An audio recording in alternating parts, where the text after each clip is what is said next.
response, Hasan Piker says America deserved 9/11. There you go. There you have it. My friends, we have toppled a political dynasty.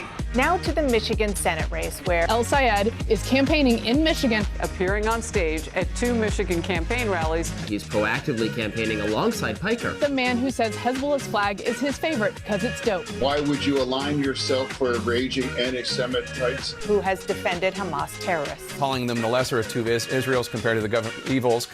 Lesser of two. That's what I find a bridge too far. When I went up to my good friend Chat and said, hey, can you walk me through some more controversial statements of Hasan Piker? Even ChatGPT went out of its way to soften the edges of Hasan and give me context. Thanks, but no thanks, ChatGPT. Hasan Piker is campaign poison. Placing yourself on the wrong side of a 90-10 issue is only going to make you look bad. It's going to be good for me. It's going to be good for the candidates that I work with. Turns out it was true. ABDULxSTEVENS at 27%. Oliver Larkin. Melon Kuros, everybody. Nice to meet you, Hasan. Welcome to the broadcast. Thank you for having me. Oh my gosh. What's going on, man? What's up, dude? Good to see you again. And I really enjoyed that, yeah. How you been? He's trying to get put out. Wow.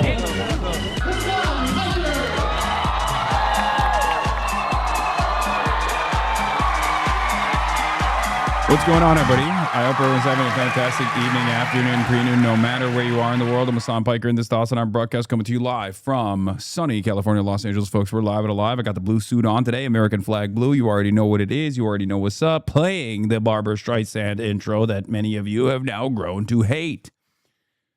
Because you've seen it. You've seen it a lot. But I still love it. Still has a very special place in my heart. Ladies and gentlemen, boys, girls, and MBs, we're live. We're alive. And I hope everyone's having a fantastic one because today's a beautiful day. Today's a wonderful day. Today's another great day for great American patriots. It is, ladies and gentlemen, Monday, Newsday, 11:29 a.m. on July 6th, 2026. You already know what's up. You already know what it is. Coming to you live from stolen Tongva land. Unfortunately, Mexico lost last night. My heart is with Mexico. As you guys know, I am a Flexican myself, but I think the Norwegian Vikings will avenge the Mexicanos, will avenge La Raza. Holland will avenge with the epigenetic memories of Vikings. Holland will turn England back to Daneland once again. But that's neither here nor there. This is the part of the broadcast where I tell you about my personal news about what's going on in the world of HasanAbi Piker in between the time period where I press the stop streaming button and press the start streaming button. So help me God, that's what I'm going to do. And Holland Boo. I watched him. Not Holland Boo, sorry. I watched Mexico in the last moments play their heart and soul out. Okay? Play their heart out, play their soul out. With the obvious altitude advantages, I thought they had a real shot here to defeat England. You always got to root against England. That's just the number one, right? That's the number one rule of the World Cup is the whole world roots against England. So much so that I would go so far as to say the world would probably root for America if America and England were to match up 1776 style. But England, with the Viagra that they may or may not have taken, clearly had a tactical advantage. What if it's England versus Argentina? Don't have an opinion on that at that point. In any case, that was devastating. I ended the broadcast yesterday, half day Hasi, you already know, after doing 2 days of 8-hour plus broadcasts. And as a part of Half Day Hasi, I apologize. You know, it's Half Day Hasi time. It's really messed up.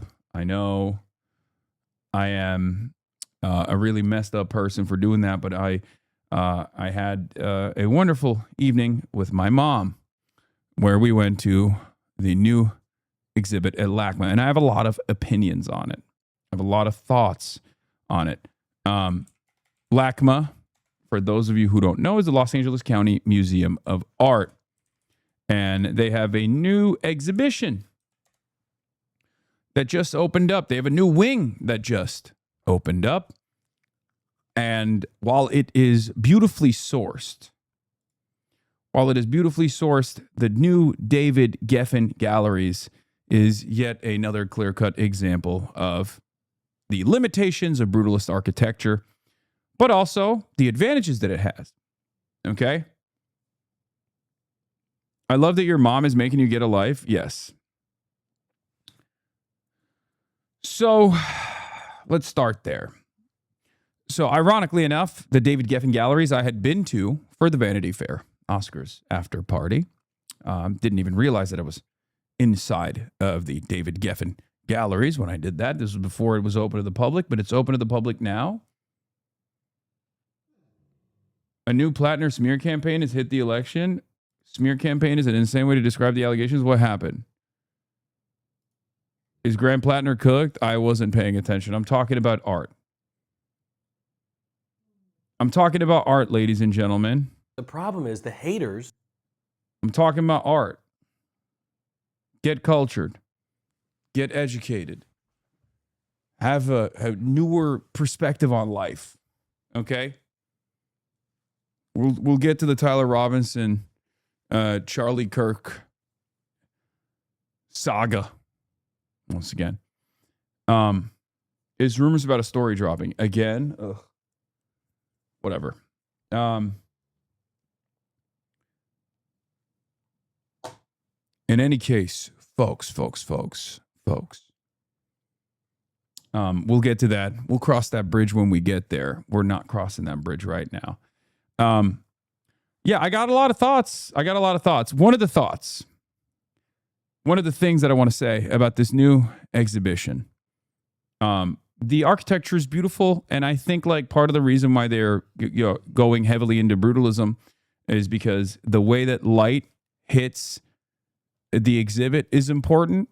It changes the experience. Okay. One thing, it seems like no one wants to hear about this perspective, by the way, which is kind of crazy. A lot of you are uncultured swine. I'm trying to forcibly pump culture back into your lives right now, and it seems like everyone is not invested in this at all. They just don't care about art. They don't care about the arts. You don't even see the perspective that I'm going to deliver here.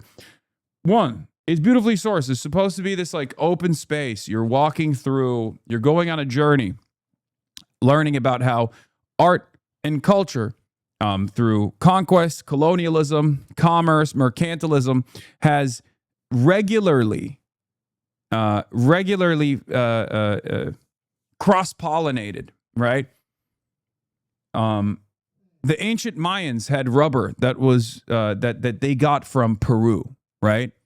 Like these ancient civilizations were far more advanced than we give them credit, and their cultures were far more integrated than we previously assumed, right? And I think that obviously still very much exists in the advent of the internet. It's maybe even it's turned into this like weird, dare I say, heinous monoculture, and capitalism has played a formative role in this.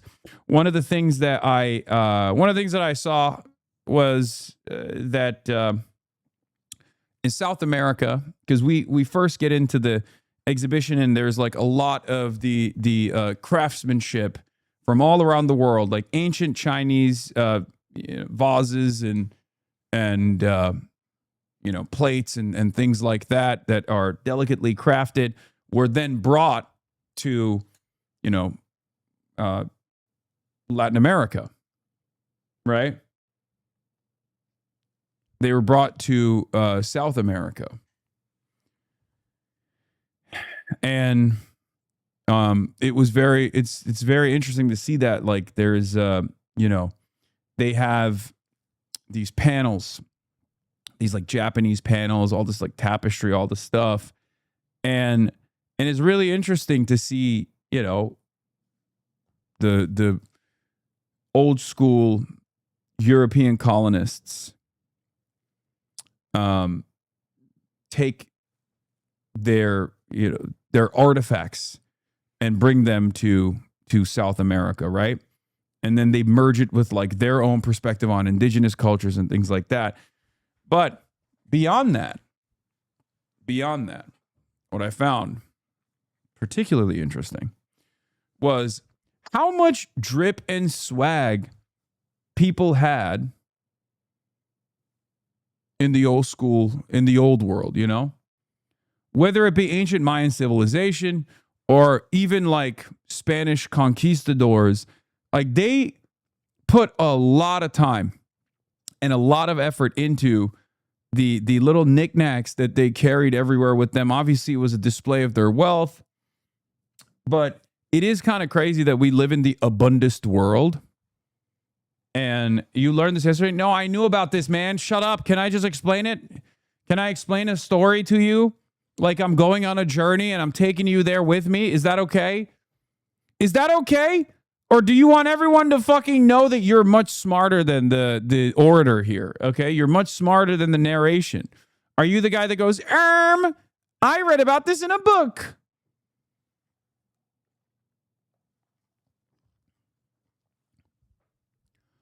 There's that period of craftsmanship that comes in the aftermath of the Industrial Revolution as a reaction to the Industrial Revolution, where people were like, no, handcrafted things are still important.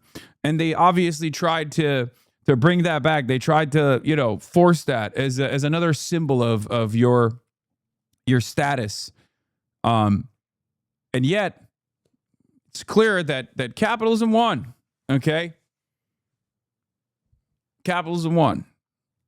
And it has had this nullifying effect on art, artistic expression, or at least in the way that we see it in the things that we use in our everyday existence, right? They don't have these kinds of like crazy. We don't have these crazy chairs, for example. Obviously, like part of that is great because it's like far more comfortable now. Silence, poli-sci chud, a theater kid is chirping. Yeah.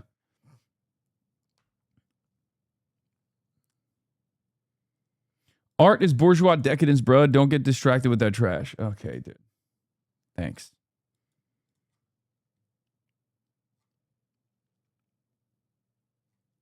In any case, it's interesting to see that flatness, that dullness in contemporary existence, as opposed to like how people, like even the wealthiest people, like the modern day equivalent of a Spanish colonialist with a tremendous amount of wealth over and tremendous amount of power over like entire swaths of the population would be someone like Dana White. Okay, you go to Dana White's home and you look at the art that he has in his home, and it's a Kalashnikov rifle that's like inside of an epoxy case, and he's sitting there and explaining to you like, oh well, this is a piece of our war. Like it's disgusting, it's gross. There's not a lot of thought or effort put into any of this. Look up Adrian Brody's art. I will not be doing that. Sorry, bro. Don't got no change on me. Okay. It's just like, it's crazy. It's crazy that like the wealthiest individuals in society have no need or no taste or no investment in even showing that they have taste. I think we are degenerating a little bit. That's what I think. In any case,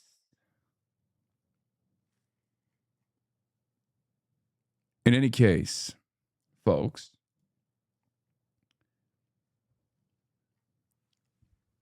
it's just something that I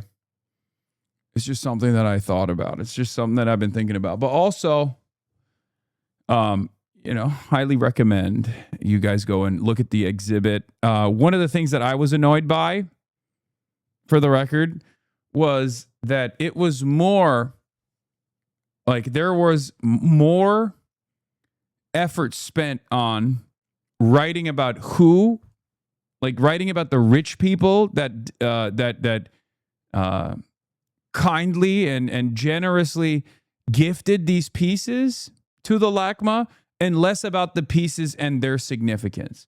Now, one might say, oh, that's deliberate. It's because beauty is in the eye of the beholder. You're supposed to interpret it. It's subjective. No. It was mind-boggling. You would look at, I found myself constantly being like, I wonder what this is about, right? Like, what is the historical significance of this piece of art that I'm looking at?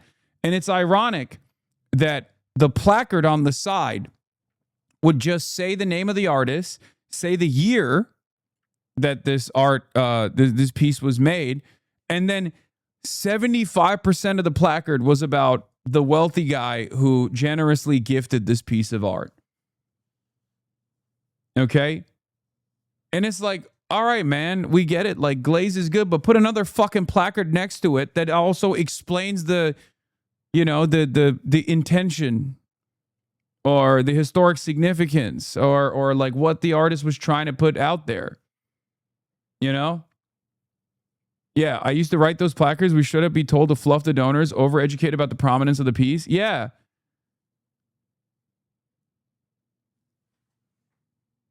Half the labels on the men are just sculpted figure donated by a Rockefeller. I know. It's fucking annoying.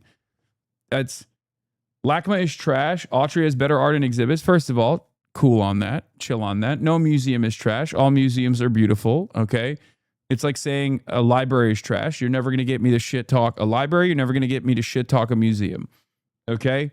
These are the last bastions of this is the last bastion of defense to maintain an understanding of artistic expression, the journey that it's taken throughout history. These are some of the bravest Fedayeen out there, okay? In a time in space that we live in where no one gives a fuck about art at all, whether it be art history or whether it be contemporary art, it's very important to maintain these libraries and of course museums as well.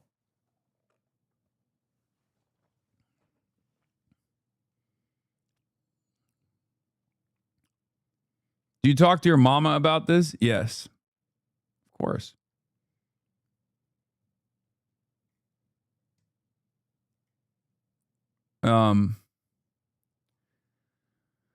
But yeah,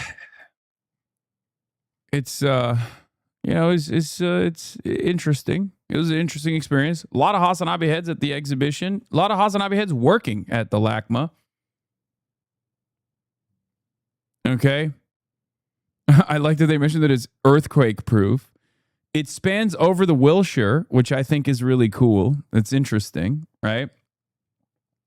My one autistic criticism of the LACMA is that there is no, I feel like there's no harmony with any of the other buildings, and I kind of get annoyed by that, but that's just me. Like everything that they build out, it just is piece by piece. It's so piecemeal. But that's my attitude. Hasan is sheltered as fuck, says Teamsters Paul. Yeah, Cleveland Museum of Art is nonprofit, but a CEO makes $300+ K a year, and the Museum of Natural History Museum top donors are energy companies. Dog, I'm literally criticizing that right now. Hell, did you just hear me say museums are good and then just like didn't hear any of the criticisms that led up to me saying, although, you know, all of this stuff is happening, it's still very important to defend museums? Like, is that... It's so funny. Man, I know. The hell?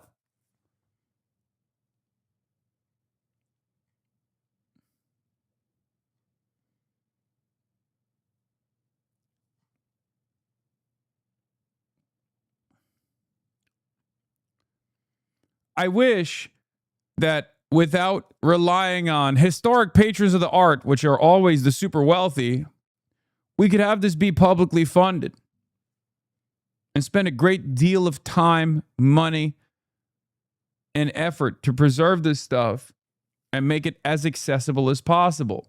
So you don't have to spend $25 on parking, for example.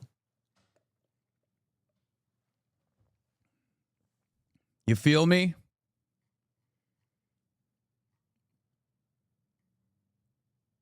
Aura, by the way. Aura.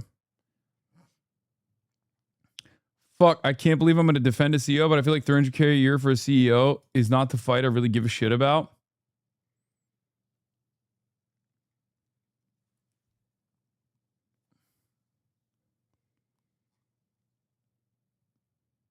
Anyway.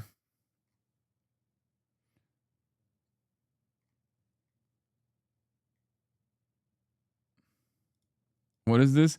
Hasan Piker is the reason there's an infestation of wild pigs in Texas. They overheard him say on the broadcast that America is the nation where the hogs manifest destiny. Is true. Yeah, I don't have an opinion on the CEO, the amount of money the CEO made. Anyway, that was my take on my visit to LACMA. I had a lot of opinions on it. I wanted to, I made the mistake of telling you about it. Okay? That's what I did. It was a big mistake. Never again will I talk.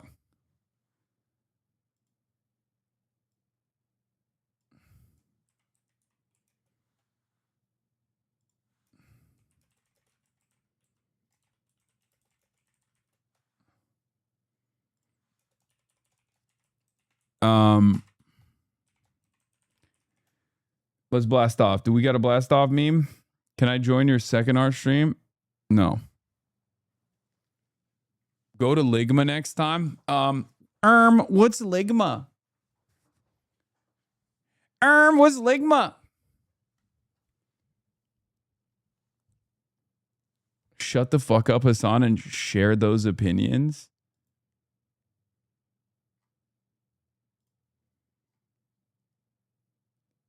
Yeah. Ligma balls? No! LACMA balls in a cage? No! I just got destroyed. All right, do we have a blast off meme or not, man? Do we have a motherfucking blast off meme or not?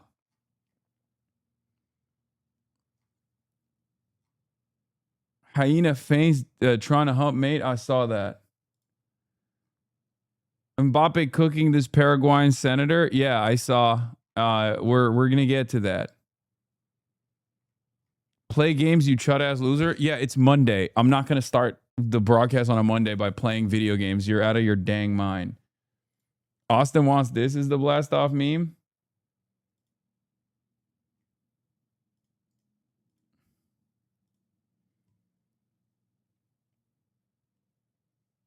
No, we're not going to do that.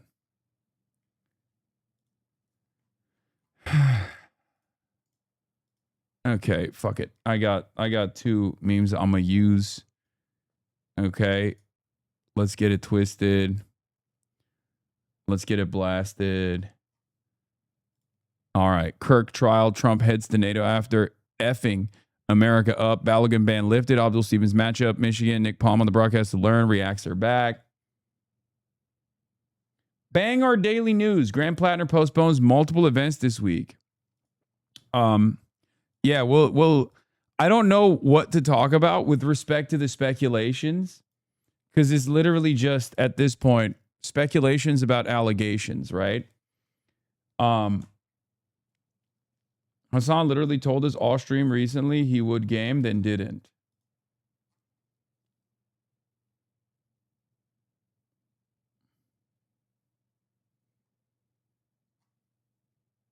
Toby Durden's nickname for Larry Roden. It involves Biden. Toby Durden, lying Larry tax raising Roden has destroyed our economy. This morning, Larry and several of his tax raising cronies in the legislature had held a press conference ranting and raving about the work that Larry has done on our economy. Let's take a look at the numbers just for this year alone. South Dakota is ranked dead last in the nation. Roe Biden. That's crazy. Lying Larry tax raising Roe Biden. made sure South Dakota is ranked dead last in the nation, 50 out of 50. Our GDP declined by 1.6%. What is this?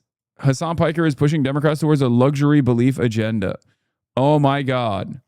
I can't believe it. I can't believe it. Unbelievable that it's a luxury agenda to demand health care. These luxury agendas, dude. These luxury beliefs. Anyway, let's get back to a real American, okay? Toby Durden. South Dakota is ranked dead last in the nation. Our GDP declined by 1.6%, double the second worst state in the nation. Larry is a nice guy, but he has zero vision for this state. We have become the laughingstock of the nation on numerous fronts, but our economy chief among them. The politicians are terrified because they know that I am going to hold them accountable. Change cannot come soon enough. July 28th, vote like the future of our state depends on it, because it does. Yep, he ain't no yellow belly coward like Larry. Lying Larry, tax raising Joe Biden. Turby. A vote for Turby is a vote for Derby. He's no Dusty Johnson, and that's a good thing. Okay? That's right. Your camera is off center, Mr. Hasan. Is it? I don't think so. Yeah, Zoran was asked about the Balogun situation. One prominent politician who hasn't chimed in yet by Chris Sommerfeld, okay? An op. One prominent politician who hasn't chimed in yet about the reversal of the USMT's Fuller and Balogun Game 1 suspension is Mayor Zoran Mamdani. Before the suspension was reversed, though, Mamdani said on This Morning Pitch stream yesterday that Balogun was cruelly given a red card. And now he has responded to it with a classic soccer react. It's not even a this is not even a football react. At this point, this is like an internationally known reaction. And it's not a non-response. He just doesn't know ball. Wait, what?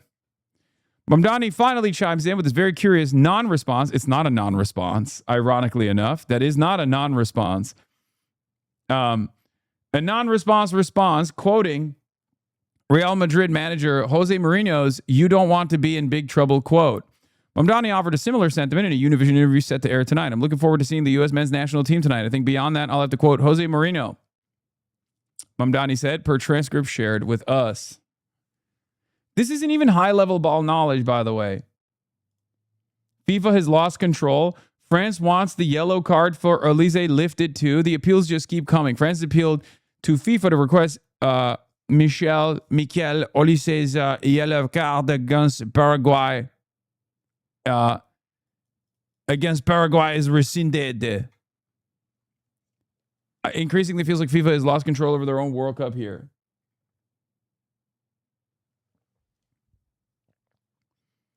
Any comments? Yeah, I think it's expected. I think it's expected that Trump has basically penetrated the barrier and lifted like one of the previous things. Like FIFA has always been an unbelievably corrupt institution. Donald Trump doesn't play by the old rules of corruption, which is to never be this in your face about it. Okay? Donald Trump has successfully he's penetrated the seal, the veil. He's broken the dam. And now you're going to see more and more countries that use the power that they have, the influence that they have, the money that they have to demand better treatment. Okay?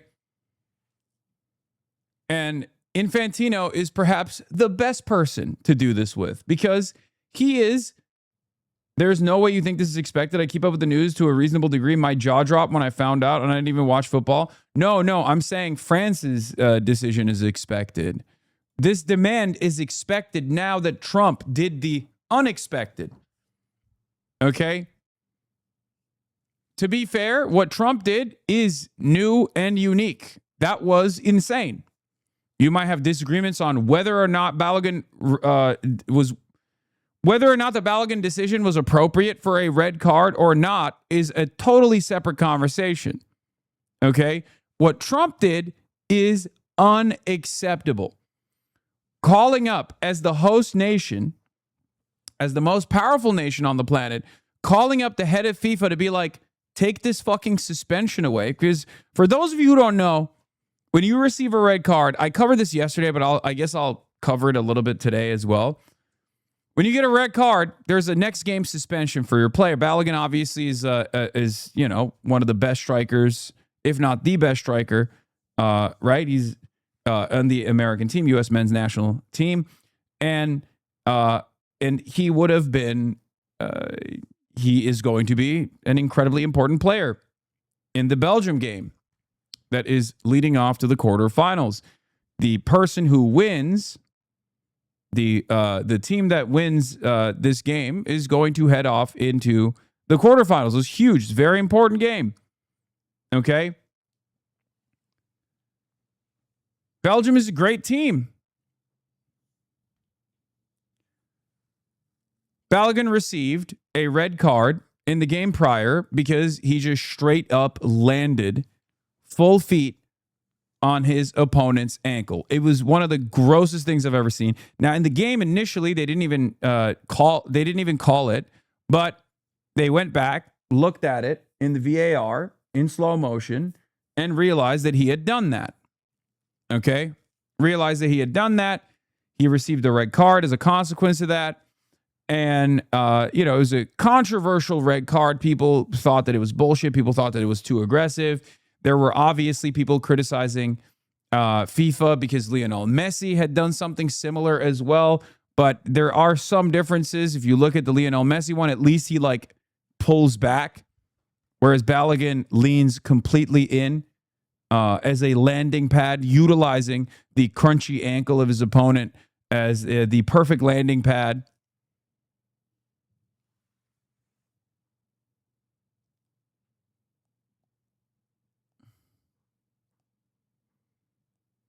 It absolutely is not controversial. It's a red 100%, no doubt, if you watch football. I know. I think so as well. But my perception of reality feels like it's breaking. Satire writers couldn't even write this. I mean, yeah. Let's just say Americans considered it to be a controversial decision.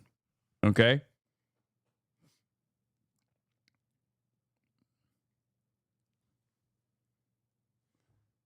Bro, Argentina literally has FIFA in its pocket. What are you talking about? Dude. No one is contesting whether or not FIFA is a fucking corrupt institution. Okay? Everyone understands that.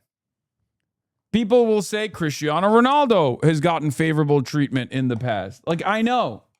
Okay? I know. America is now officially a soccer nation. We might as well just call it football at this point because that's what football nations do. Okay? And we have a lot of other qualities, not dissimilar to other football nations as well, especially nations that are developing. Okay? We got a corrupt dictator-style tyrant, a petty despot in charge who does not shy away from engaging in unbelievably corrupt acts, both at the domestic level and now at the international scale. He's been doing stuff on the international level already, but this time with his hands-on approach to changing the outcome of FIFA decisions. Okay? That is what football nations do. The problem is America has a lot more clout at the international level than other football nations could do, potentially. So, Sepp Blatter did classy corruption, taking bribes for hosting rights, but never dirtied the sanctity of the game on the pitch. For that, he will always be a hero in my book. Yeah, red cards are not overturned by political phone calls. They are overturned by rules, evidence, and independent bodies. If a U.S. president intervenes and the FIFA president with the FIFA president and a player suddenly cleared before a World Cup knockout match, the question unavoidable, quo vadis FIFA? Football must never become a playground for political power. Hashtag FIFA, hashtag World Cup, hashtag Gianni Infantino, and hashtag Donald Trump.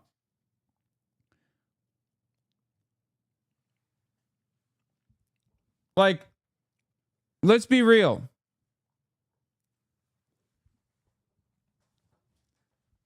This is an unprecedented level of flagrant corruption. Straight up. FIFA is one of the worst and one of the most corrupt institutions on the planet. Okay, as far as like international bodies goes, FIFA might literally be the most perverse and the most corrupt. And for many decades, this has been the case.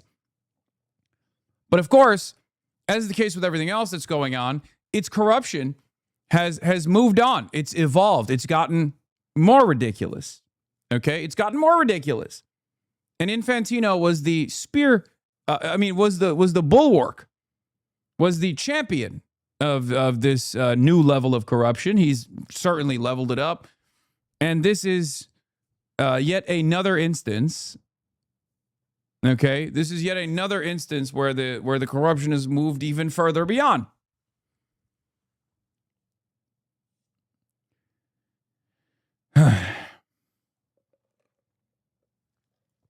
Sepp Blatter calling Infantino out is absolutely hilarious. Like Hitler criticizing himself in the mirror. I mean, the irony is that because of the thing that I just mentioned, like where the situation is getting worse, like Infantino is unironically worse than Sepp Blatter. Blatter. Hitler versus Mussolini. In any case,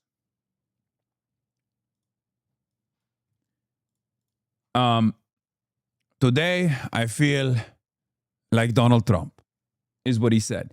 So now more appeals are coming from other countries. France has appealed to FIFA to request Michael Olizier's yellow card against Paraguay is rescinded. Increasingly feels like FIFA has lost control.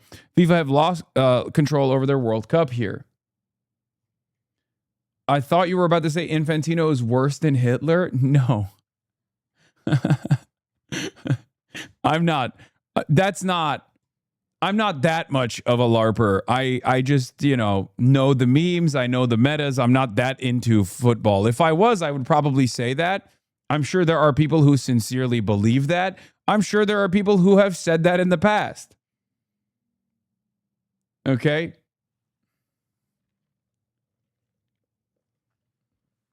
Can Iran appeal the gold that was stolen from them? Good. That's funny joke. Thank you. Thank you for making the funny joke. If anything, the hurdles that Iran had to climb was also another aspect of this fucking corruption. And I called it out at the time.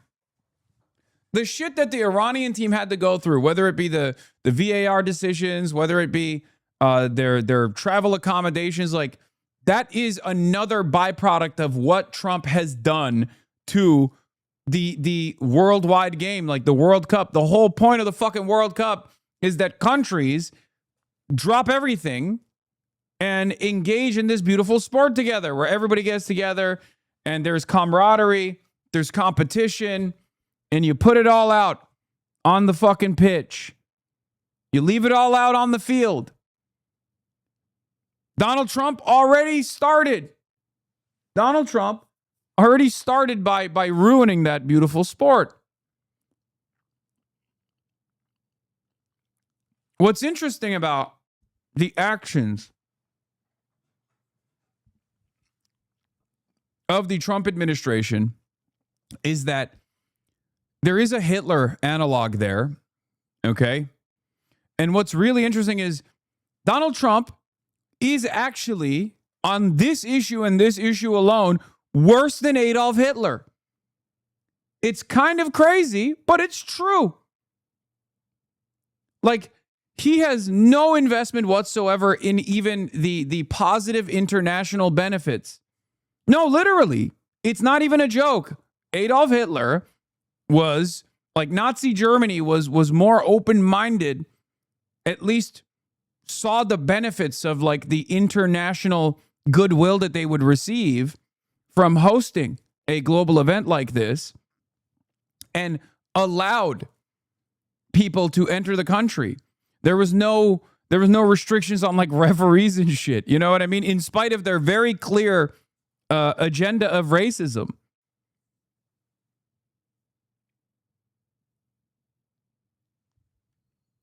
It's insane. Brother, good luck. Fuck tomorrow on Fox News. Good luck tomorrow on Fox News. I don't think you guys are understanding the point I'm making. I'm not saying that Donald Trump is like fucking worse than Adolf Hitler. I'm saying on this issue and this issue alone, even the fucking Nazis understood that this would, be a propaganda opportunity for them. Okay? Donald Trump completely cast that aside and was like, nope. Like that, the Somali referee not being allowed into the country was so unacceptable. In any case, Marco Rubio, when he's told he has to referee the World Cup match between USA and Belgium, yeah.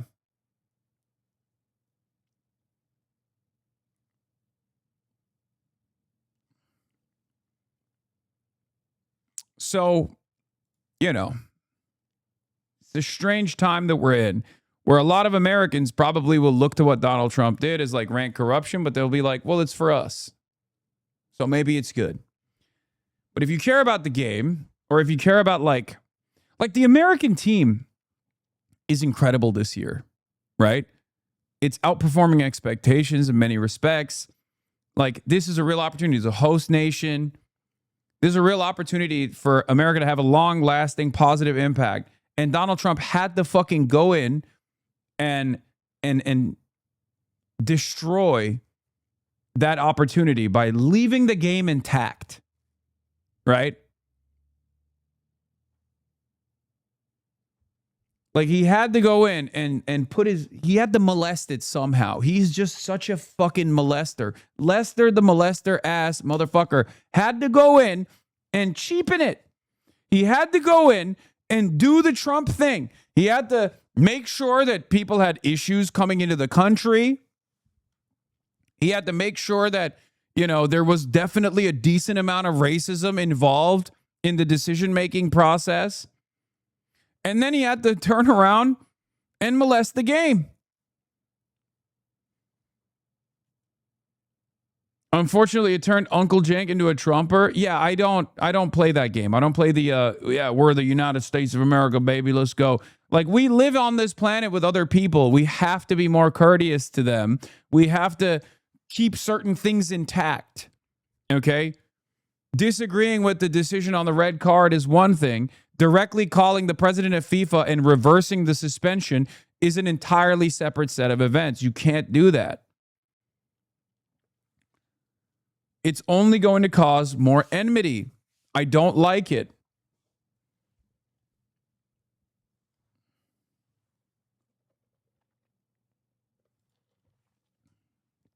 Corruption. Yeah, I mean, this is Jank and everybody else that saw this. Okay, and they said this. It's not bad. Corruption is only bad if I'm not involved. Yes. But if I'm part of that corruption, I'll defend it.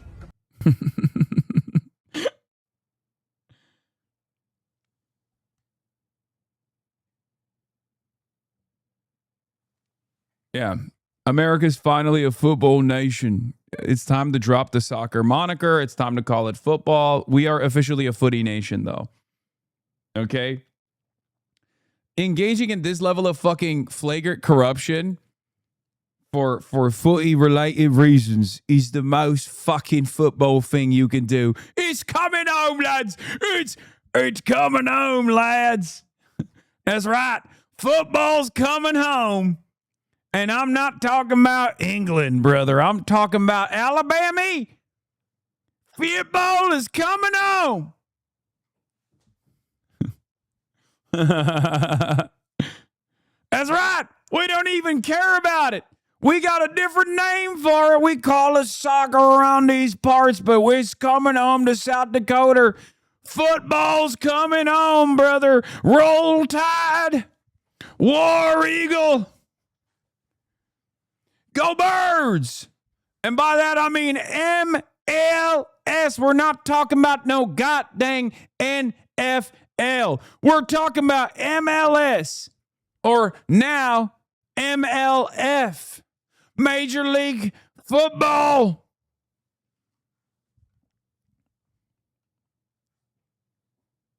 Yeah. No 3 lines on the crest. 3 Eagles, brother. Let me put you on game. It would be Alabama, not Alabama. Okay, true. Yeah, Birmingham, not Birmingham. Birmingham, Alabama.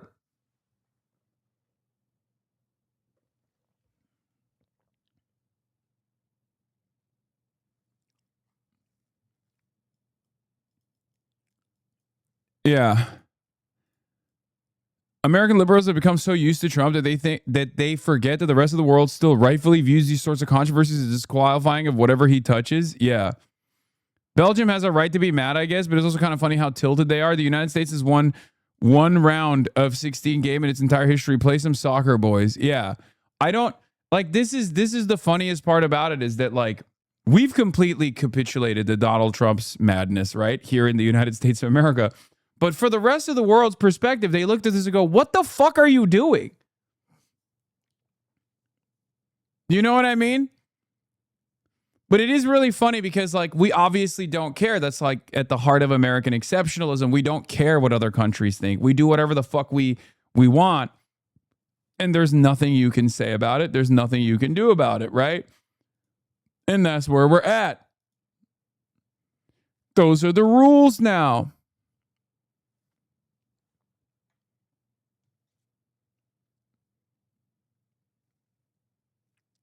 Turkey levels of corruption, we're used to it by now. Yeah. I mean, the question always is, what happens? Look, the question always is, what happens if the Fourth Reich is a nuclear armed state that happens to be the most domineering force around the planet? What happens if the Turkification sets in the most powerful nation on the planet? That's not a good place to be. Okay? It's not a good place to be. And that's kind of where we're at right now. Okay? Because at least there was some level of parity in the pre-nuclearized world, right? Like before mutual assured destruction, before nuclear proliferation, there's some level of parity at least, right? There, you know, you can muster up the forces and fight back. That's what World War II was about, right? What do you do when the most powerful nation on the planet has nuclear arms and decides to become just as corrupt and as ruthless and as tyrannical as countries of the past? What do you do? How do you fight back against that? And what is our responsibility as American citizens to move away from this attitude? It's important to think about these things, okay? Simply sitting around and hoping that China save us is insane. That's not how that works. Last point I'm going to make on football is Mbappe was a victim to racialized animus, this time from a senator in Paraguay. He responds, Madame Celeste Amarilla, you are a despicable woman and unworthy of your position. You do not represent Paraguay, that country which has sweated passion and honor through the competition. Through your recklessness and brazen racism, the entire world has already forgotten the journey and the historic effort that your players accomplished during this World Cup, making way for an incompetent woman who gives the worst possible image of her country. I will never allow people like her the freedom to spread their hatred and racism across the world. The dictator has spoken.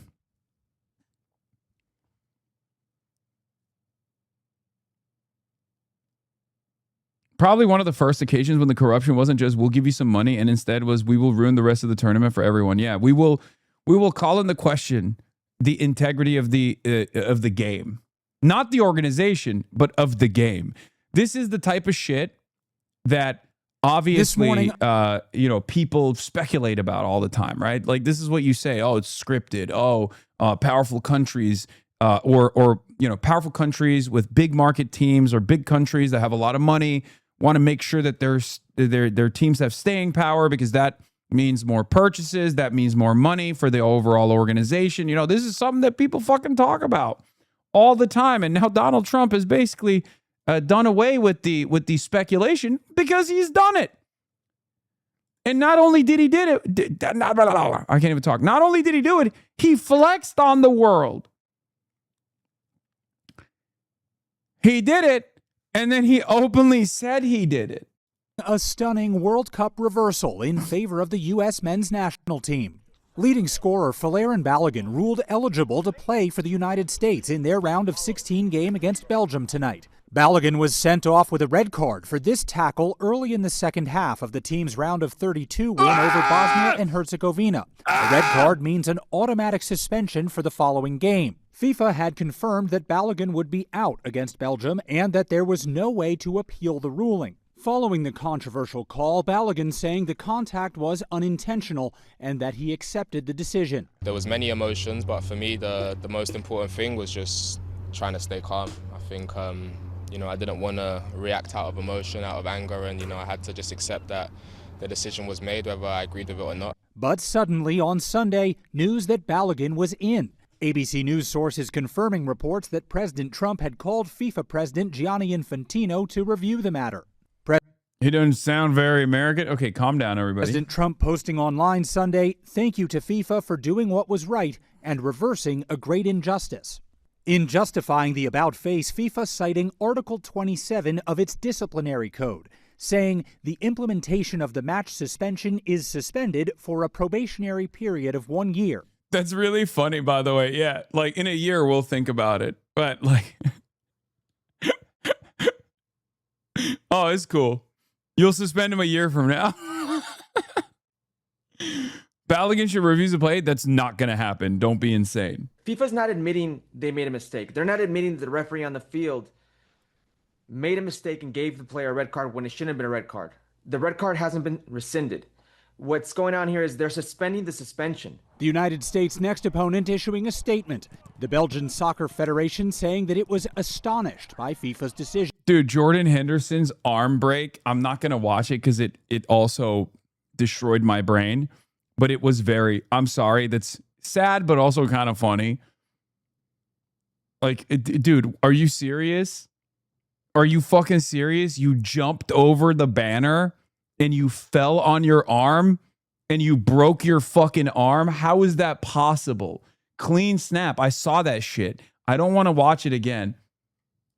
Belgium's coach mocking the decision, saying, "I didn't know that at the World Cup, the 5th of July is actually the 1st of April. Upon learning the news, Balogun celebrating with his teammates. We're really excited. He's been so good for us this tournament. Overnight, U.S. team captain Tim Reams speaking to GMA. I think he's just excited.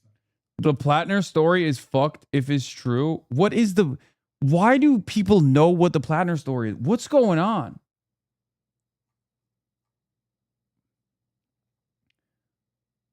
I'm so confused. Like there's a lot of like vague posting on the timeline.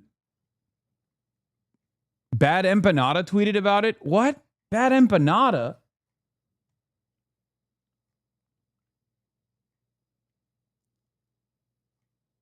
Dog, what the fuck is happening? It was Gremlo talking about this morning. I don't know what happened. I have no idea what it is. And so I have no idea. It's a bunch of vague posting. I mean, there's a Politico drop that just came out from Adam Wren, who says that there's a sexual assault allegation now. We'll get to it. So maybe that's what people are talking about. I don't know. There are rumors that he sexually assaulted an Iraqi child while deployed. Yeah, that sounds. I saw, if it's coming from where I saw initially, there was some guy who was like former platoon guy who was like, that's a thing that happened. I don't know if that's real.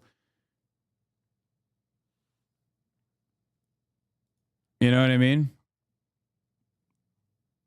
You don't report allegations like this without talking to the person making the allegation. You know the allegation reported, Ryan. The Platinum campaign canceled events over the weekend and has since canceled more as word swirls among consultants, super PACs, and lawmakers. A very damaging allegation is coming as early as this afternoon. At what point is there just smear fatigue? I mean, I don't know. Is it a smear or is it real? Like, I don't know. I don't know what's going on. Again, ironically enough, there are a lot of liberals. Ironically enough, there are a lot of liberals on the timeline who yesterday were saying Abdul-Sayed is bad because he hangs out with Hasan. Graham Plattner is good because he doesn't hang out with Hasan. And there's truth to that. I have no connection to the Plattner campaign. I have no idea what they're up to. I have no understanding of what has taken place thus far. So the liberals might have actually unironically locked themselves into a weird bind. But we don't know. We don't have any information. What I do know is what I've seen thus far. And what I've seen thus far has been, great exaggerations. This might be real, though, right? This might be totally real. This might be totally valid. But in this circumstance, in the Graham Plattner situation, yeah, this was the ridiculous one. This was the ridiculous one. This is, yeah, dude. This is that is totally ridiculous. Oh, they would go into like an Iraqi home or something, and yeah, that seems like a Israeli disinfo campaign that isn't that doesn't have any legs whatsoever. You know what I mean? But if there's a more serious accusation, we'll look at it. If he does drop out, could another Democrat run? I think it's literally the reason why they're doing it. The reason why this push is coming right now, the timing of it, whether it's real, whether it's because I don't know anything yet. Yeah, for context, that guy's previous claim to fame is pushing that Biden admin was trafficking kids from Ukraine. I know. That guy's insane. I'm not saying that allegation is insane. That one is bullshit. Politico has dropped something. We'll take a look at it. But the timing of it is somewhat interesting because the dropout date for Graham Plattner is July 13th, I believe, right? So if Graham Plattner drops out before July 13th, they could just hand select another candidate. They could hand select another candidate and put another candidate in his stead. 15th is reporting for funding. And I do find it very odd.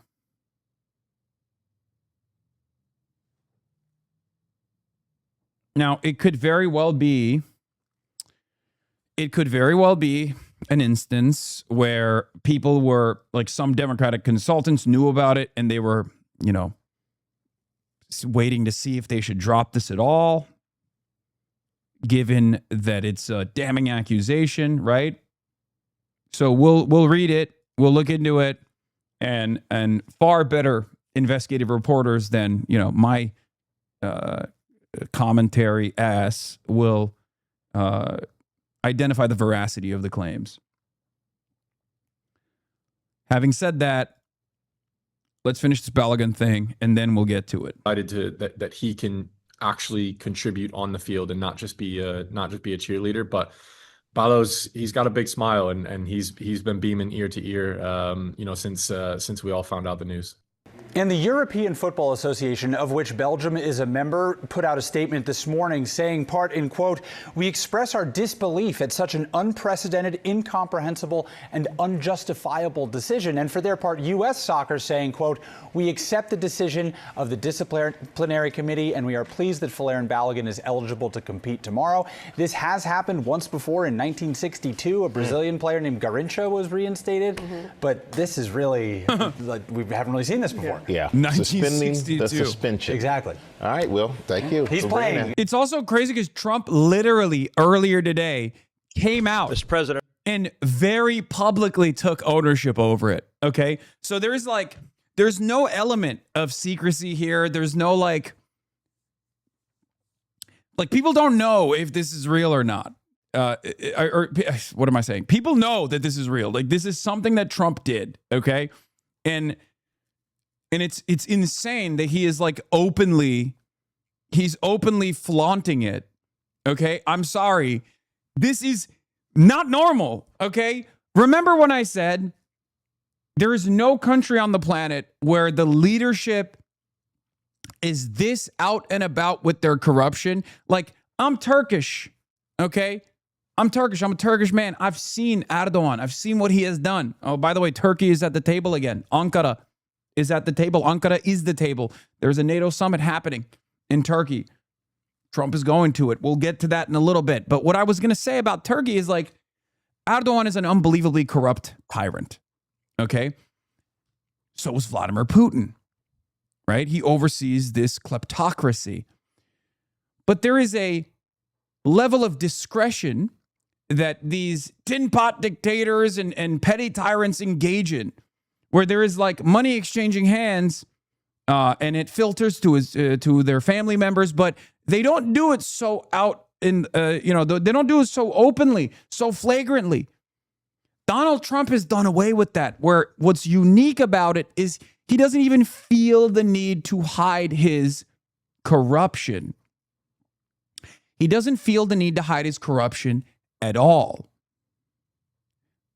And I find that so strange because, look, as Americans, we fancy ourselves to be real revolutionaries, carrying on the spirit of 1776. But it's not a secret that in most circumstances,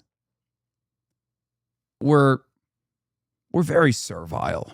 Let's be real. We've taken a lot of pain and a lot of punishment and a lot of inconsistency, inequality, a lot of injustice, and we find ways to adapt to it. We find ways to say this is normal. This is normal. It's fine. No alternative is good. The alternatives are terrifying and far worse, right? I'm not talking about Donald Trump openly abusing FIFA right now. I'm talking about something beyond that. I'm talking specifically about his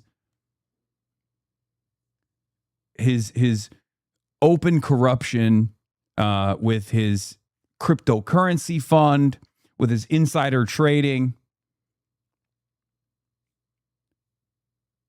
It is very interesting to see how the rest of the world views what Trump is doing versus how Americans view it, where they're like, this is our molester. But at least this time, I thought your analysis was much more careful when Biden was president. Does it make your job harder? Like, you can only do so much analysis when everything is so blatant and out in the open? Wait, what? No, I mean, there is probably a lot easier for me to explain it to people because it's undeniable. He just says it like it is, good or bad. Like, there is a continuation of American imperialism, for example, from the Biden administration, and Trump 1 to Biden to Trump 2, a continuation that existed between George W. Bush to Barack Obama before Trump 1. It was a lot harder to explain certain concepts to Americans and the rest of the world back then because there was an element of discretion. There was an element of propaganda. There was an element of decorum that sheltered people from seeing the truth. That's gone. Donald Trump just says it. He'll be like, I'm going to Venezuela because I want the oil. I'm going to suck the oil out of the world. Okay? That's why I'm doing it. There's nothing you can do about it. I'm doing a blockade on Cuba because I want to punish the Cuban people because their economy is bad. Okay? That is unique. That is new, right? Guys, I'm going to talk about Graham Plattner in a second, okay? It just dropped. It just dropped a minute ago. Please, we'll go through it. Can I just finish my thought? Jesus Christ. Everyone is like, dude, you have to fucking get it on the Graham Plattner shit right now. I will. Be still. Feed the baby now. Goo goo gaga. Baby need new information. Baby need breaking news. Holy shit.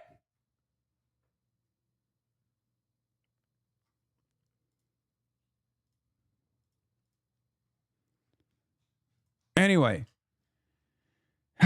this level of ownership, this level of taking ownership over the flagrant corruption is not going to be received positively by the rest of the world, I think. And it shouldn't. And I want to congratulate you on your historic leadership. I gotta pee. The document hanging on that wall just turned 250 years old, as did the nation that it created. And the bell that you just rang on the Resolute desk, I believe, heralds in that the next 250 years will be even greater than the first 250. You mean the bell that I'm not giving back? That I am not giving back. I think everyone knew you were going to keep the bell. And on behalf of all Americans, thank you for getting rid of that ridiculous red card. This is his. That was interesting. It was spectacular. There was a reason the FIFA trophy sat here for as long as it did. Support journalism you trust. Support PBS News. Donate now, or even better, start a monthly contribution today.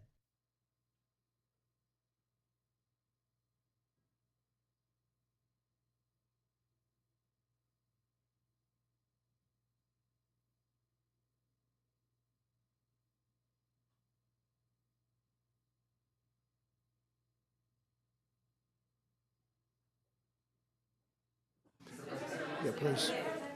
I wanted to ask you, can you describe your phone call with Gianni Infantino about the red card? And Belgium is appealing the decision. What's your reaction? You're asking me about the whole soccer thing? So, yeah, I did. I spoke to Gianni, who's highly respected, who's produced the most successful World Cup in history by, they say, 4 times. This isn't just a success. I actually said, Gianni, we've got all these games. Each one is turning out to be a Super Bowl. And we have all these games. You know, when you think of it, every game is like a Super Bowl. Yes, I watched last night. What a game that was with Mexico and England. I mean, 2 countries, I don't know the players, although I think Kane is a great player. See, I played golf with him, and I like him a lot. He's a good golfer, too.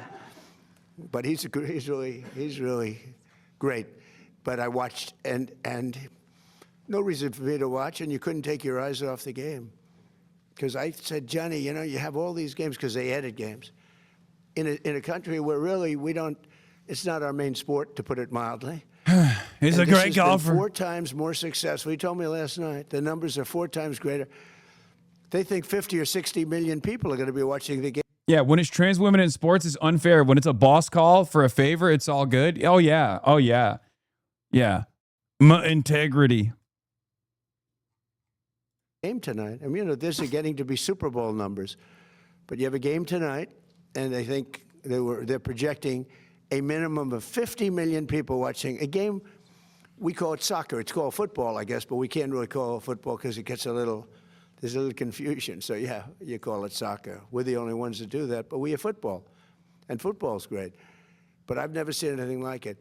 So I saw the play, and I'm a person that loves sports and was a good athlete, and I understand sports really well, really well. And that wasn't a foul. That wasn't even an infraction. That was 2 guys running full speed that happened to crash into each other. You can't take your foot and properly place it on somebody else's foot when you're going, no, these were 2 great athletes that got tangled up, and this referee, who is a little bit suspect. Hamas! The referee was Hamas. Did you see the Platter allegations? They're fucking bad. No, I haven't seen them yet.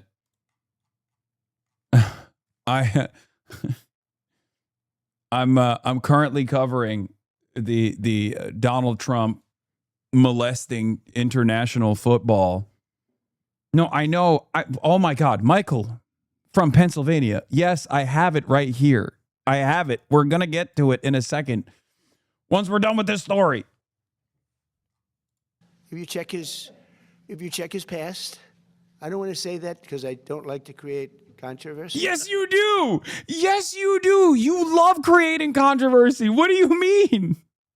He's I don't like to just create controversy, but very checkered past.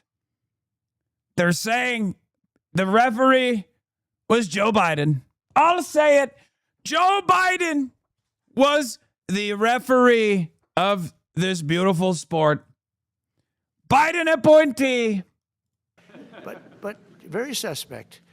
If you'd like, I'll provide you with the past. He made a call that nobody could believe. You know, even people on the other side, they say, oh, we got lucky. Wow, and it's very interesting. They say they don't show them in slow motion. And I never realized that. I never heard of that before, that they're not allowed to review in slow motion because it's so different. Because you'll take one little quarter of a second and you'll see that a hand is touching a neck or you see something. Whereas when you see it in fast motion, it will look like two guys collided, which is really what happened. They got sort of entangled. He didn't do anything wrong, and he's our best player or one of our best players, a very vital player. And he gave him a red card. I didn't know what that meant. I didn't think it meant much. Then I started hearing that means he can't play in the next game, at least in the next game. I said, boy, that's a big, if it happened to... Dude, has this ever happened? Like, it's kind of... Dude, this is literally like shit that you read in history books. I know the stakes are technically lower because it's like, okay, at the end of the day, we're talking about a soccer game, right? But like, this is straight up like a king. This is what you read in history books about how a king would be like, well, I don't like the outcome of this jousting event, so I declare the victor someone else. Like literally, that's... No, 1962 is not a decent comparison because like you're talking about money being exchanged in private. The difference here is Trump is going on the main stage and saying like, yeah, I made a fucking call. What are you going to do about it? Do you see what I mean? This is literally like a Roman dictator coming out and just being like, you know what? I've decided you didn't win. The gladiator didn't win.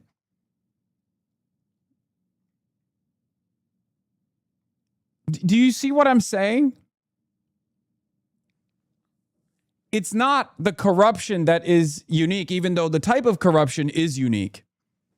But what's also unique is the public nature of it, where he is not just being corrupt, but he's also celebrating it. He's flaunting it. You know what I mean?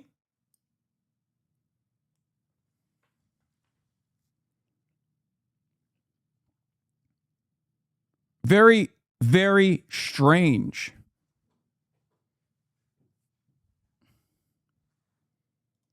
Another player, it would have been unfair, but when they take your best player or just about, they have some great players, and they say you can't play, that's very unfair. That's, it's one thing to penalize somebody for the game, but how do you penalize them for a game that hasn't been played yet? It's very unfair. You can't do that. So, yes, I asked for a review by FIFA. I spoke to a man who's highly respected, and by the way, whose level of respect has gone up tenfold. And he was good before this started, but, he really pushed it in this country. I'm the one that got them to do it. It was not Biden. Biden was asleep. I got him to do it. In fact, it was very sad because I got him to do it. And if the progression was normal, I would have been retired now. The Democrats are saying, man, we should have just let him have his way. We would have had him gone. But I said, the saddest thing is I got the Olympics and I got the World Cup. Biden would have never made the call. He doesn't even know. He's got a rotary phone. Doesn't have Infantino's phone number like I do. I tried to claim 250 years too, but that didn't work. They said, that one is what it is. No, I tried, but it didn't work. But wait. So I got him. I was so proud of it. And then I realized, I wouldn't be president during that because I would have been out of office by that time. I felt badly. The beautiful thing about what I did is I ran. I never thought of it. And then all of a sudden I realized, I just got the Olympics, and I totally got that myself. And I just got FIFA. I got that myself. We gave a little piece to Canada, gave a little piece to Mexico. I got that myself. And a lot of people helped, like that man right there, Kevin. A lot of people, you know that. We worked hard on that, and we got it. But what we didn't know is how successful it was going to be. I didn't know. I said, Johnny, is anyone going to show up? Because, we're not really, I think soccer's doing much better, but I couldn't imagine. If you would have said to any very smart of these, like people. Guys, stop looking at Michael Dell's wife. Okay, just avoid looking at her. Okay, yes, I see it. I get it. Okay, I know.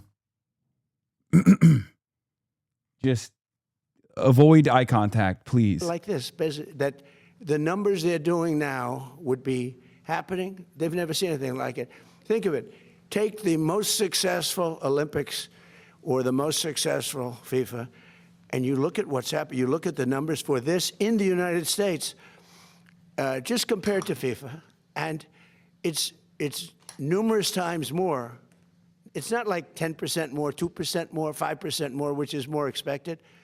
It's like 4 times more successful than anything they've ever done. In fact. Okay. All right. I think we've covered this enough. I've given enough thought and opinion on this. It's totally ridiculous. It's understandable that people are frustrated by it. Marco Rubio then came out and said it was a bad decision. Like, I don't like this at all. I don't like that we're basically ruining we're basically ruining the integrity of a game that already has been tarnished. Its reputation has already been fucking destroyed because of Infantino in new and unpredictable ways. Who knows what will happen? But at least in the past, the corruption was about certain countries being able to host FIFA games, right? This level of direct involvement has this level of direct involvement and the open nature of this direct involvement has, I don't think, ever happened before. And it's not a good look. I don't know what else to say. People will say I hate America or whatever, and I should just like suck it up. But I do think that this kind of like American exceptionalism is a big part of the problem, right? It's a big part of the problem. It's annoying. It's annoying for the rest of the world.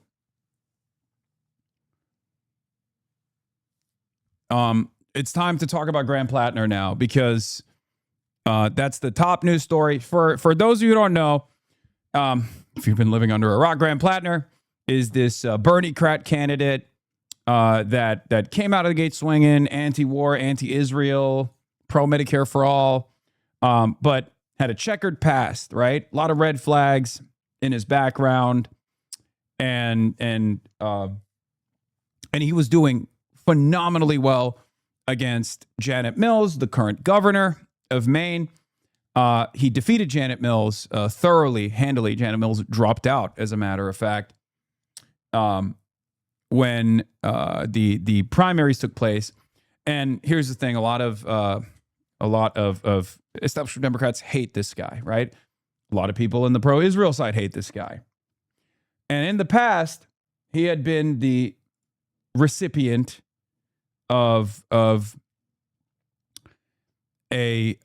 lot of attacks. Many of these attacks were somewhat silly. Some of them were unsubstantiated. And the criticisms that he should have received were obviously criticisms about his background, his investment into, his numerous tours and then going back into Blackwater, things like that. Those were red flags for me. The Nazi tattoo was a red flag for me. Those weren't red flags for the average American, and certainly not the average Mainer. But then the New York Times came out with this reporting, right? The New York Times came out with this report, and they had said this is an unbelievable allegation that's about to come out. They highlighted the report as though there was a serious sexual assault allegation. And when the New York Times report came out, it turns out that was not the case, right? There was they looked at his background, they interviewed 7 of Graham Plattner's former partners. Most of them actually had nothing but nice, kind words to say about him. And 2, one of the 2 said that there was one moment that she did not feel great about, and then the other was a Republican operative that said Graham Plattner had done the classic like male manipulator, domestic abuser moment, the risk control, right? This article seemingly is bad. This article seemingly is different. Okay? There's a political article out. Now, I don't know how the New York Times missed this. I don't know how the New York Times did not get this information. By no means am I defending Plattner, but American voters' cognitive dissonance about voting for rapists is frustrating, aka Trump's fine, but for Mainers, but Plattner is not. It should always be a disqualifier across the board. Yes. And political piece, I assume we'll get into it, but we'll look at it now, right? Plattner also immediately, because of the severity of the allegations, it seems that they were ready for the Plattner camp actually canceled a bunch of events. I think they said the wife was sick or something. I don't know.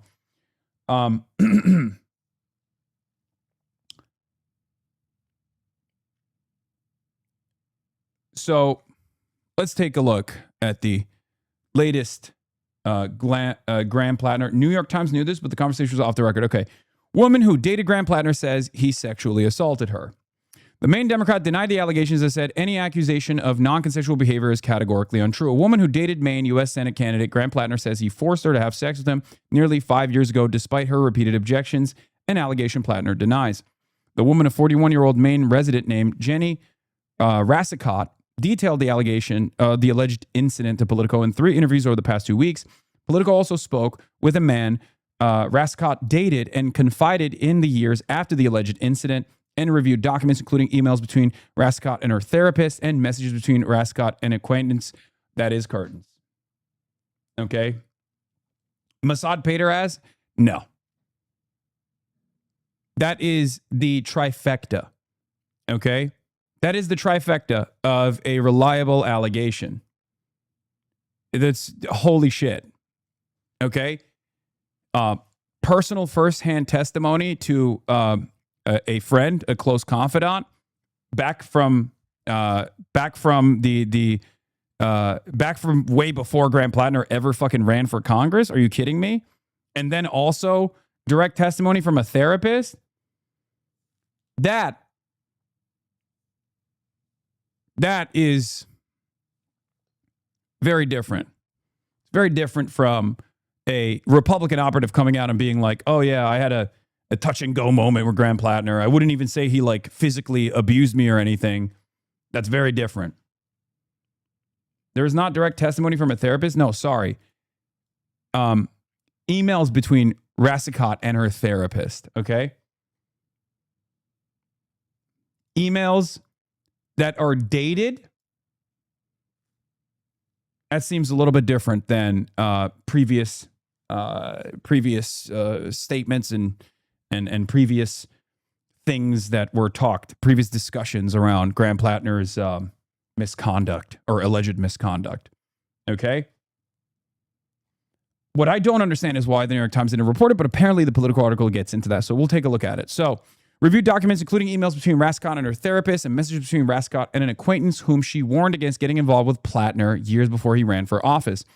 Rassicott says she had an on and off relationship with Plattner, who is now the Democratic Senate nominee in Maine, for more than 2 years before he entered her rural Maine home uninvited one night, in late 2021, deeply intoxicated, and forced himself on her while she repeatedly told him to stop. She said she cut off contact with him. So this is one of the two. This is, Rassicott is the other. New York Times, if you recall, interviewed 7 former girlfriends of Graham Plattner. There was one that said she had a bad moment with Graham Plattner. This, I think, expands on what that bad moment was with a very significant allegation. Trigger warning, I will be reading out depictions of sexual assault from this point on. She said she cut off contact with him after telling him the encounter was not consensual. I remember him grabbing my pelvis and being really forceful of me, she said. I remember the specific moment where I thought to myself, like, this is no longer my choice. Plattner denied the allegations. These allegations are troubling, serious, and false. Any accusation of non-consensual behavior is categorically untrue, he said in a statement. Rascott previously described reckless and unsettling behavior by Plattner to the New York Times, but she says she didn't go public with the specific assault claim because she didn't want to be known as a rape victim. Rascott said she later felt compelled to go public about her experience because the reaction to the Times story was dominated by controversy about another woman, Lindsay Fifield, who alleged Plattner mistreated her and faced attacks because of her ties to the Republican Party. Contacted by Politico, Fifield stood by the allegations she made to the Times and declined to comment further.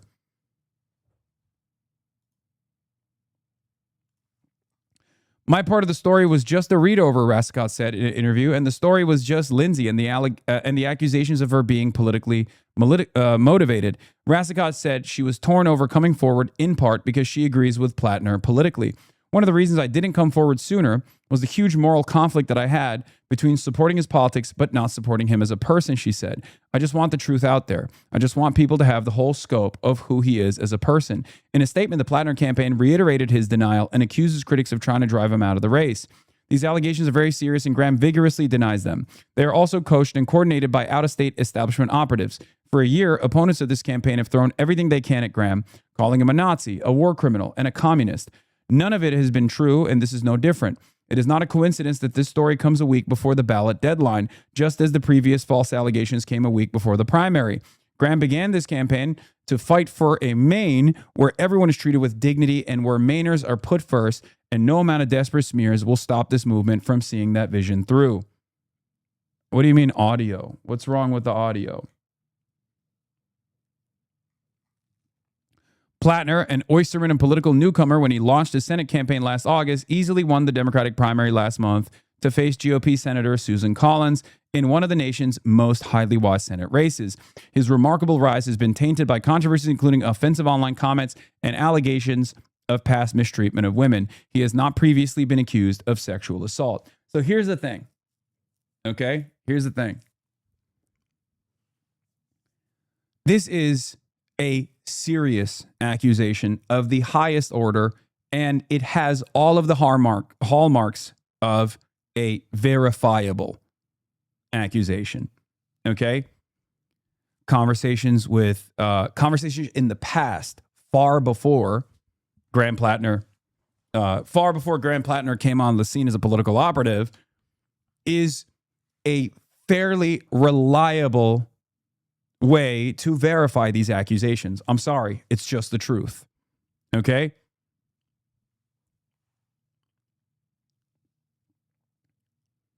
Like, as you guys know, my policy on this is, believe women doesn't mean reflexively assume that all women are incapable of telling a lie or anything. It just means, like, don't reflexively disbelieve women, right? And contemporaneous communications is huge, especially if they are before he was in politics. Exactly. Central Committee is correct on this. It's a huge part of this. Okay.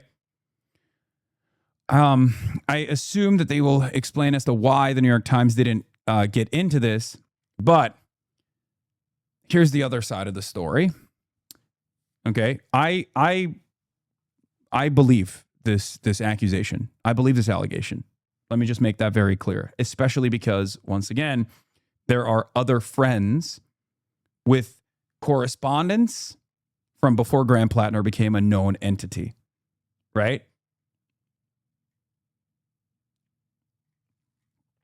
That's very important because you're not actively seeking to rat fuck a person if that person is not a political operative at all, right? Like, that's a random oyster fisherman. Okay. He's a random oyster fisherman at that point in fucking Maine. The timing of this, on the other hand, is once again fucked up. The timing of the drop is in the column of rat fucking, but the accusations are certainly real. Okay? Do with that information what you will, but the accusations, they are as credible as it is going to get. Okay? Unless the correspondence between Rassicot and her friend is not from back then, or the other partner that Rassicot had, which I have no reason to believe that that's the case, for the record. Okay, it still ultimately lends itself to a verifiable and credible accusation. Both the therapist and the friend refused to comment. This needs receipts. So let's continue. Is this rat fucking if they're giving him time to drop out, I guess? Well, we'll get into that in a second. The Iraq and Afghanistan war veteran has linked some of his behavior to mental health struggles and alcohol abuse, but he says he's changed and has denied previous claims that he was abusive to women. Rassicot told Politico she connected with Plattner on the dating app Bumble in 2019 and had consensual relations with him prior to the night he allegedly assaulted her. That night in late 2021, she said she had exchanged text messages with him and told him not to come over, saying she wasn't in the mood for company. Later that evening, she said she realized when he heard a sound on the stairs that he had let himself into her house, which was unlocked. Plattner came up the stairs, Rassicot said, to where she was on a couch. He got on top of her, kept grabbing her, she said, while she repeatedly told him to stop and that she wasn't interested. Rassicot said she smelled of alcohol in his breath and believed he was almost blackout drunk because Plattner kept ignoring her protests and continued to grab her after knocking over an antique sewing kit, spilling small needles everywhere. I'd been telling him these words, no, don't, she recalled. And the look on his face, realizing what was happening, I just realized that, like, I'm in a situation where there's no consent here, she said. Rassicot said she tried to separate herself from Plattner by telling him she couldn't be in that room anymore, after which he followed her to the bedroom and had sex with her against her will. She said she said he also ejaculated inside of her despite her telling him not to, as she was not using birth control at the time. Oof. Oh, that's brutal. She went to clean herself up, she said, and when she returned, Plattner had fallen asleep. She contemplated waking him up to kick him out, but worried he could hurt someone driving in the state that he was in. The following morning, she said Plattner tried to put his arm around her and she pushed him away. She said she asked him whether he remembered what had happened the previous night. According to Rassicot, Plattner said he didn't remember. Rassicot said she told him to leave and never contact her again. Rassicot said she waited several weeks until she got her period to ensure she wasn't pregnant, then sent Plattner a private message on Instagram saying that the encounter was not consensual and she did not want to hear from him ever again. Rassicot had no further contact with him after that, she said. Rassicot said she later deleted all of her text and social media correspondence with Plattner as she tried to move on from the assault, and said she has not been able to recover the Instagram messages she sent him about the incident. In the weeks after the alleged assault, Rassicot says she considered going to the police but struggled with shock and confusion about what had happened to her and did not file a police report. Even as time passed, she said she felt uncomfortable potentially telling a police officer about such a personal experience and feared retaliation from Plattner. At first, she confided only in her therapist, who she continues to see.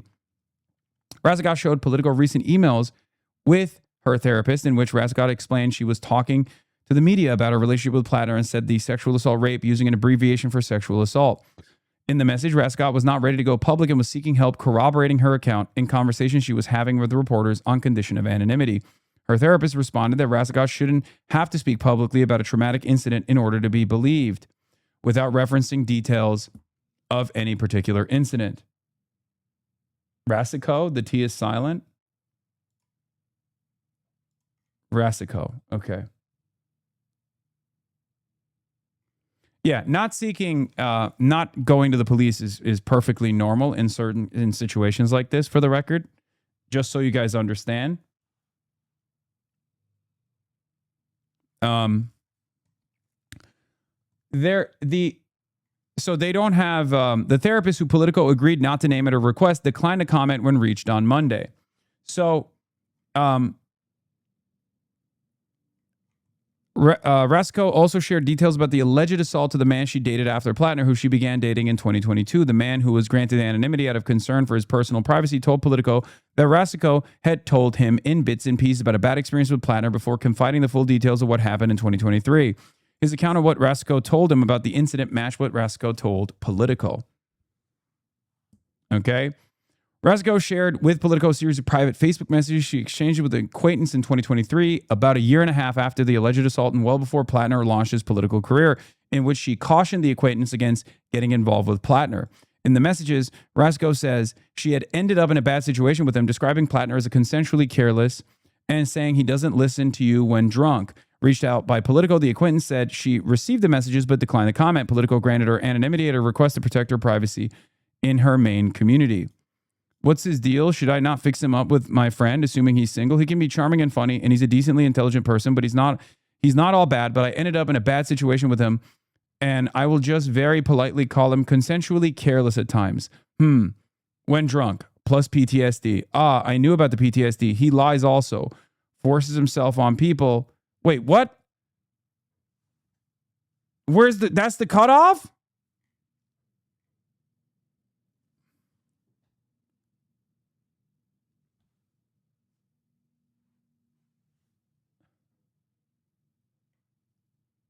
There's more. Click the arrow.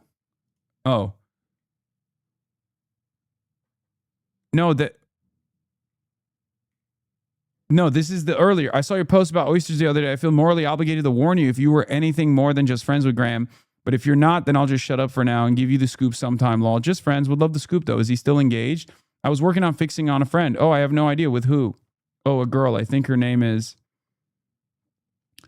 Jen from like the Rockland area. I don't know. I haven't heard of anyone. He was as of last summer that I know of, but also my timeline's a little sketch. So maybe it was the summer before, but either way, they've been on and off. But then I was told they got engaged. Yeah, COVID totally messed up my timeline for everything. What's his deal? Should I not fix him up with my friend, assuming he's single? He lies also. Okay, so here is they were out of order. I don't know why the fuck Politico put it out of order like this. God damn it. Bunch of fucking boomers, I guess. Forced himself on people.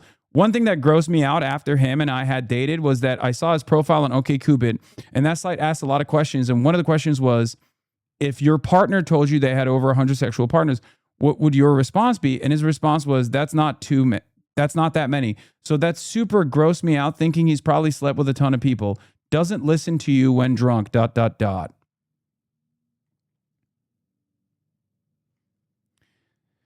Yeah.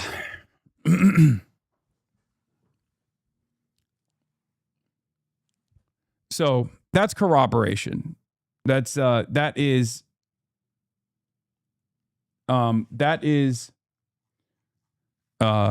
backing up her, previous assessment. But I don't know what she says. I don't know what the other lady says after this. And then I don't know what her response is afterwards. But Politico also spoke with a friend Rasko had told about the alleged assault last summer, shortly after Plattner launched his campaign. The friend, to whom Politico granted anonymity due to fear of social and professional backlash, recalled Rasko telling her about the incident, including that Plattner had been very drunk and wouldn't take no for an answer. Rasko said she was contacted by the New York Times in the spring and shared off the record that Plattner had assaulted her. She told the Times that she had some positive memories of her relationship with Plattner, but thought he did not respect women and had cut off contact with him after an incident in 2021 when Plattner had come over drunk. But the Times article stated that Rasko declined to elaborate about what had happened, only describing his behavior as reckless and unsettling. A spokesperson for the Times declined to comment. After the publication of the Times report, Rasko connected with Cheyenne Hunt, a progressive Democratic lawyer who founded the nonprofit Reckoning Action, which launched earlier this year to fight misogyny. Hunt, who had endorsed Plattner last fall, but renounced her support for him after the Times article. So I remember this.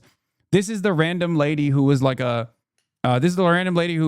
came out and was like, I hate Graham Plattner and stuff like that. And I initially thought that it was because of some potential foreign intervention.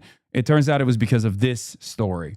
Hunt, who had endorsed Plattner last fall, renounced her support for him after the Times article, previously supported women who came forward with assault allegations against former Representative Eric Swalwell earlier this year, prompting him to drop out of the California gubernatorial primary and resign from Congress. NBC News previously reported that Hunt was working with multiple women who had past relationships with Plattner.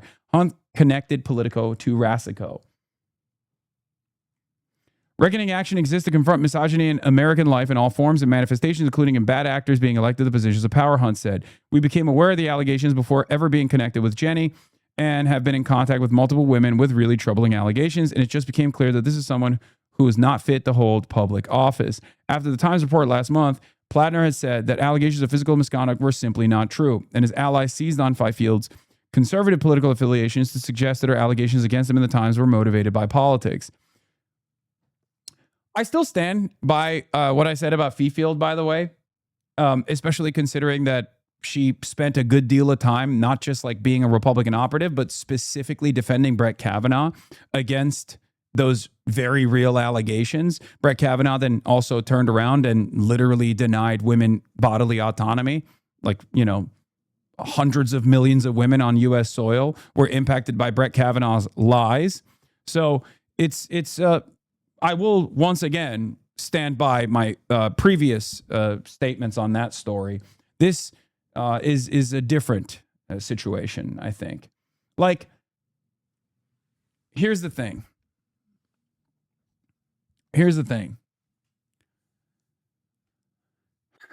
There is, I mean, this is as airtight as it's going to get as far as allegations goes, right? As far as allegations goes, this is fairly airtight, okay?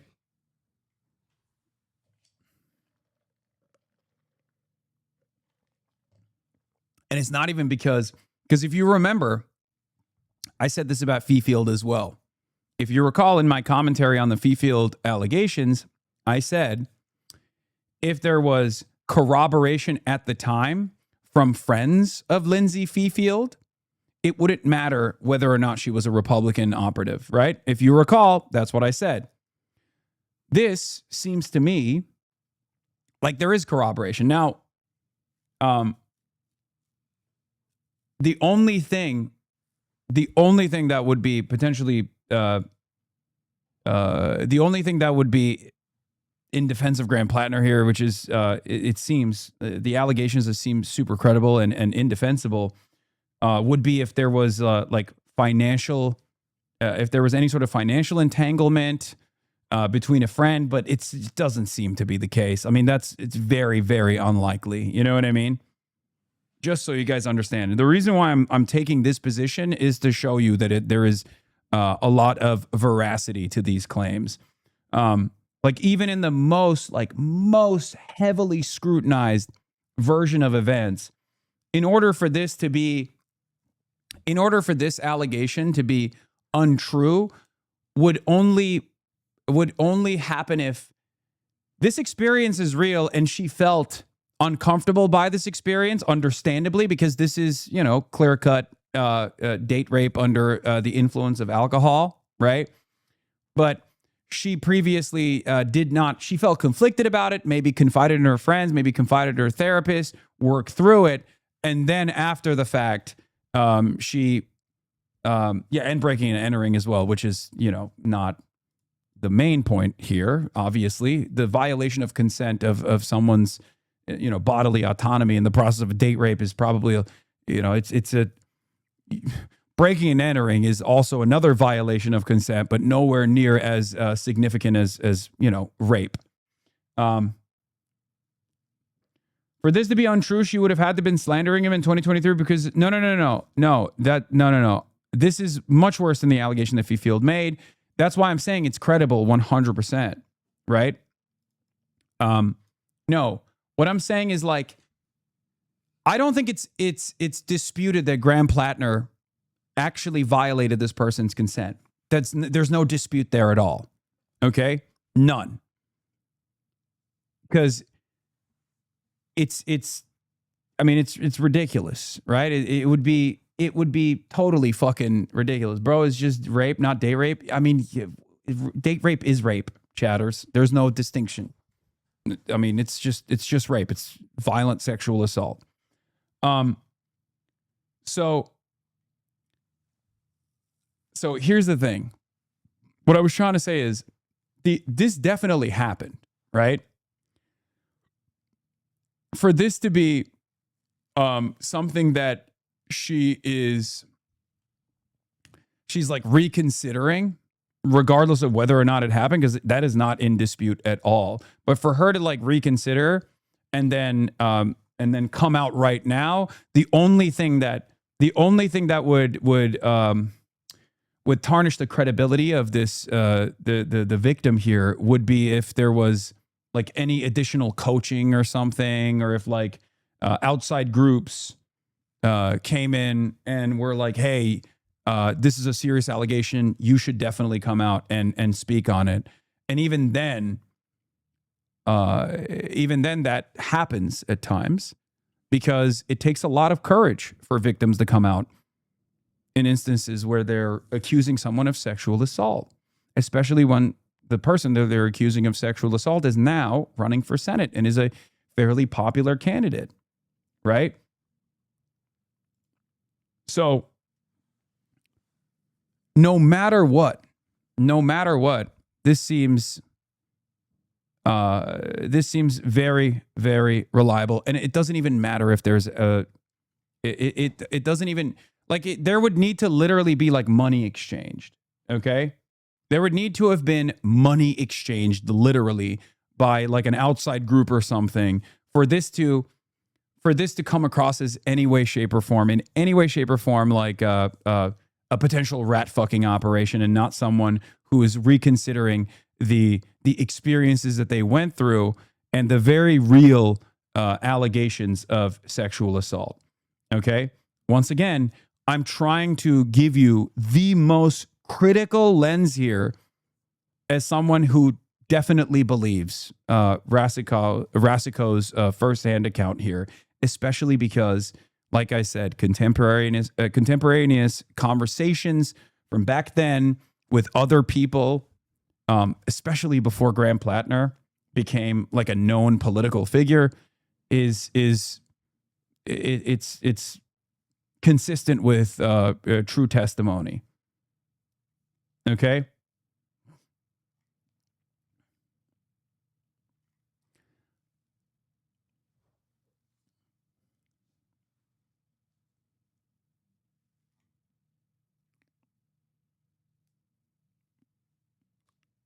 Anyway. Wow. Yeah, she even said she still agrees with his politics. Like, it's just, I mean, that doesn't even matter. Let's be real. Like, whether, guys, I need you to understand something, okay? From my perspective, I looked at Lindsay Feefield's testimony, and what did I tell you? Her politics are secondary in this, even though it was directly related to the Brett Kavanaugh situation and doing PR for Brett Kavanaugh, which obviously makes her a less credible accuser. However, the real reason, as I repeatedly told you back then, was that there was no contemporaneous conversations. There were no conversations that Lindsay Feefield had had with her friends about Graham Plattner, beyond being like, oh yeah, he's a bit of a rough shot. He's a bit of a rough guy. There was never something as clear cut as Lindsay Feefield confiding in a friend, or confiding in a new partner, or going to therapy. Like, there was no secondhand testimony that you could go to. And I said at the time, if there was, that would mean that this is a credible accusation regardless. If there was at the time a credible accusation, regardless of her, background as a political operative, that would be a credible accusation nonetheless.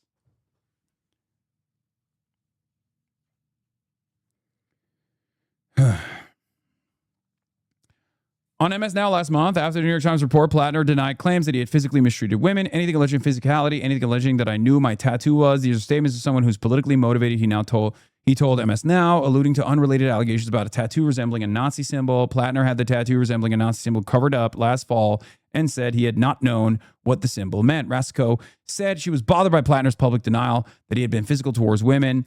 I know that he's capable of putting his hands on women, she said, so I don't believe that to be the truth.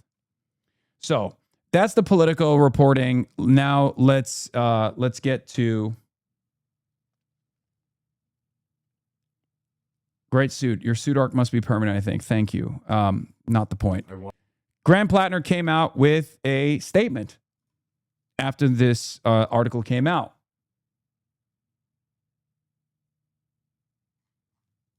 I wanted to directly address the troubling, serious, and false allegations against me. Any accusation of non-consensual behavior is categorically false. Over the last 10 months, I have been deeply humbled by the faith Mainers have put in me. You have welcomed me into your homes, into your places of work, into your restaurants, into your houses of worship. You have shown that a different kind of politics, one that puts the interests of people over corporations, is not just possible, but is inevitable. This movement we have built. What is this? When did you / what made you change your stance on this after the news broke a few weeks ago, during which you downplayed it? Did you read the Politico article where the victim literally said she did not feel comfortable revealing the full extent of Graham Plattner's actions? You know, this is an entirely new article. This is the same victim with actual allegations. I did not yet. So why did you come in here with this assessment then? Are you okay?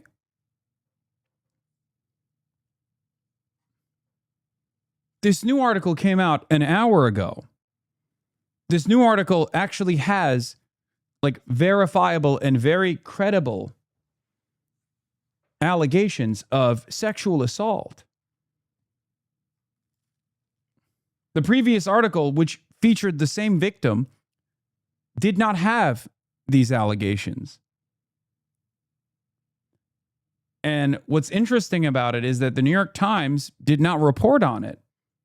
It was a choice that she had made. From what I understand, there's going to be a story beyond the choices that the media made. New York Times simply called it unsettling behavior. That was Rasico's statement on the record. Very different. Unsettling behavior can be a wide range of things. Lots of centrists blaming you today for Graham Plattner. Out of all of the crop of left populist candidates, Graham Plattner is the one left populist candidate that I have not done any campaigning with. It's the one left populist candidate that I have shown scrutiny towards at times. Incredible.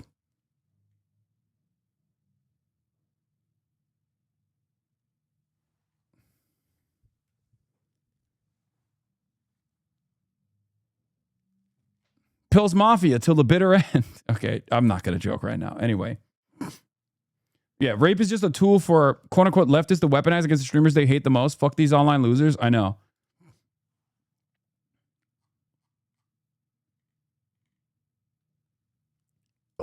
The largest volunteer base in the history of Maine politics. The hundreds of thousands of grassroots donors and the supporters across the ideological spectrum.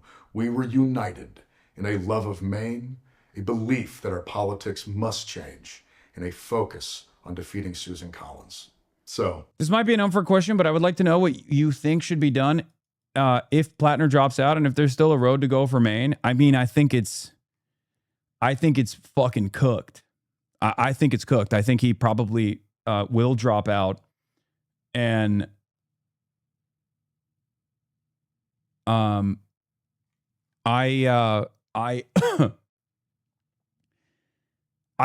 don't know what else to fucking say about it other than holy shit, Susan Collins. I mean, talk about a person that just, this video is like 95% pablum, by the way, just so you know. Yeah, I mean, he fucking came out of the gate swinging with the denial. If Plattner drops out, his hardcore supporters will be insanely pissed and Collins will absolutely win. Any replacement will be seen as an establishment stooge. Yeah, if Plattner drops out, it has to be a fucking has to be a commie. Chris Rabb being skeptical when questioned about Plattner a few weeks ago is just so justified right now. AOC staying away from the Graham Plattner campaign comes across as, fairly, it just looks very different in hindsight. Yeah, I mean, he had a lot of red flags that I also pointed to. This is beyond red flags, though. This is irredeemable. I said it even back then. I said it even before the New York Times report came out, where I said, like, look, if there's sexual assault, and it's over, it's fucking irredeemable. It's unacceptable. And it's true. It remains to be the case.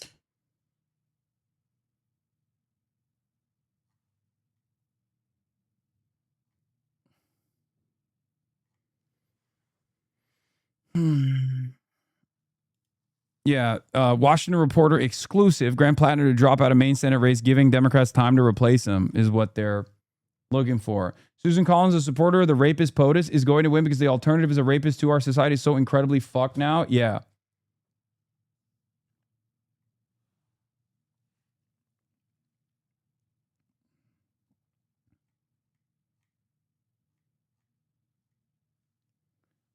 Yeah, I mean, this is a clear cut. This is not like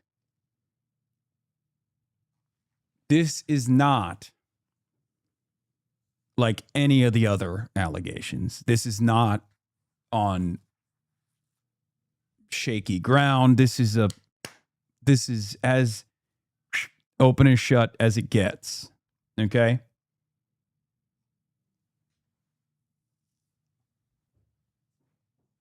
Apologize to everyone who's been warning you about Graham Plattner from the beginning, you performative coward. Yeah, okay, dude. Regardless of the inaccuracy of the reporting, but mindful of the political reality it will inflict, we are taking the time to reflect on the best path forward for the state that I love, the people. I love when, what's funny?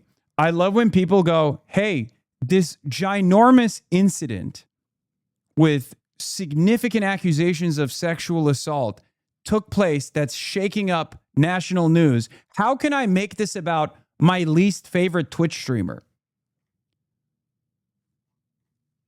Are you okay? How are you any different than the fucking weirdo Epstein fans who literally saw October 7 and then watched as Israel started bombing Gaza, immediately killing more people than October 7, and went to work to be like, this is our opportunity to make sure that we compile every single thing that Hasan says so we can make this a national story later down the line. If you see, incidents taking place of national consequence and your first thought is, how do I make this about a fucking Twitch streamer? You're not going to make it. Shut the fuck up.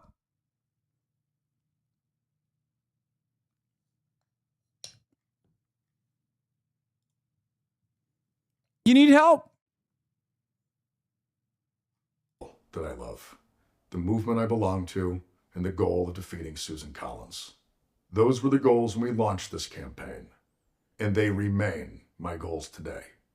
On June 9th, 154,058 Mainers, the most in primary history, voted to reject a broken politics beholden to Washington and the donor class.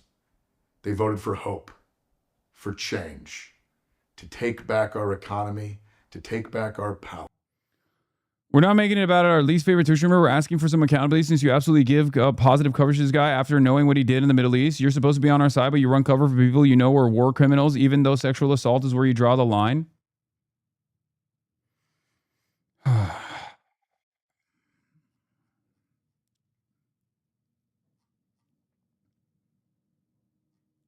I'm gonna move on from this. Okay? Please shut the fuck up. Please. And to take back our Senate seat. Throughout it all, you never turned your back on me, and I will not turn my back on you now. Every one of you deserves to see that vision come to fruition and see Susan Collins defeated. And we will use every tool at our disposal to do so. As Maine goes, so goes the nation.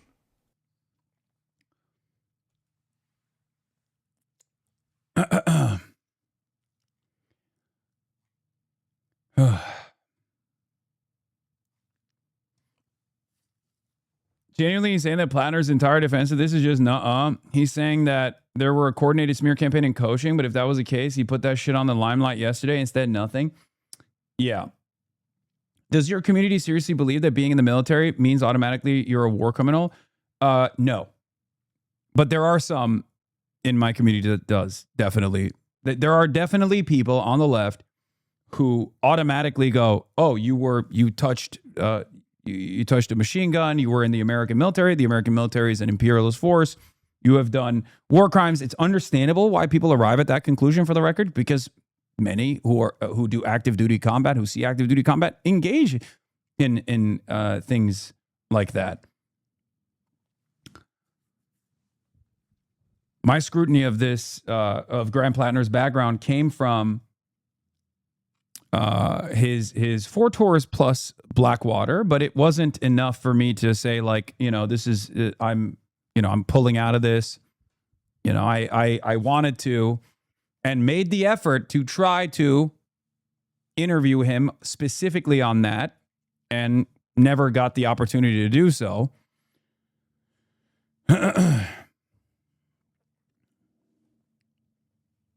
For the record, they were very dodgy about.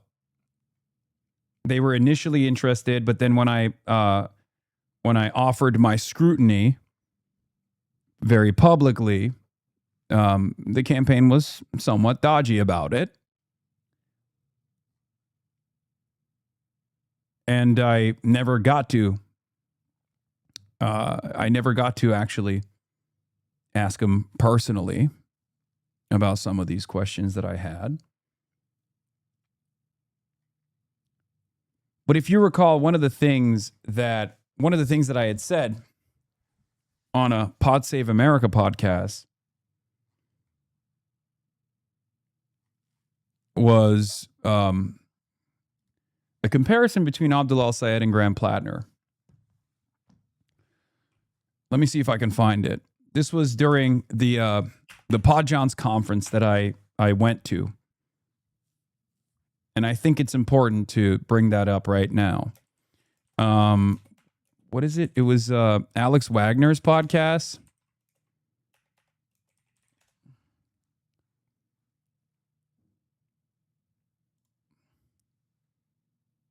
Hi, everyone. On election night last Tuesday, Yeah. Let me see if I can find it from the transcript. Wait, how do you fucking look at the transcript? Oh, here.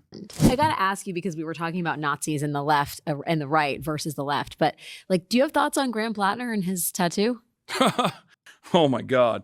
I don't even know where to begin with that one. So, Graham Plattner is a very unique case, at least from my perspective, because he is a through and through Bernie-crat, right? Like, he is a Bernie hand-selected pick who was running for office, and right out of the gates, he was like, I'm anti-Israel. I don't think we should be giving weapons to Israel. I don't think we should be doing anything with Israel if they're going to continue doing a genocide, right? Like, and that was a unique position. And then on top of that, he was pro-Medicare for all and numerous other Bernie-style positions. And what was interesting to me about that whole saga is that in spite of him being like very obviously a grunt force, machine gunner for the Marines, which are sometimes known as crayon eaters for good reason, he went on. What the fuck is going on? Did I just get botted?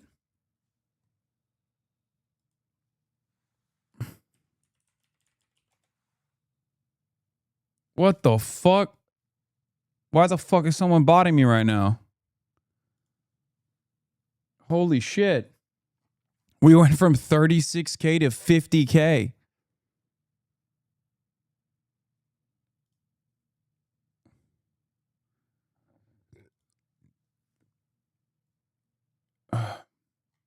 Shore leaving Croatia and split and got the most obvious Nazi tattoo, the third most common Nazi symbol, a Totenkopf, on his chest.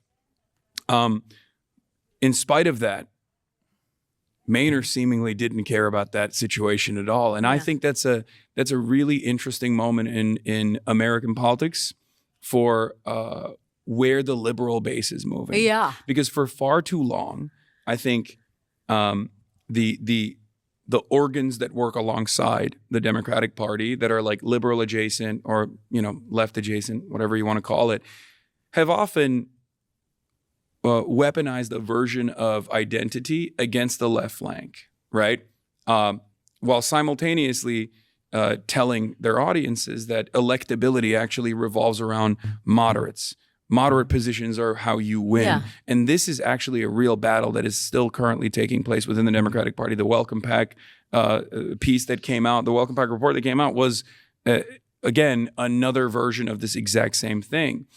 And I don't think liberals are responding to that electability argument, or rather, I think they think now, after failure from the moderates, especially the second failure against Donald Trump, again, an incompetent, monstrous fascist, they realize like, no, maybe the left flank, left populist position is the actual electability argument. And maybe we were deluded. Well, but like, okay, so they're giving a lot of grace to Graham Plattner is what I'm saying. And I think Graham Plattner has handled it basically as well as you can, which is another model of how the left can understand people's flaws and how you can own the mistakes you made in life and how they made you who you are today and arguably a better person. But like, just like, as you say, one of the top 3 Nazi tattoos, like, is that not fucked up? Like, what? No, I think it is. I mean, what? So, I think like, it's are not liberals just becoming more okay with that? And like, is that a problem? So I don't know. there's 2 things that I think about in that regard. I think that we'll see, because we saw it with Zohran Mamdani, right? Yeah, like, and I want to talk to you about a lot of liberals were very forgiving of like the faucet of misinformation and angry lines of attack that were completely, in my opinion, unjustifiable and outright racist at times. Like the notion that he is like a scary anti-Semite is honestly an incredibly permissible form of bigotry, like institutionally permissible form of bigotry. The assumption that like he's gonna be anti-Semitic, he's anti-Israel, he's Muslim, come on. Like, and these are very real fears. Like, we don't treat white supremacy in that same vein. Like if someone were to say, as a white Christian, as many have, right? I think like desegregation is a real problem. I think that I don't want my children to live in a racial jungle. We would be like, okay, that's your problem. Like, you need to deal with that on your own. But in this circumstance, because, Jews are also a marginalized identity in the United States of America, and there is a lot of historic violence towards Jewish people on the virtue of being Jewish, that there is this conversation that takes place where we place a lot of emphasis on whether or not there's this like broad majority of Jewish people that are truly terrified of Zohran Mamdani because he's seemingly or considered to be anti-Semitic. And I think that's genuinely a racist position to apply to someone like Zohran Mamdani. I think it's ridiculous. He's done nothing and said nothing that is even remotely anti-Semitic. And yet he staked out a position on Gaza that is comports, that is not in favor of what Israel is doing, but that does not mean he is an anti-Semite. And here, I'll give you an example. Sometimes I like to think about it as like, if Zohran was like a white Christian guy or a Jewish guy, and he was saying that, would these arguments stick? Yeah. Would there be this much? I mean, look at Graham Plattner. He's a fucking totem pov tattoo. This is what I'm saying. And even then, people are like not even making that argument, right? Give him a pass. So my point is like, that is institutionalized Islamophobia. There's a big part of it. I don't like to talk about it too much because it's like a lot of people tap out when they hear that and they're like, I don't want to hear this. Oh, whatever. Here we go again. But the reason why I'm saying it here is that like we shall see if the liberals are more forgiving of guys like Graham Plattner because he's a white dude and they think that is like the primary version of electability for liberals in general? Yeah. Or is it because he came out of the gate swinging with very leftist, like left flank policies, and that's the reason why they're forgiving of him? And I think the contest I'm paying close attention to is ABDULxSTEVENS, a person who has none of the red flags whatsoever, another person that basically has an infallible reputation and has actually more experience in politics as well. He's run for the governors. He failed to defeat. I think it was Whitmer that he failed to defeat on a Medicare for All campaign, and he is the real deal, right? And he's also another early Bernie pick. He's also anti-Zionist. We shall see if liberals are just as forgiving of a brown guy that is running on a very similar campaign to Graham Plattner without the tattoo. Yeah, without the Nazi tattoo, but he's a brown guy. Does that mean that it's like scarier? My point is a white dude with a Nazi tattoo. I think we know the answer, don't we? Well, I think we know the answer. No, I don't. As a brown person, I think I know the answer. No, I think that's defeatist, and that's I don't abide by that. I recognize that there's a hurdle, right? There's a hurdle. There's a higher threshold, but you can climb it, and you can make up for that higher threshold by instilling messaging discipline and then not stepping on any landmines to the best of your ability, and also just. Are you proud of yourself for supporting an unrepentant mass murdering rapist? Did you just not watch the video? Did you not hear the words that I literally, even back then, focusing on over and over again. This is November 13th, 2025, before many of you knew even who Abdul was or were barely learning about Graham Plattner, where I say, look, this guy has a lot of red flags, okay? But liberals are seemingly very forgiving of his red flags. Is that because of the populist messaging, or is that because he's a grunt force guy who is, thinking like a woke but acting like a chud, walking like a chud, thinking like a woke? Turns out he wasn't just thinking like a woke either. He was also thinking like a chud.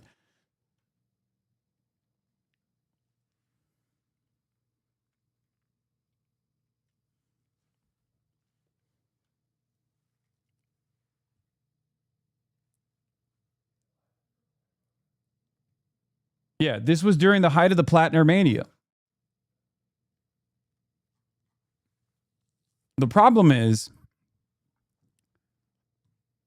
people will now try to utilize the Graham Plattner allegations to imply that like all Bernie Krats are this way. Okay? To imply that all Bernie Krats are like this. Stop acting like you weren't falling for him too. I mean, I told you honestly and sincerely, given the information that was readily available at the time, that regardless of my scrutiny, that he was a far better candidate than Janet Mills, who was pro-Israel, and a far better candidate than Susan Collins. Okay? Which is true. What are we talking about?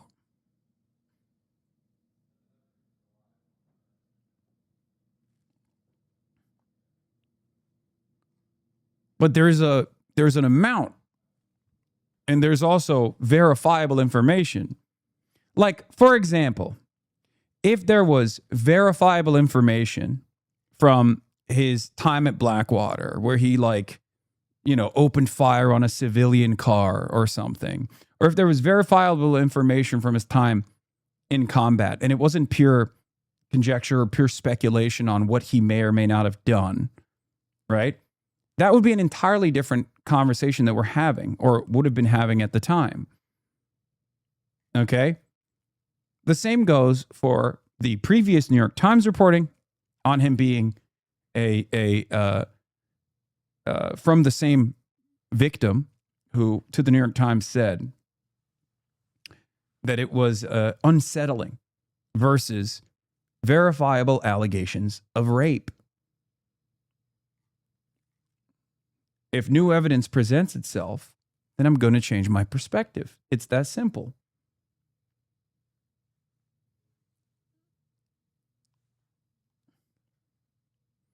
Is it possible we see Maine voters shrug it off like before? No. No, I don't think so. Especially because it comes with a faucet of red flags and heightened tensions from before. I don't think all of those previous allegations actually. I don't think those previous allegations actually make this situation less credible. I think it makes it more credible. It lends credence to the previous allegations all of a sudden, because this is not just a random accusation with no additional evidence. This is a clear-cut instance of verifiable sexual assault allegations. It's completely irredeemable.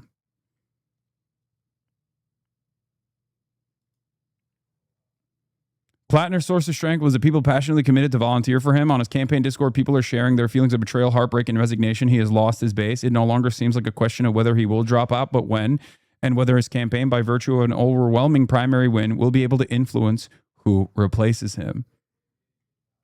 Yeah.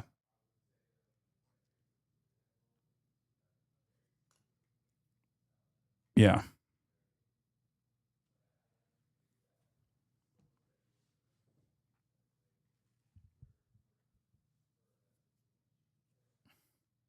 I would go so far as to say that the timing of this is maybe not even potentially a rat fucking, but instead the timing of this is most likely so that there's an opportunity to swap out the candidate for the Democrats. Like it lends even further credence to the fact that one of the accusers, the victim, Rasico, was someone who clearly is both wronged by Graham Plattner, but was conflicted on revealing this information because there was like this higher priority in her mind that while she wanted to warn people about him, at the same time was worried about both the impact that might have on her well-being, because when this happens, when things like this happen, obviously no one believes you, people attack you. Graham Plattner was a very popular person at this point, like a person that has a lot of followers and a lot of fans. They're all going to come after you. You're worried about that. And then there's an even larger weight on your shoulders where you feel like you are now like in control over the Democratic Senate majority. Like, think about that.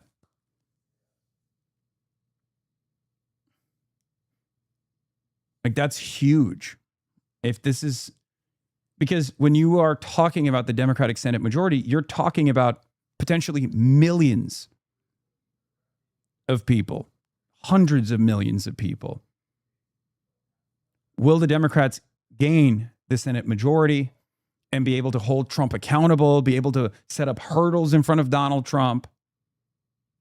Like, that's a huge ordeal. That's why I was so critical of Jake Auchincloss for casting aside the Senate majority because he was worried about Graham Plattner's perspective on Israel. It was fucking ridiculous at the time, right?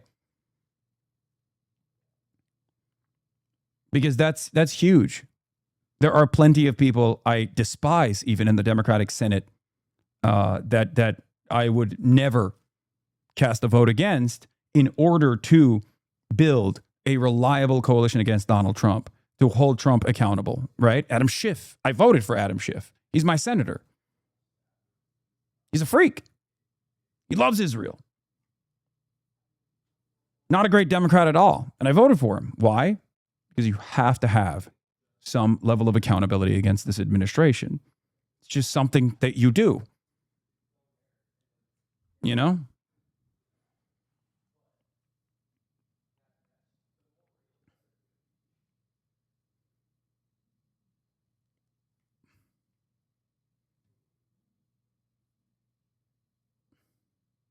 Being part of the military is a red line, a war criminal of itself, as soldiers are actively part of the institution. The only way that can be supported is repented, and if they've renounced serving and advocate against this. Same with the IDF. Yeah. Okay, that's your standard. I have a different standard, okay? Like, no, being a part of the military is not a fucking red line, dude. And it's the same for IDF as well. I've already said this. It's entirely dependent on how you maneuver this landscape, okay? Yes, I get it, dude. You think everyone that's a part of the American military, murdered children personally, directly. They ate the babies. I got it. Okay. If we're having a conversation about the institution in and of itself, about anti-imperialism in and of itself, it's an entirely separate conversation. I hate having this back and forth with like 8 to 11 people that maintain this supposedly quote unquote principled stance when we're having a conversation about fucking elections. Okay. Please. Please. This is a totally separate conversation. Okay. You're brilliant. You're morally righteous. You're pure. The best possible candidate is someone who, the best possible candidate is always and forever going to be an art history PhD that went and worked at Starbucks and has your background. Suspiciously is identical to your lived experience. We got it. Someone who has spent most of their time reading theory. It's no person who has ever been a part of the American military is ever redeemable. You got it. Thank you.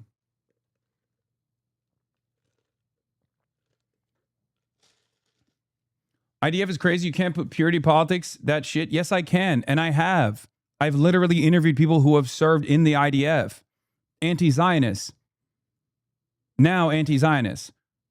And you have too. You just don't know it. Okay. If you've ever read, for example, any Israeli new historian, with the exception of Benny Morris, you have read the works of prominent anti-Zionists who served in the fucking Israeli occupying forces. Shut the fuck up. Okay? Please.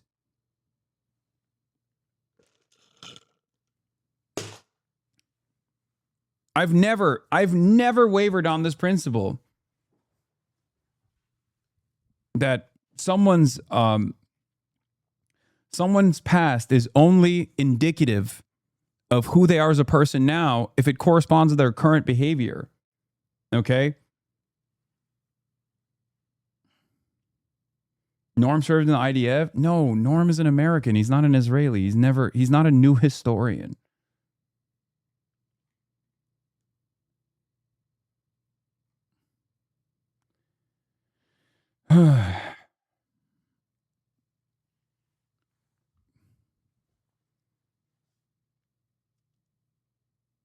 Anyway. Yes, Avi Shlaim, Ofer Kasif, who then became a conscientious objector. Initially, I believe Ofer Kasif was a paratrooper. Became a conscientious objector who refused service. Avi Shlaim is another Israeli historian who is a prominent anti-Zionist, a part of the new historians who uncovered. Take the 4K ring off your finger next time you read imperialism, you dog, says monastic servant. Which is the 4K ring? You're hallucinating. Again, if your first inclination is how do I make this about a fucking Twitch streamer, you're a moron. I guess he's talking about the cock ring.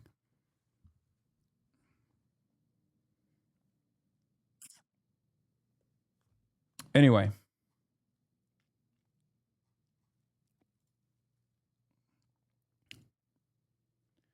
But yeah, the comparison here that I made was between Graham Plattner and Abdullah Sayed all the way back in November 2025, where I, had my skepticism, my scrutiny, and still maintained a position that he was far better than Janet Mills, given the positions that we knew.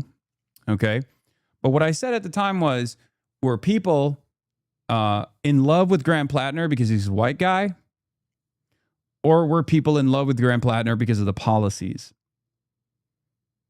That remains to be seen. Because the very same people that attack Graham Plattner, who are now feeling vindicated, are still attacking Abdullah Sayed. As a matter of fact, something very strange happened yesterday to one of my prominent haters, Sarah Longwell, who said,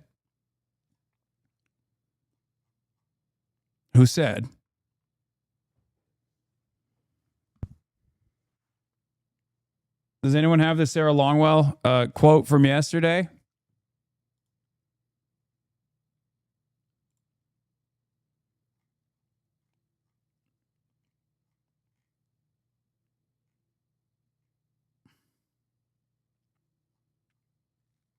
Or was it Sarah Longwell? What was it was Sarah Longwell, right? I think.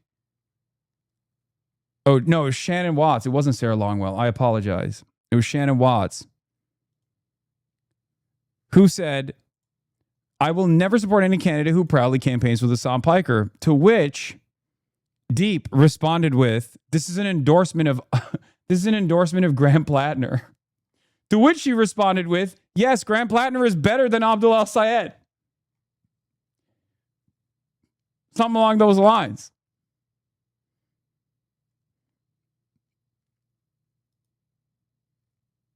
Shannon was not Abdul-Sayed. Probably the worst possible time to come out with an endorsement of Graham Plattner over Abdul-Sayed, a take that will live in infamy.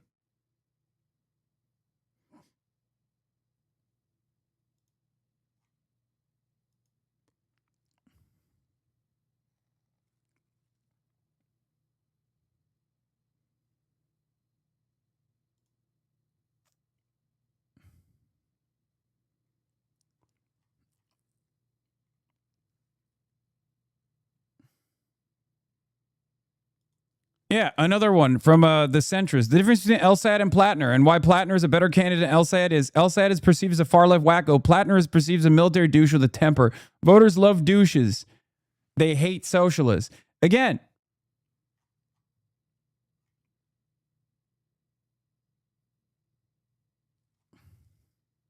this is what happens when you literally define your worldview off of opposing me on whether or not you think that a candidate, campaigning with someone like myself is indicative of their viability or not.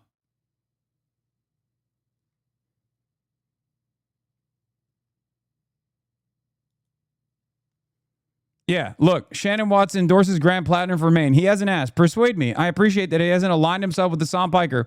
It's the one smart thing his campaign has done so far.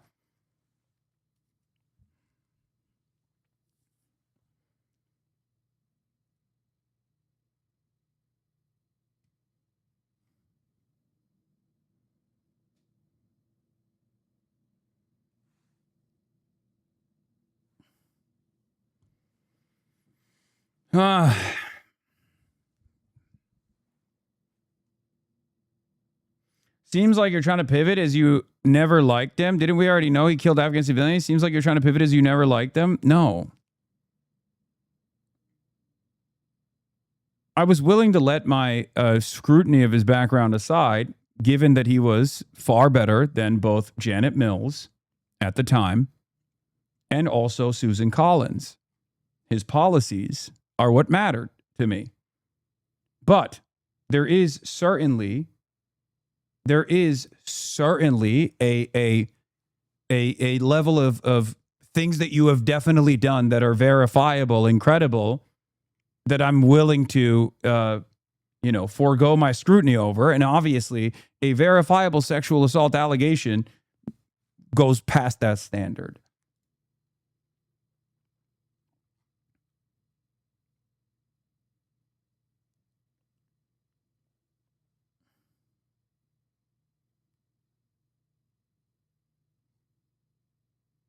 That's it.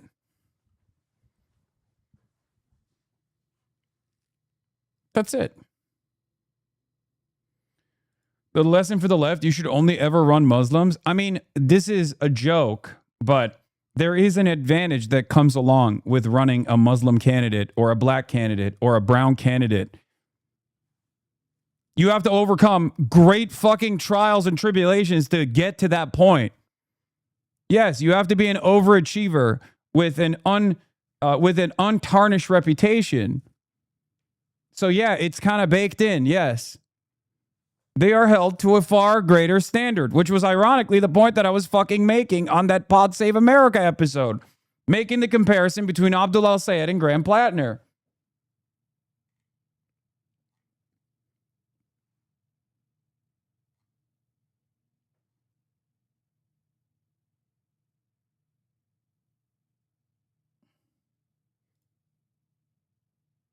What is this? Wow, I love that it has to get to sexual assault for him to not be viable. Yes, of course. What are you talking about? You think that's not a significant accusation? If there was a significant accusation that was verifiable of a fucking direct war crime, then that would also be, again, relevant. That's it.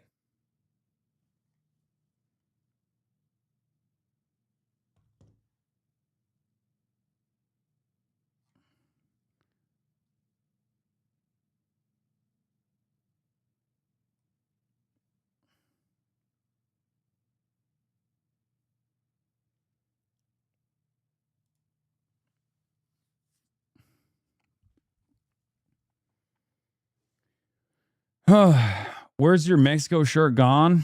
I mean, I wore it yesterday. I'll wear it again in the future.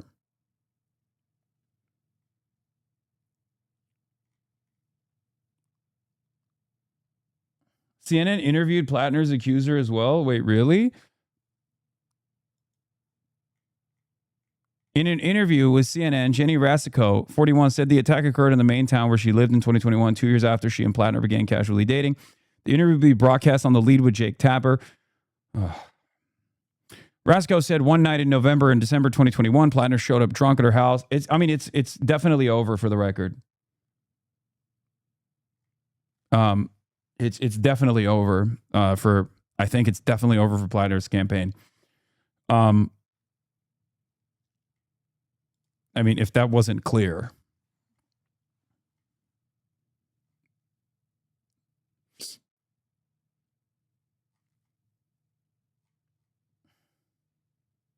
Will he still win the primary? He already won the primary.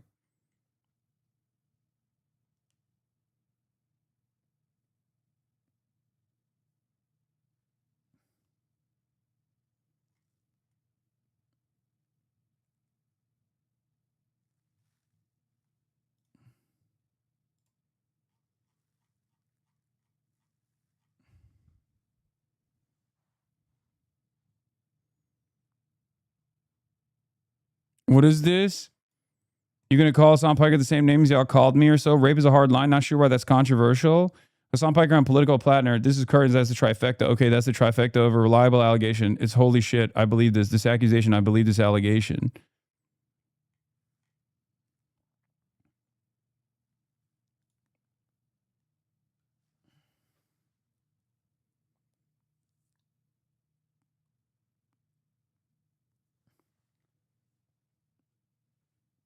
They now have a new goal since Plattner isn't fighting it. Tar Morris Katz and invalidate left-leaning political operatives. I mean, listen.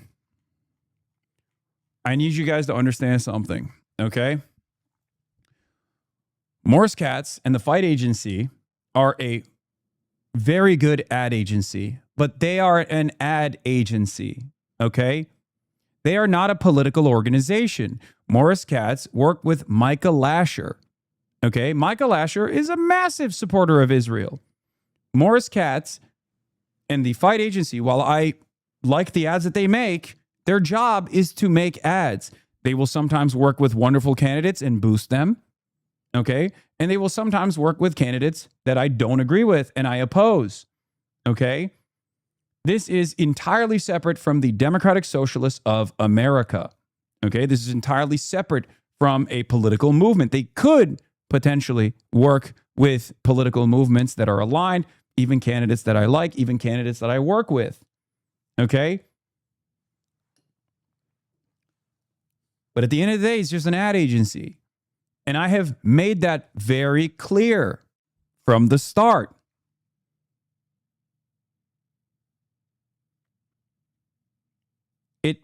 It doesn't mean anything. If anything, the person who is a movement builder that will be harmed from this association will be Bernie Sanders. Do you understand?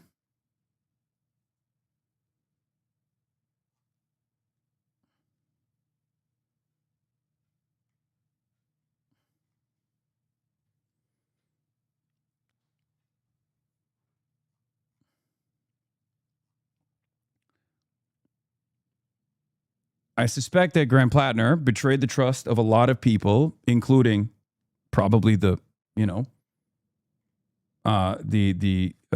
Sanders wing, Ro Khanna. Do you think Bernie knew about these before endorsing? Fuck no. Are you crazy?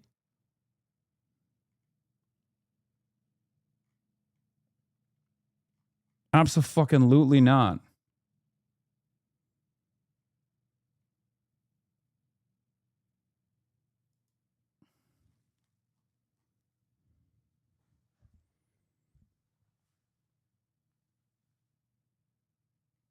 Wait, so the accusation is true?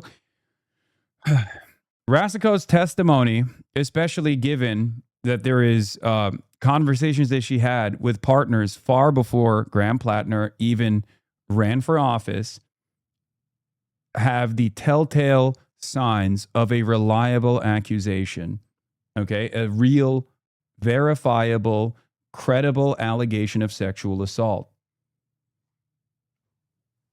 If there's corroboration, then what, like, that is, if you have corroboration, if you've talked to a therapist about it, and you have, like, any evidence that you can point to, if you've talked to a friend about it at the time, that is the hallmark of a reliable allegation. That even lends credence to other accusations. Because one of the things that we went through the Me Too era, right? Believe women does not mean women are incapable of lying. Believe women means don't reflexively disbelieve women. And there are certain things that you can look at in an accusation that lends credence to it. Okay? One of the things that you can look at in an accusation that lends credence to it would be, are there other victims?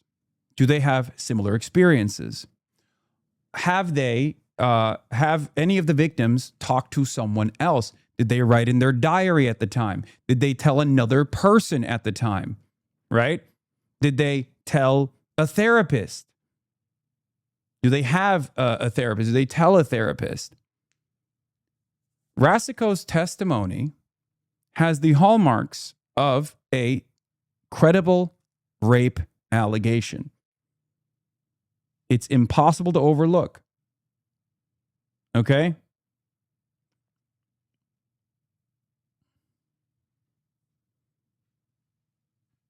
The messages of him, like him being a dog or whatever, like him fucking around, talking to other women, all of that stuff is, it shows that someone is of not the highest moral character, but that's things that, that you can add on and people can make a decision on whether or not that means that this person has the best mindset or not. But this is something beyond that.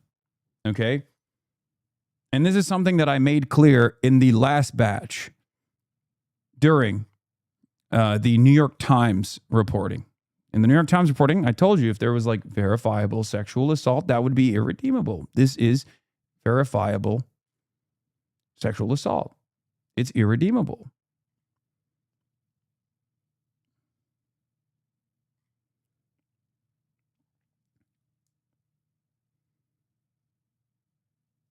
They quote you in this new Politico article. Plattner says he's taken on the time to reflect his candidacy. What did they quote me as? I didn't even give a quote to Politico, but I guess it's from the stream. This is current progressive commentator Hasan Piker said of Plattner's candidacy while reading the article of his to his Twitch audience. I believe this allegation. Fellow progressive commentator Emma Vigeland called the allegation immensely damaging while arguing that Plattner had not been fully truthful during his past scandals. The Plattner campaign insisted that nothing new was coming, and that was obviously not the truth. Just devastating, she said on X.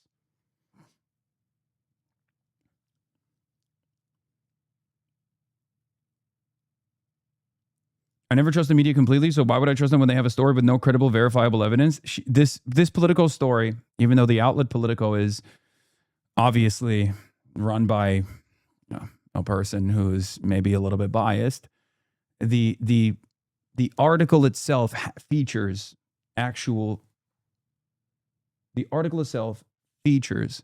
actual reliable evidence. What is this?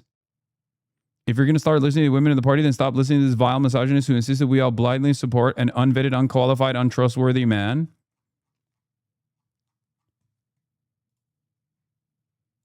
Okay, I'm going to quote retweet it and say, Shannon yesterday was saying she could support Plattner over Abdul because Plattner had not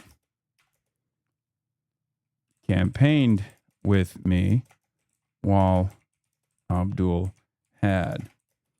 Don't try to rewrite history, Shannon.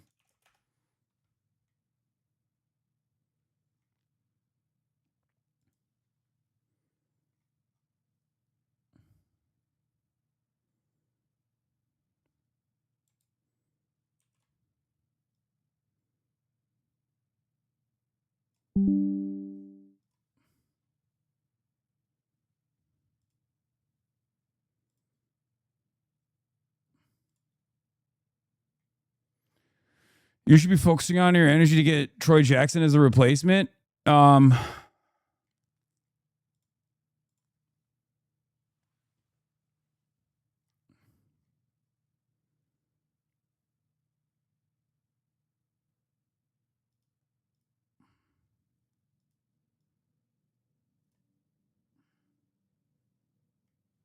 Anyway,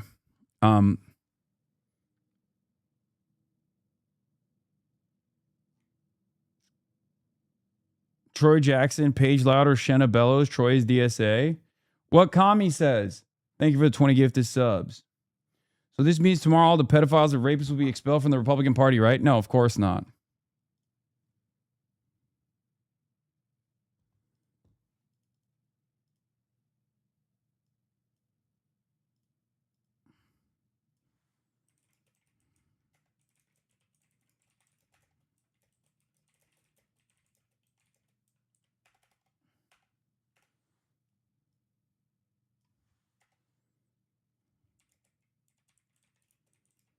That this would be a stupid metric.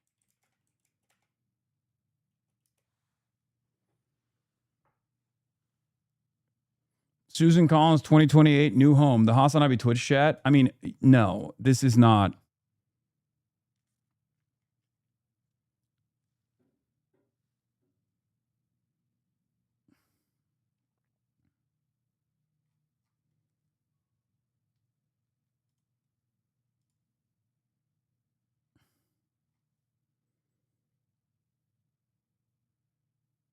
You know what? I'm not even going to fucking... Heard you sponsor this amazing video. Austinox is always right. What is this? Oh, AOC says of Grand Platinum. I haven't waded into that primary. She absolutely needs to stay 10,000 feet away from that race. Yeah, he was correct.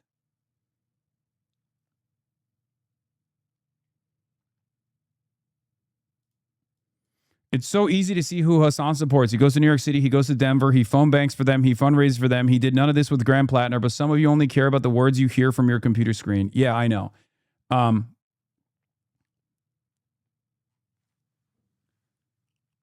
also wanted to interview Grand Platinum. I wanted to hear his own perspective in his own words early on, given the questions that I had about his background, about his perspective.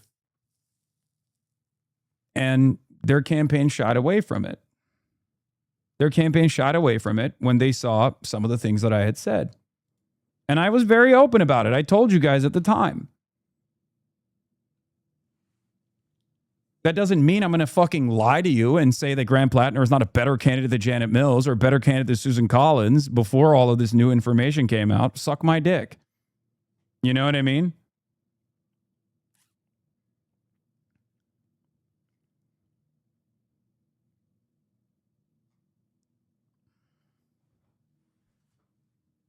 It's funny to think they considered you to be too controversial. I think part of it was because they thought that they thought that I would, you know, hound him on certain things that they consider to be a weakness on the left flank.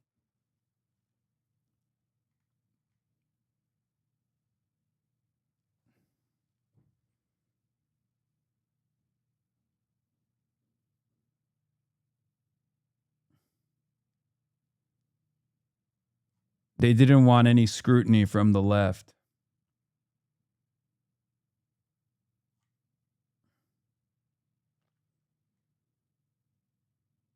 According to your Redditors, you're not a part of the left. Guys,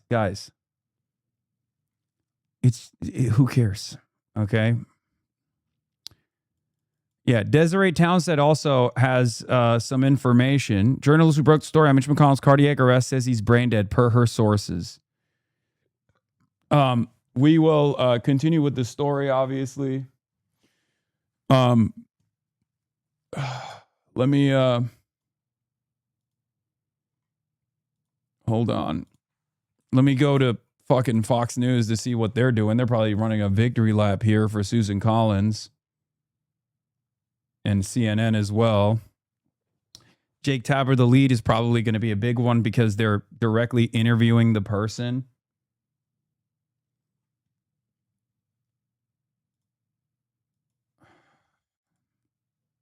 Stairlifts has the most rigorous quality. Oh, God. All right. Laura Loomer is also saying that Mitch McConnell's brain dead. I have to pee. Watch this ad for now. I'm sorry.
Bro, I had to pee so bad.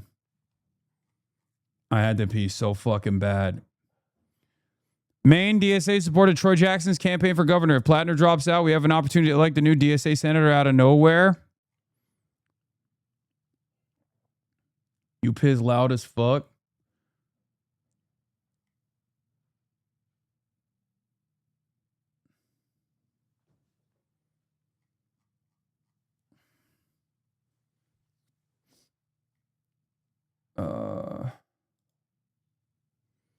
As people have said, the saving grace here is that there is a lot of Maine Dems waiting in line in the wings here who are very credible. Troy Jackson is the obvious one, but the governor candidate, Hanny Pingree, has 10 plus faves and has been leading her race by double digits.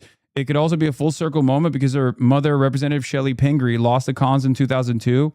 She's a very different kind of politician, to say the least, but also one who ranked choice majority of the vote in the 72% Plattner primary electorate.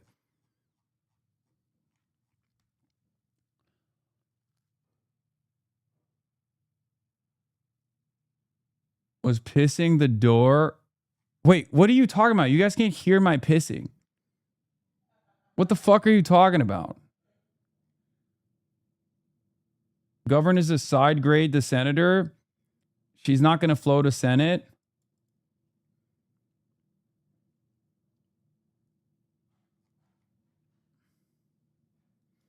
Yeah, there was a Troy Jackson, Maine U.S. Senate poll. Troy Jackson against Susan Collins at 48 to 43. But that's, I don't know how reliable that poll is.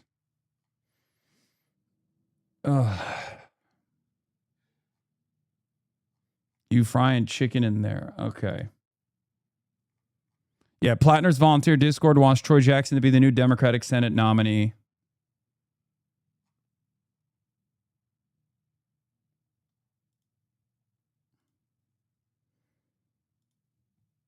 I'm surprised that they're not covering this story yet. They're just like not, it hasn't hit the airwaves. Like they're instead talking about fucking Chuck Todd whining about Trump ruining 4th of July for him. Mitch McConnell brain dead. Everyone test your Coke, please God. You're so stupid.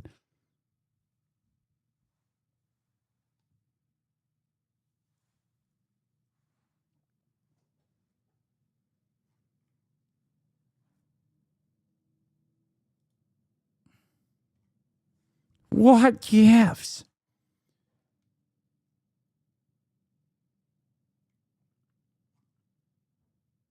What's happening with Plattner? We have no idea. Only one person can replace Graham Plattner? Okay. Sources tell me Mitch McConnell's brain is stable. Please, God. Okay.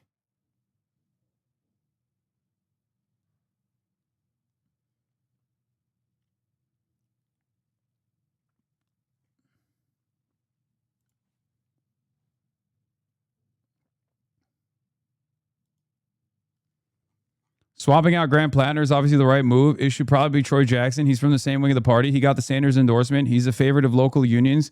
He also held down a Collins plus 35 and Trump plus 15 state Senate district. It preserves the intent of the primary electorate as much as possible, in my opinion. You can say the wind. You can see the way the wind is blowing. You kind of look like Mitch McConnell. Thank you, chatter.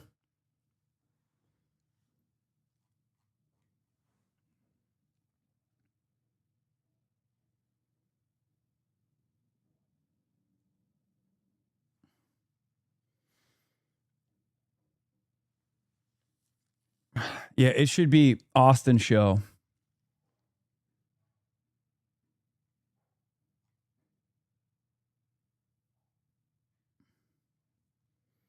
I think one of the problems with one of the problems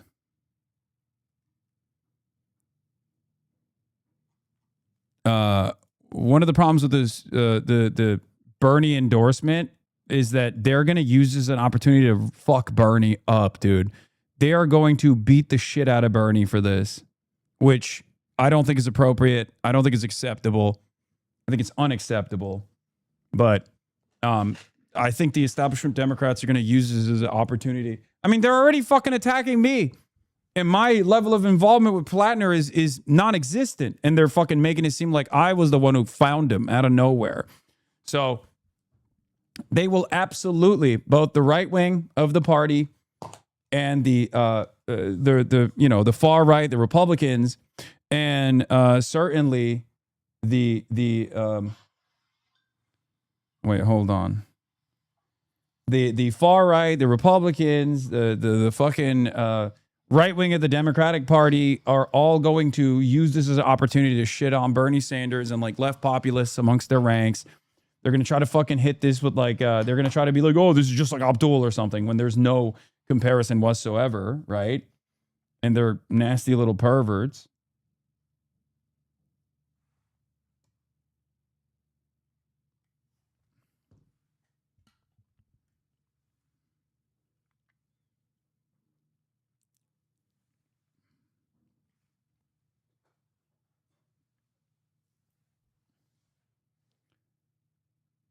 The political opportunism of establishment Democrats is so expected and gross. Yes.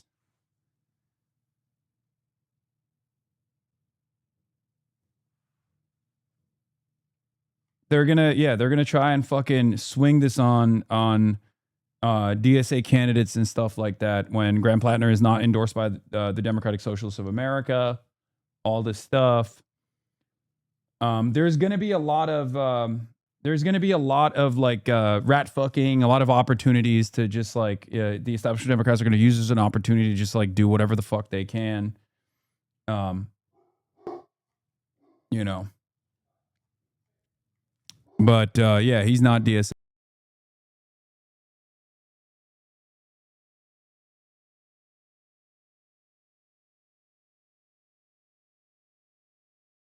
$400 million gift from a foreign government, which he will likely keep for himself at the end of his term, and about which no Republicans in Congress have any questions, apparently.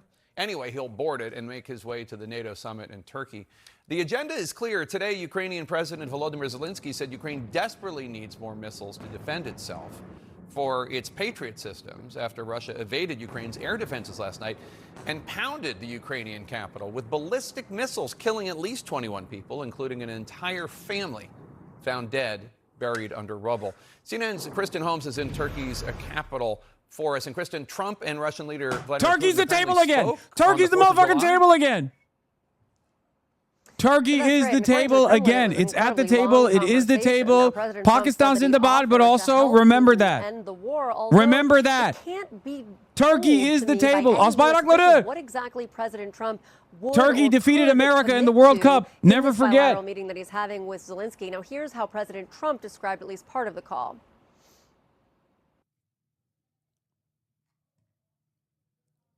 I think we're getting much closer than people realize, and President Putin wants it to end. I will tell you that very strongly. A good call. And President Zelensky actually wants it to end now. And we're going to be going to NATO, and we're going to be talking about it. And I think we're going to get it. I think we're going to get it ended.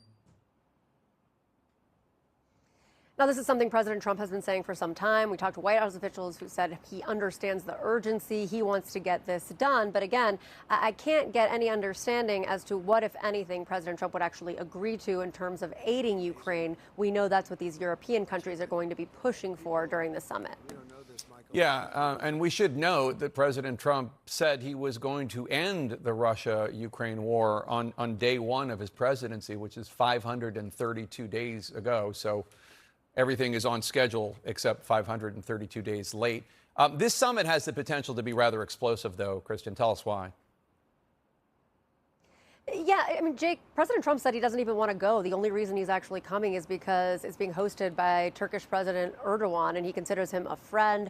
I was told that it was implied to his team by many different officials that it would be considered rude or inappropriate for him not to come. It would be kind of a shun to President Erdogan at a time when many believe that there is a good relationship between Turkey and the United States. But it's not just that. There are so many other reasons. President Trump has continued in private to angrily blast NATO, and publicly we've seen it spill out, saying they weren't there to help the United States during the war with Iran, which of course is still ongoing, but there is a ceasefire. The European leaders have pushed back, saying they weren't given any heads up that there was a war even happening. And then, of course, there Table's is in the trouble. Georgia Maloney of it all. The Israeli Prime Minister of Netanyahu asked Italy, President who Trump not to President approve the said sale of begged advanced weapon to systems take to a Turkey photo that would with them upgrade the during Turkish Air Force, according to G7. Axios. She denied that, and then he doubled down over the weekend, saying maybe he needed a restraining order against her.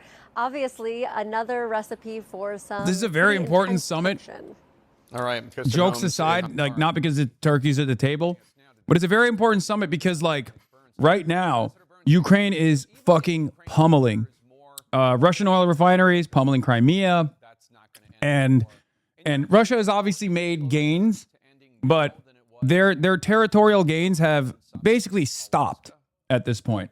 Okay, and this is an opportunity for leverage for Ukraine, where this NATO summit.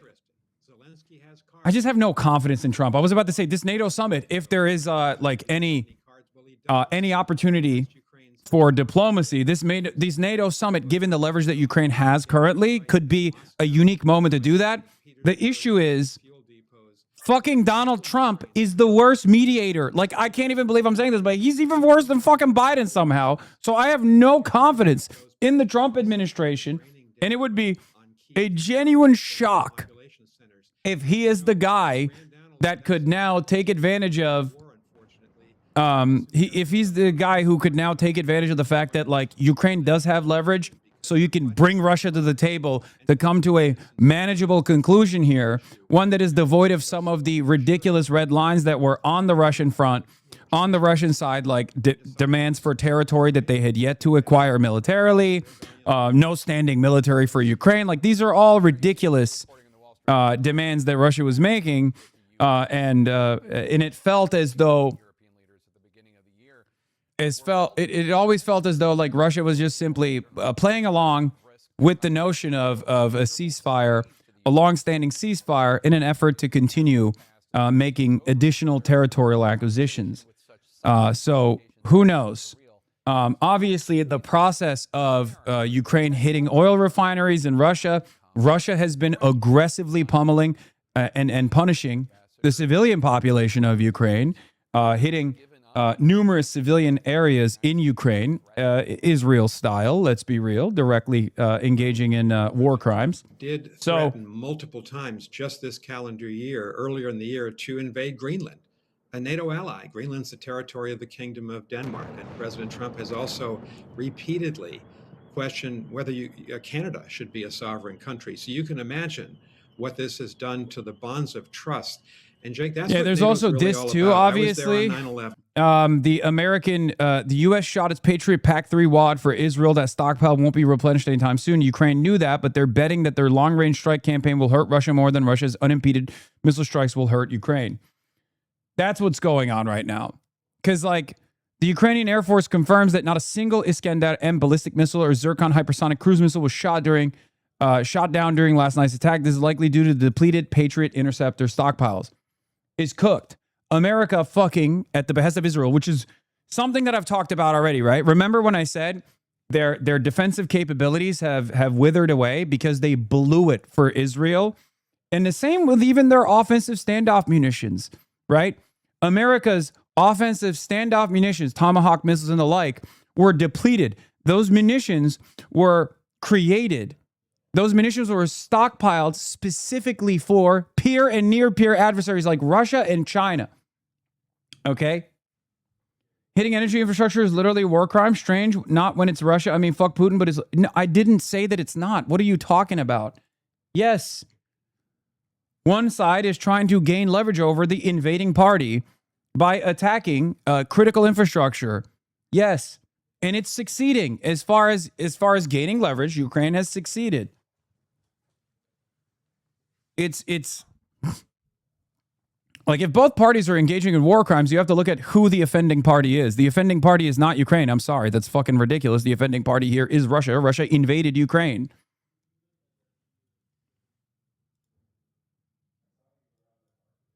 Why did you keep saying rat fuck? Did you learn that word from Jennifer and now you just love using it? Now you just love it, or what? You think I learned? Most likely. It's so aggravating. Not everything is a rat fuck. Jesus Fitzgerald Christ. You think I learned, as a political commentator, a term that has been utilized in politics since the Nixon era, from someone else? Is that what you...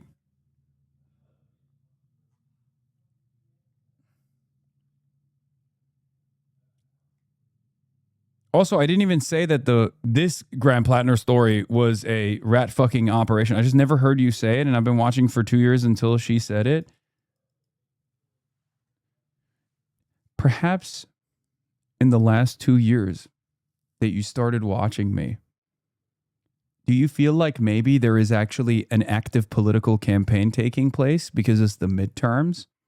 And usually you engage in rat fucking when there's an active contest? Perhaps that's the reason why, as someone who's been watching for the past 2 years now, you're hearing it for the first time ever, considering that I would not deploy this terminology when there is not a political contest taking place.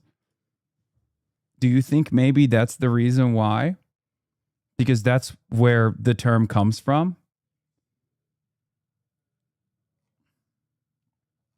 Stupidest discourse on your stream to date? Yes.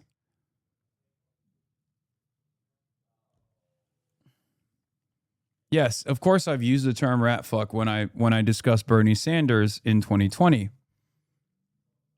which was 6 years ago.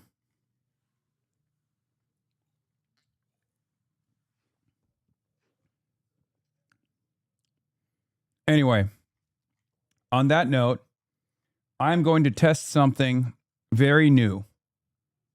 Okay? I'm going to test something very new on the broadcast. I have a guest.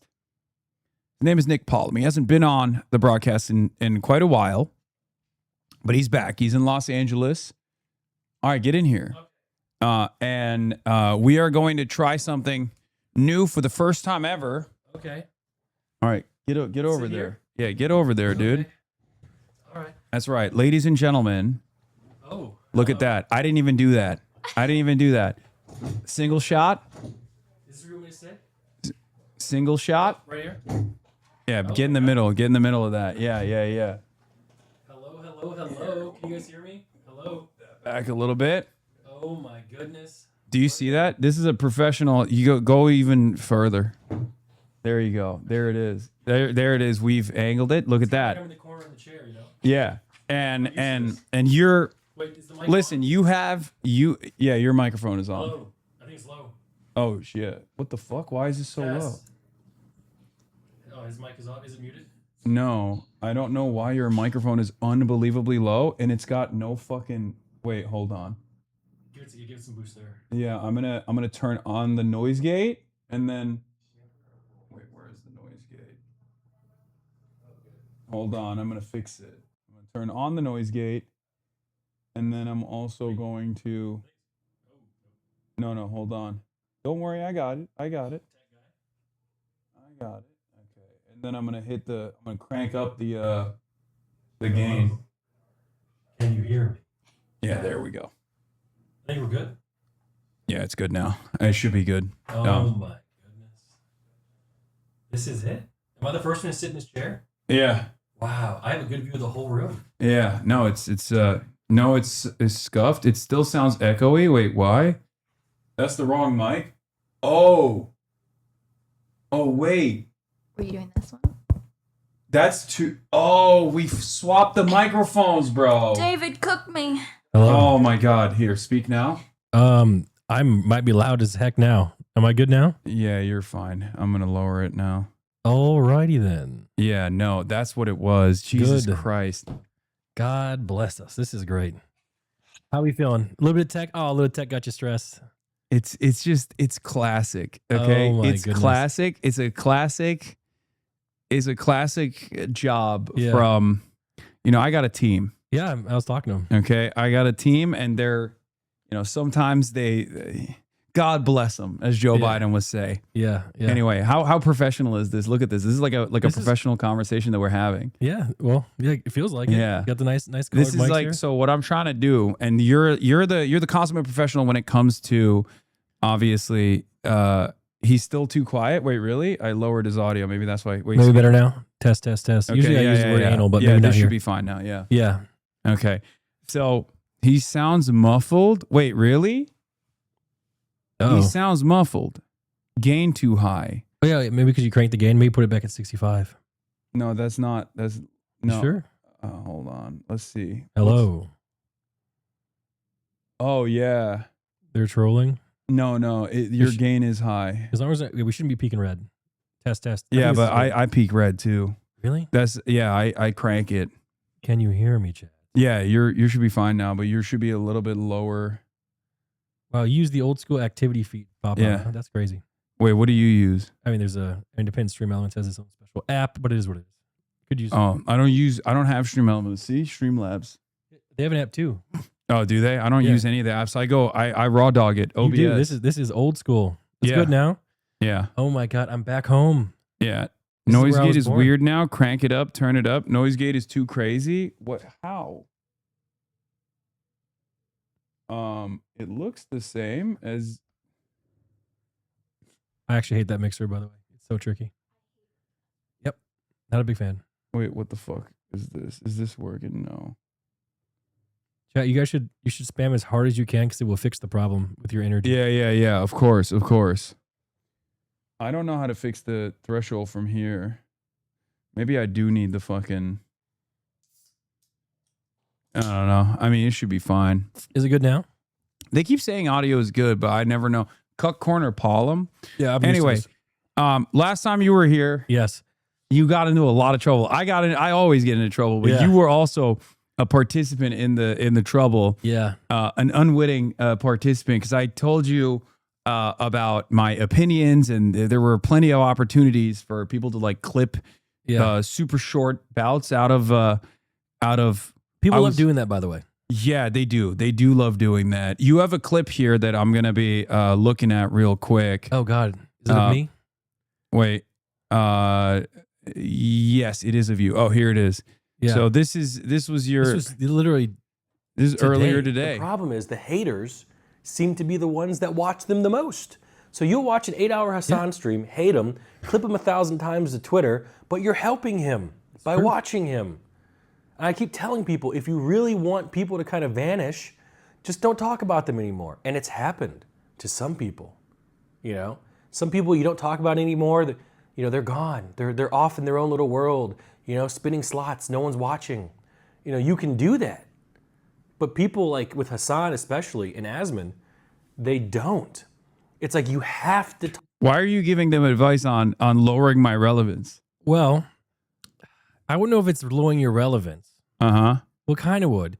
Because think of this: do you want them to be so negative and mean about you all the time? No, I don't. Yeah, I don't. And I I'm telling actually you, want them to stop. The people who doing support that. you, okay, are enough for you to be as relevant as you want to be. Can I tell you what my mom said? What did your mom say? So my mother messaged me today. Okay, and she wants some words. And my mom is a Hasan supporter. Yeah. And she has shown me that she has been in the comments defending you. My Wow. own mother. That's crazy. Wait, can you go full screen on Yes. this? My own mother. No. Wait, this, how do we do the? Oh, I just do like this. Okay, now let me read this and keep in mind. My mom literally thinks that you're a better son to her than I am. Okay, I True mean story. she's right. Yeah, she is. So this is what she said. I said, I'll be heading to Hasan's today. Any messages for him? And she goes, yes, tell him that I know he's busy saving the world, but can he please help my son? He has lost his moral compass in search of fame and the almighty dollar. Also tell him that the next time he's in Michigan, holler. Okay. I am. Is she voting for ABDULxSTEVENS? Is the first question I have. We'll get there. Okay. And she says, tell him I'll pay him to help you. I don't have much, but I'll give what I can. And then she goes on to say, ask him to offer you a job to help him save the world. So she wants me to work for you to help save the world. And then she says, are you going to be on the YouTubes? That's crazy. And then she's right. The final thing that she said, oh, text me when I'm there. I'm here. Okay. And then she says, you're a bad son. You're a bad son for not letting her know immediately Look at because this. she's missing this. So she watched it on the YouTube, I'm sure. Okay. And keep in mind, this is going to be clipped everywhere, and it's you know what's going to happen. It's probably Fox News. Yeah. And then she says, you better tell him too, which I did, mother. Sorry. She goes, tell him I'm definitely voting for ABDULxSTEVENS. Yes. Let's go. And then she says, tell him the suits are perfect. It goes like this. Wow. This is why I've been wearing the suits. So this is part of the reason so why. like I said, yes, I was giving the haters some way to, but you have so much love and support that you don't even need them to keep yourself relevant. So as far as I'm concerned, True. they can just go and do their own thing. W moms. W moms. I got the W mom community. And of course, moms are suit enjoyers. I knew that already. That's like I realized I was getting clipped and then getting posted. The ABDULxSTEVENS campaign is really interesting because he's awesome. He's a stud. He was head of the Detroit Public Health. Okay. And so he's been at this for a long time. He's like, he wants everyone to have healthcare, stuff like that. That's good. Things that you would agree with. Yeah, of course. The only person I remember is Kwame Brown. Okay. Not Kwame Brown. Kwame Kilpatrick. Kwame Brown's the basketball player. Okay. Remember him? Kilpatrick. He was the A long time ago, he was the governor, Kwame Kilpatrick, and then he was throwing a party in the mansion. He did a whole bunch of drugs. Yeah, that's him. The Michigan State representative, former Michigan State representative Kwame Kilpatrick.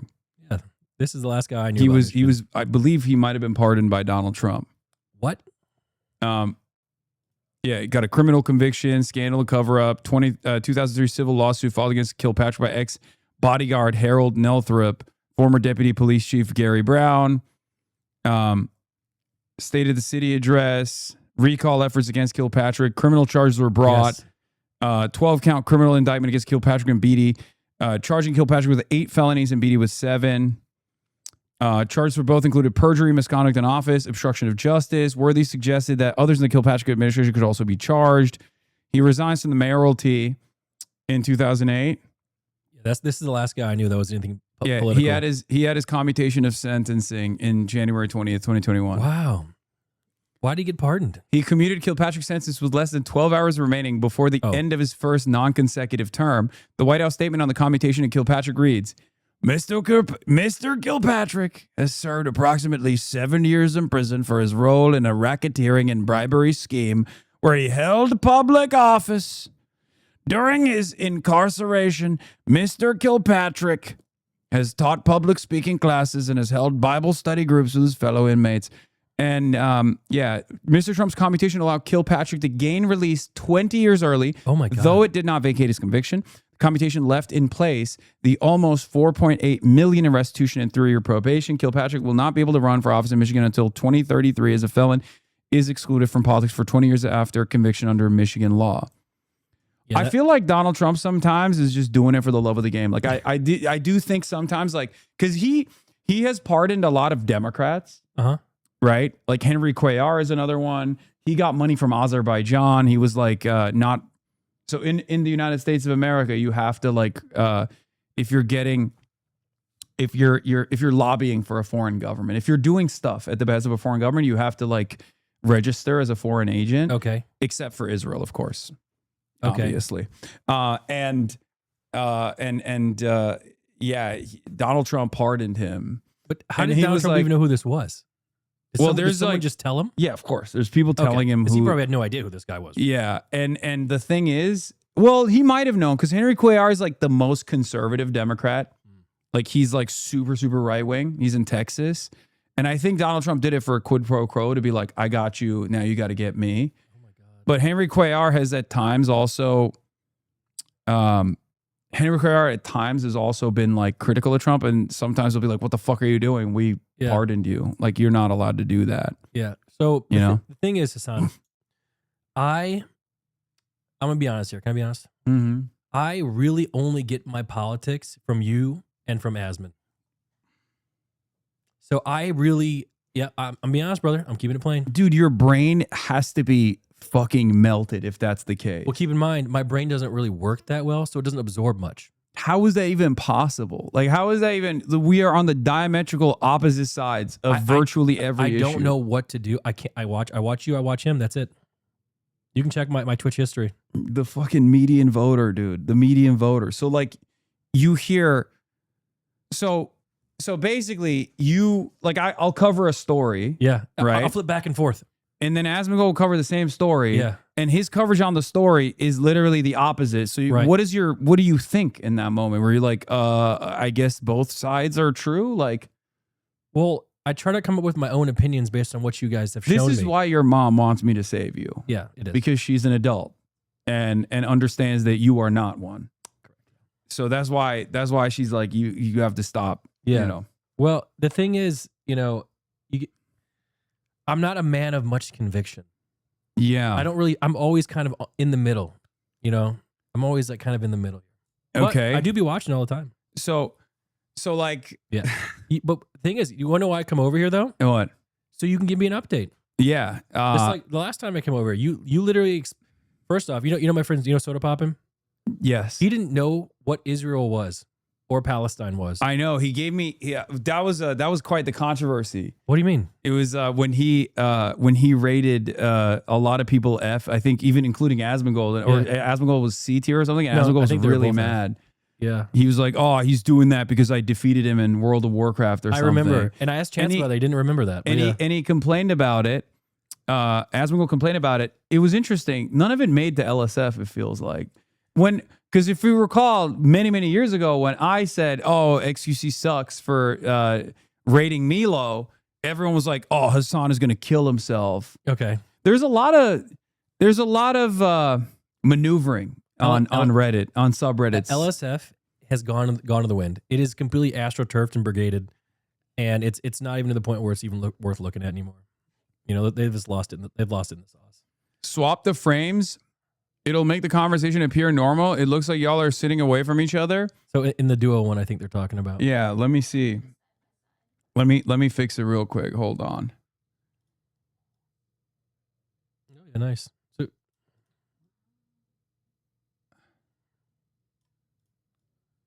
it doesn't. It looks like we're facing away from. You have to invert your camera now there. Yeah, okay, that's true. Wait, no, that's not true because you look at me. Because you talk, you look at me, right? Yeah, but so you look fine. See? Wait, will it? No, it won't. Look at Oh, me. yeah, It it does. It does work. Okay. All right, let's see. Let's do it. Hello. Yeah. Is that better? Did this work, chat? The problem is these angles aren't symmetrical. Like Yeah. I'm sitting perpendicular to you, so no matter what happens, it's gonna look kind of weird. I know, but well, this is the problem with like trying to do a. We're working on it. I'm gonna have a like we're gonna do a revamp of the studio. Yeah. So that I can have like a like a real news broadcast, basically go from like doing straight to camera, single cam to like having guests on, and then it's gonna be. So how do you feel that you've kind of like evolved past Twitch now, and you're kind of like a real person? I mean, it makes sense. Yeah. You know but I liked it. I liked being in both spaces. I like being in both spaces where I could do like, fun shit, go to like a phase party or something, you know what I mean? Do that anymore? I mean, I still could, but I have definitely collabed less in the last year or so, in the last couple of years, because like I think when people, I mean, every streamer is a brand. Correct. Right? Every streamer is a fucking brand, and with that comes a lot of responsibility, or like a lot of financial interests in not rocking the boat. So like from the perspective of the average Twitch streamer who doesn't know a single fucking thing about politics or credibility or credentials, they literally look at someone like myself and go, oh, this is a guy who rocks the boat. This is a guy who's not brand friendly. Yeah. They don't think like, oh, do I agree with his worldview? Do I... it's all about the dollar, is what you're saying. Yeah, they go, oh, this is a guy who, criticizes a lot of big corporations. Some corporations have also personally decided to, oh, the Twitch banner is fucking busted. Wait, why is there a Twitch banner? Oh, because it's on a scene. Wait, hold on. When it's layered, it gets complicated. Yeah. Well, that's a, how the fuck do I find the scene? No, that's your single cam, but this is like this is the guest single. Did he hide them? No. Why is there a fucking? How did he do this? Oh wait, it's right here. All right, I got it. Hold on, I got it. Boom, banner's gone. All right, hey, you did it. Yeah. Good. Yeah, working in. By the way, what? So my mom is watching, and she's Okay. talking about me working for you. And she Okay. says, tell him you can start off at the bottom, maybe security or housekeeping. You are not good at either of those things. How would you be able to do either of those things? You would be terrible at both security and housekeeping. That's what my mom wants, man. I don't know what you want me to tell you. Like, obviously, it's not my strength. Yeah, yeah, that would be dangerous for me. Like I feel like I would. I'd be on LSF. I'd be what would happen? It's looking. I'd be compromising myself. Oh my goodness. Yeah, take Nick on the campaign trail. Yeah, no, that's not. Why? Why not? There's no Is it shot. dangerous? Well, you are great with tech. Yeah. That's true. Yeah, I can fix. You any could tech. do it. You want to be my camera guy? I mean, honestly, I could if you really need me. I already was at the last DreamCon. That's what I mean. That's what I mean. You want to be? I can bring you around. Listen, Well, I'm I down. am going to go to Michigan if you want to come with me. Yeah, that would make my mom so happy. She only really wants a few things for me in life. She wanted me to go to prom with a black woman, which I did. And she wants me to help you save the world. Okay. So those are the two things. All right. So I might as well. All right. I might as well. Okay. Yeah. We'll think about it. Is We'll it a lot of consider it. walking? I'll send you. Yes, there's gonna be a lot of walking. You did it. You did it at DreamCon. You could do it again. I'm in so much pain. You did it at I'm in DreamCon. so You could much do it pain. again. I believe in you. Yeah. Hold on. Let me flip the fucking screen back. Boom. Okay. This is better So- for now. So I'm here. And I like to come here once in a while to Uh-huh. get an update on the politics world. Mm-hmm. What have I essentially missed? Because you're talking about midterms. That stuff is way above my pay grade. You mentioned Yeah. people I don't even know exist. So, So what have so I the midterms missed? are happening. Yeah. Right. Where Which are what for the uninitiated? Midterms. every 2 years you have congressional representatives in the House of Representatives and some people in the Senate come to the end of their term. Okay, because they have in the Senate they have a certain timeline, certain years, a certain amount of years that they have, that they're in office. Do they? And in the House of Representatives every 2 years. Hasn't people like Mitch McConnell been there for like 85 years? Yes. So how's that a thing? So so Senate term's 6 years. So like he's done it for consecutive terms. Jake Tapper mentioned you just now. Oh no. Anyway, we'll talk about that in a little bit. Speaking of which, by the way, Mitch McConnell might be brain dead. What? Yeah. Is that news? Yeah, that's new information. I thought he was already kind of like just like kind of getting by. Yeah. He was barely holding it together. He's no longer holding it together. He had a cardiac arrest where they had to try and resuscitate him and they shipped him to the hospital, but we don't actually know what his conditions are currently. But the speculation is that he is brain dead, at least. How old is he? If not dead. How old is he? I think he's 85. So I got a question. Yeah. So doing what you do specifically, you're a young man, and doing what these other guys do, like the political stuff, it is serious stuff. It takes a lot of effort and brain power, and it's kind of stressful. Why would you want to do that at 85? Why not just go hang out on Mitch the beach McConnell's somewhere? job is not as stressful as mine. Is not. No, fuck no. Being a senator is very different than Really? Don't they have to like know what's going on? senators have a much easier job than most human beings. Really? Yes. What do they do bro. then? Yes, because okay. So 'Cause I this thought is they- part of the yeah. here's part of the problem. Like this actually is at the heart of a lot of controversy right now. A lot of the political battles that we're fighting is that when you actually get into Senate, you hire a team of people, you hire staffers around you. Right. But even more importantly than that, you sit there and you basically have lobbyists come to your office and say, "Hey, we are, we're with the oil and gas lobby, Sure. right? We want a new bill that will allow us ease of access. Like we want a new oil pipeline to open up, Exxon Valdez, whatever, something like that. And we'll write the bill for you. We'll write the legislation for you. All you need to do is introduce it. And you can put your name on it and you can introduce it. And if you do that, next time you run, we'll give you, we'll open up our coffers for you. We'll give you like tens of millions of dollars in super PAC I'm money. confused. Why would a company write a bill? What do you mean? That's all they do. Companies hire lobbyists to write bills that lobbyists will then take to senators who will then introduce the bill as though it's their own, as though they wrote it themselves. Okay, I don't want to sound like and everyone knows that this is the case. That doesn't sound like that's legit. That seems like that shouldn't happen. Am I an idiot? I think I wouldn't say you're an idiot, but I think like most people have the exact same approach that you do when they hear about it. And they're like, that sounds unbelievable. That So shouldn't let me happen. ask you a question. Let's say I had $1 trillion, okay, Mhm. like old Muskie, okay, Mhm. and I'm like, you know what? I think every Thursday, women shouldn't be allowed to wear socks, and I introduced that bill, and then I pay them. Yeah, that would be tough to get across. But doesn't that seem like kind of like a bribe? That is a bribe. That's what it is. It's legalized Okay. bribery. Yeah. So I should Citizens be a United senator. was a Supreme Court decision that decided that corporations have the same like speech powers as people, as human beings. And therefore they should be able to exercise their First Amendment rights by being able to, and money is speech, they can exercise their First Amendment rights by giving money to super PACs that can then give money or that can buy ads for different campaigns. Now, there were some restrictions in the past on this. There was this like red line that a super PAC that can get unlimited unlimited donations and also hide who they're getting their donations from could then set up and say, you know, we are the Friends of the Oil Industry PAC, right? And we love Mitch McConnell.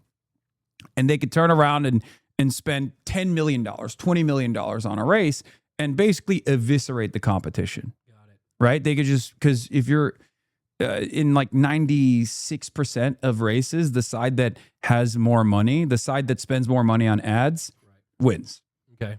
Because, you know, you're pay to win. blasting. You're blasting. Oh, show them the Austin Knox video. Actually, you know what? This could be a So good you want- introduction. Here, Austin Knox made this video 2 years ago. To bribe a U.S. politician. Sorry, that's against the rules. So let's break the rules. And if we're going to break the rules, you need to know them. Bribery of a politician is illegal, or at least our legal system thinks it should be. There's 3 major court decisions that built up to the loophole we're going to use. Because a mistake was made along the way that legalized the bribery of any U.S. politician. Now, in a perfect crime-ridden world, we could just give money directly to politicians in exchange for something. Quid pro quo. But our first court decision in 1976 prevents that.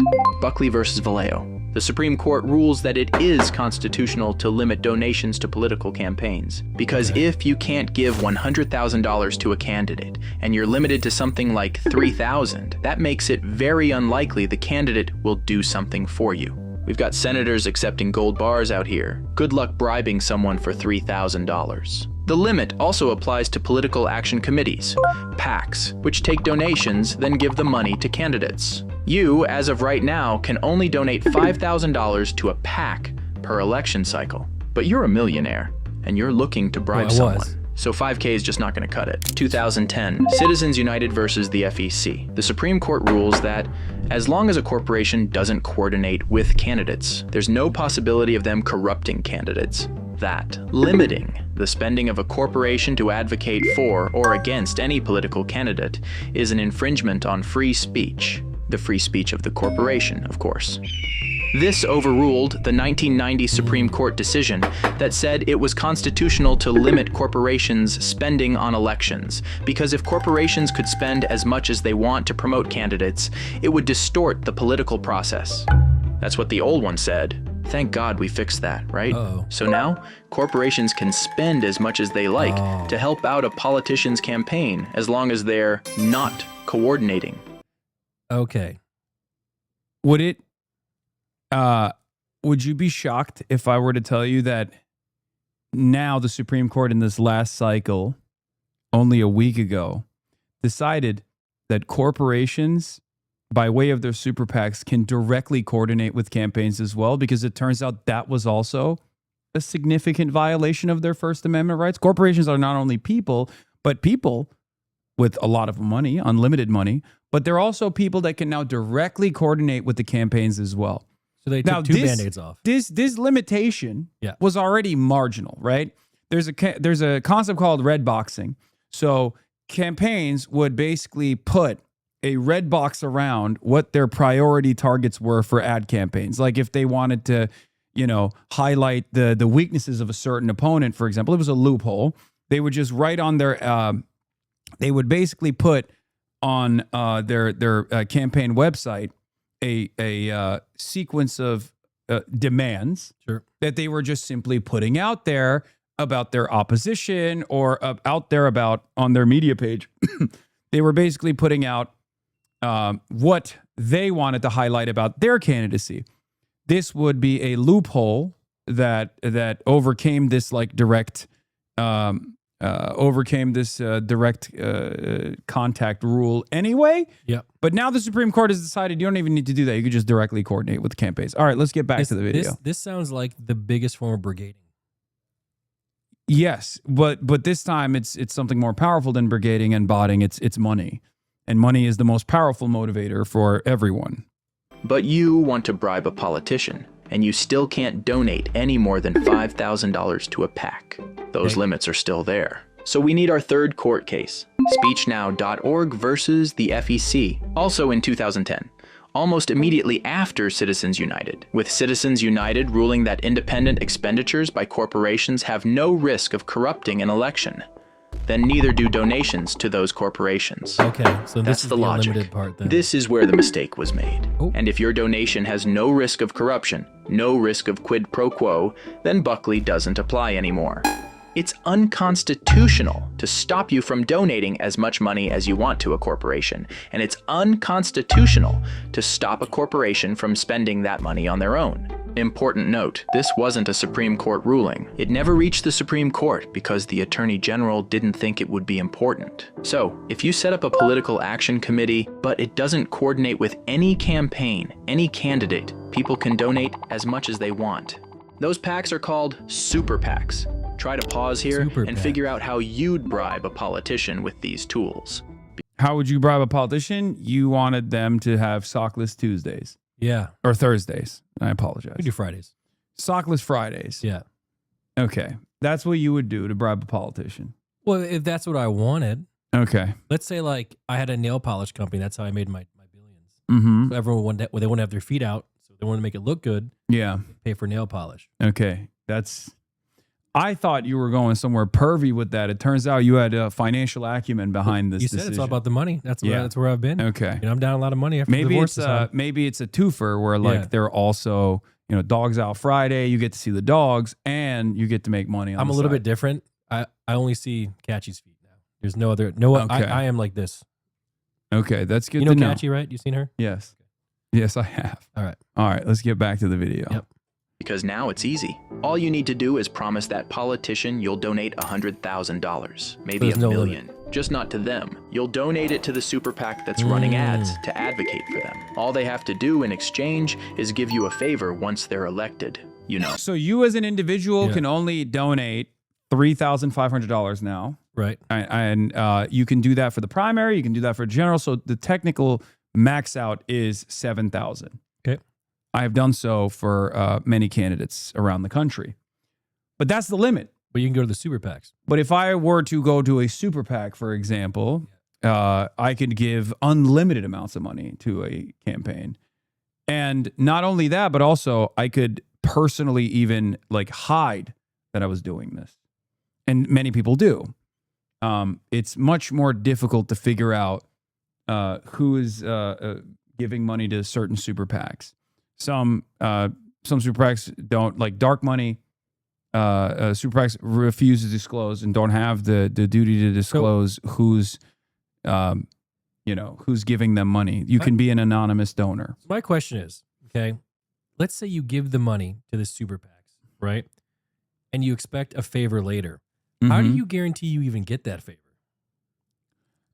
Because once again, money talks. There has been really funny moments, though. There are some Democratic politicians that have actually received money from AIPAC and AIPAC shell corporations. AIPAC is the American Israel PAC. That is the Israel, like the famous Israel lobby. Yeah. And they have actually received a lot of money from their shell corporations like UDP, United Democracy. What is it? UDP is the United Democracy Project. Okay. Sounds great, right? United Democracy Project. Who doesn't like democracy that is united? Well, it turns out, wrong. That's actually an Israel shell corporation. It's a way to funnel funds from pro-Israel donors to candidates without having it be known as an Israeli foreign lobby organization. What does it do on his day-to-day? It's a money funnel? Do they do stuff? Yeah, it's a way to connect big donors without any impediment with candidates. And you said candidates that will then deny the wishes of the majority. If the majority of the public is saying like Israel has done a genocide, Israel's an apartheid state, we should stop giving them weapons. They're using those weapons. We should stop spending tax dollars and arms shipments to this country that's like murdering children with it. We should spend that money here on U.S. soil fixing the fucking potholes, right? Like that's what you would think. Right. Well, politicians are less responsive to those demands when they know that their reelection chances are coming from money that is pro-Israel money. Man, dude, this sounds like an absolute clusterfuck.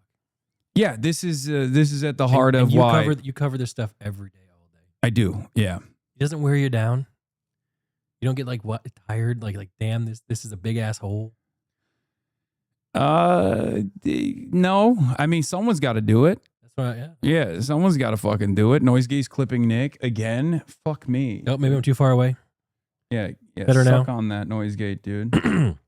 I forgot that we got to be right in here. Did you hear what I asked yet? I asked him if he ever gets tired of going after all this stuff. You know, like. Wait, hold on. I think I might have been able to fix your Noisegate actually. Hello. Hey, Austin. Hold on. How you doing, big boy? Noisegate.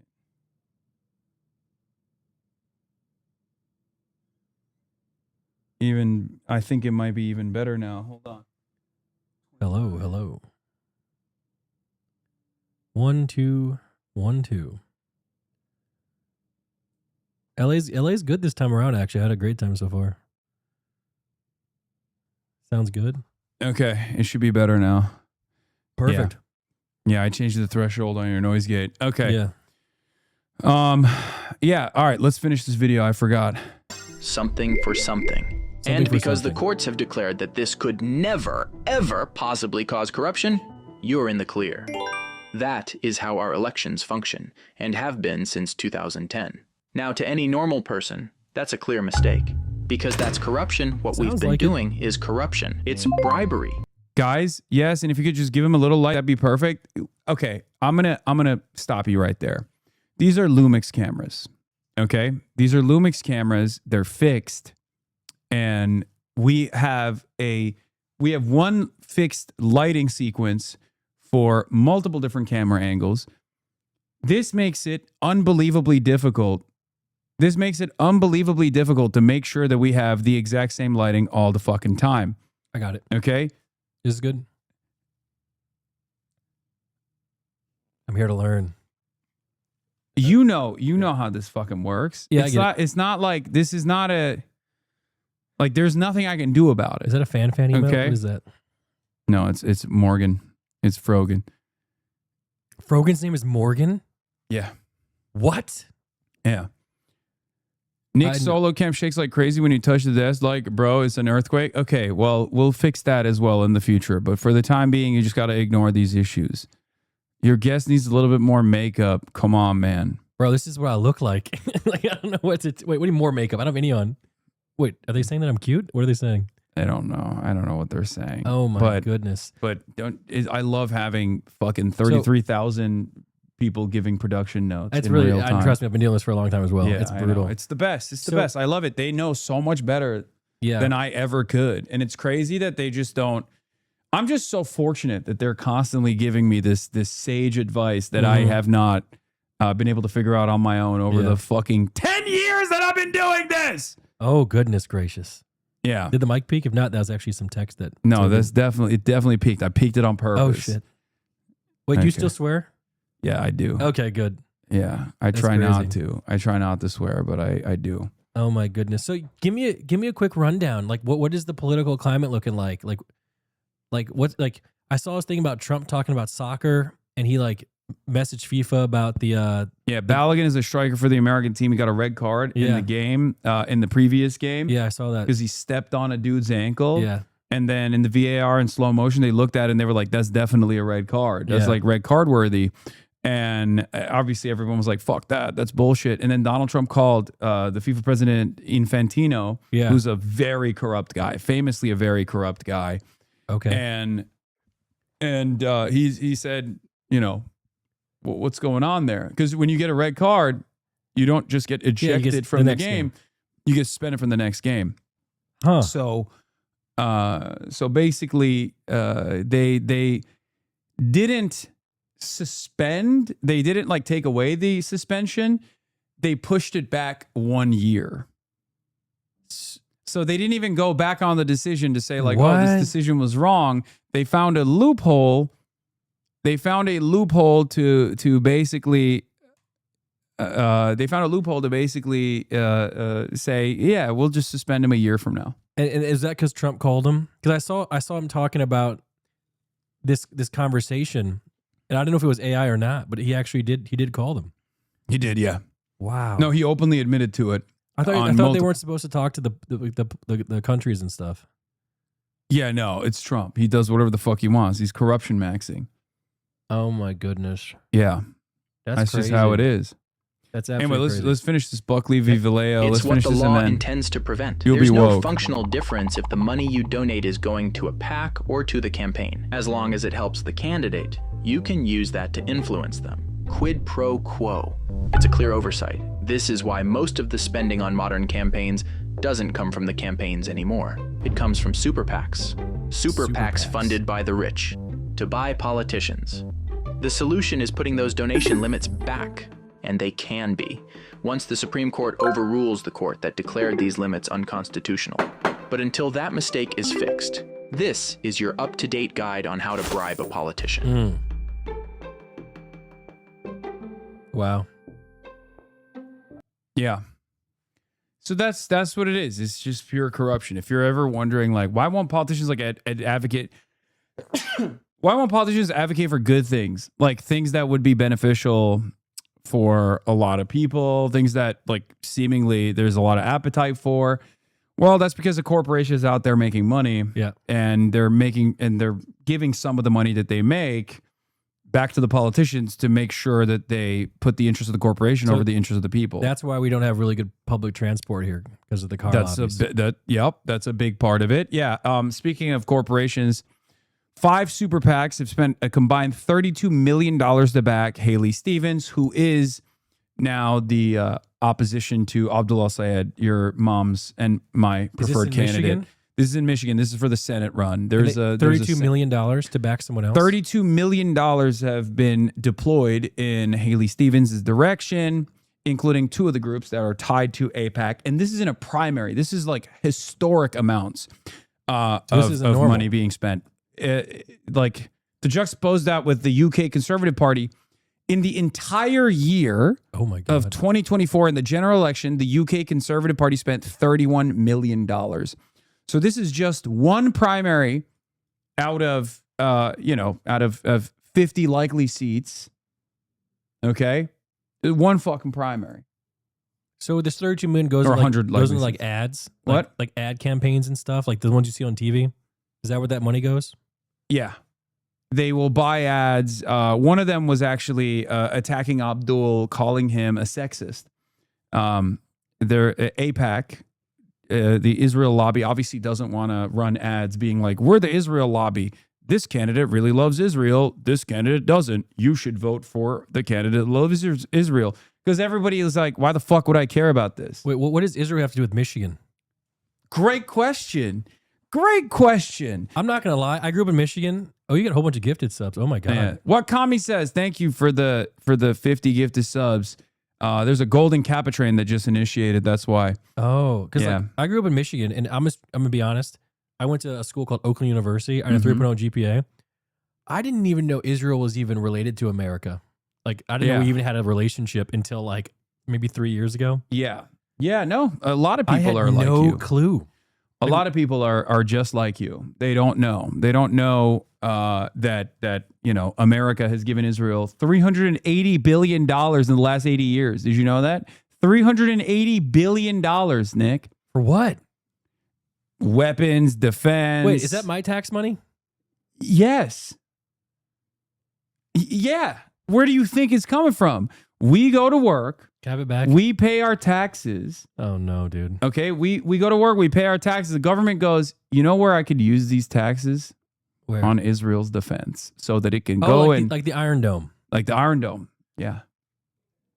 Yeah, that's so the Iron Dome is a dual contract too. So it's both American research and Israeli research that went into it, and we make all the missiles, the Tamir interceptors for the Iron Dome, and we still send them that. Barack Obama on the way out gave Israel a memorandum of understanding that allowed Israel to take, on top of all the money that we had given to Israel thus far, $10 billion or no, more than that, actually. I believe it's like $3 billion a year for 10 years. So now it's not even $10 billion, it's like 30. Yeah. And that was just straight cash that we were giving to Israel so that Israel could take that money and then purchase the Tamir Interceptor missiles that we were making for Israel. Okay, So we were also giving $3.8 billion a year. so Sorry. we give them money. What do they give us back besides buying our weapons? Nothing. That can't be true. No, literally.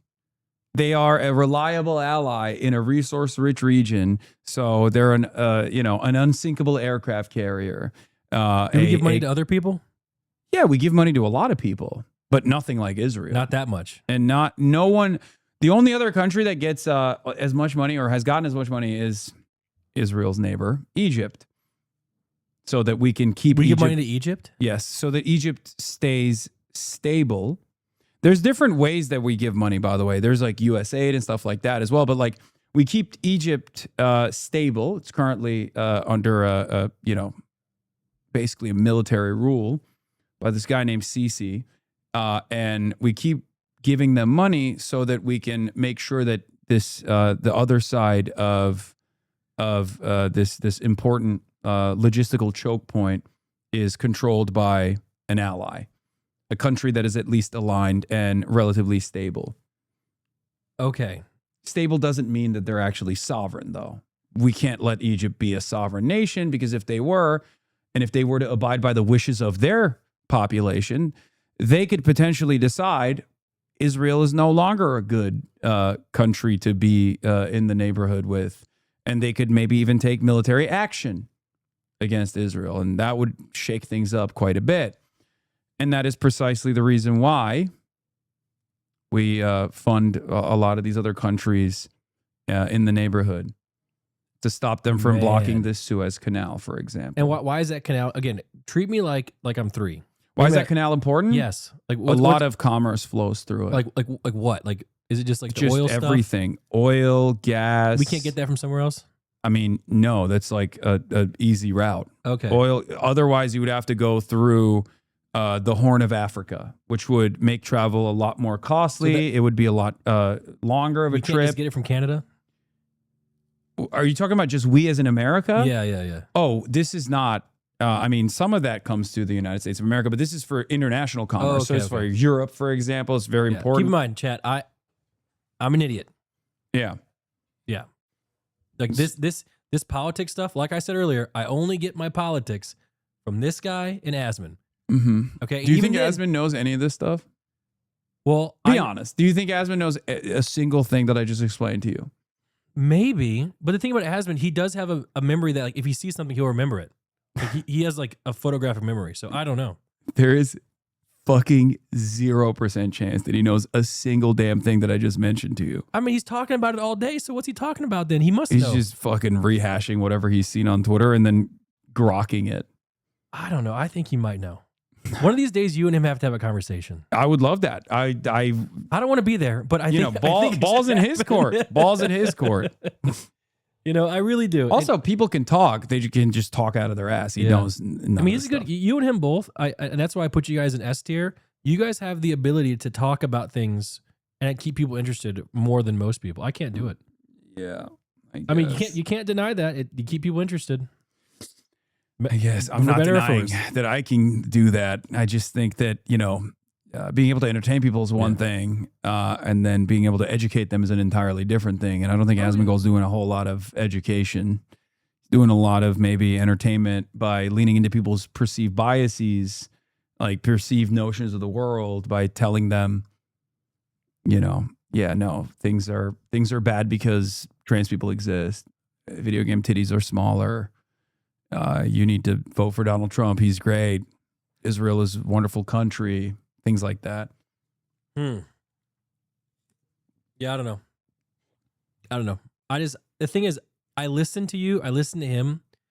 And when it comes to like absorbing information, there's a reason why I was a 3.0 student, not a 4.0 student. Mm-hmm. Okay. Mm-hmm. I don't know if I really absorb it, but you guys do keep me company, especially when I'm bored.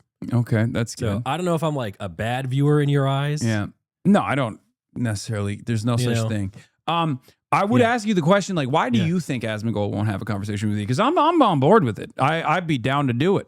And we have had conversations in the past.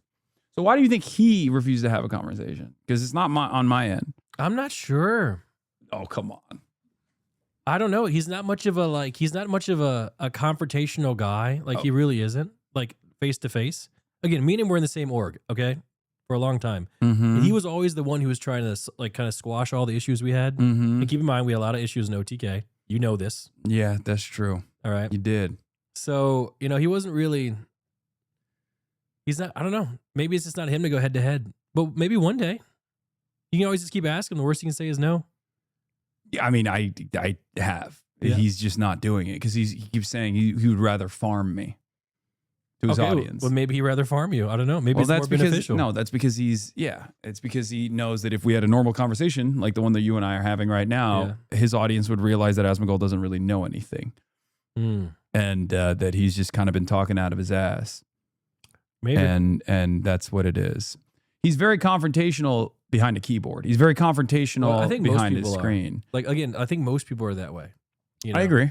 Yeah, I am, at least with my little battles that I have that aren't political at all, Mhm. I'm quite confrontational, like, Yeah. to people. But I don't know anything about what you guys are talking about, so I could never really have a strong opinion on it. Mm-hmm. You know, now I know about I tech. wish you would. and I know wish about you would you- learn a yeah. little bit more from listening to what I have Well, to say. That's but what my mother told me to Yeah. come see you. Yeah, that you know, would and be and I nice. do listen. You know, this makes sense. This APAC stuff, sewer pack stuff. Like I'm trying my best to absorb it. Yeah. You know, and then I will try my best to regurgitate it to Soda Poppin'. Again, he just learned about Israel Palestine. He thought it was Palestine versus Iran. That's what he thought the war was. That's crazy. That is, you can check my podcast. There's a clip. That's what he thought was going on.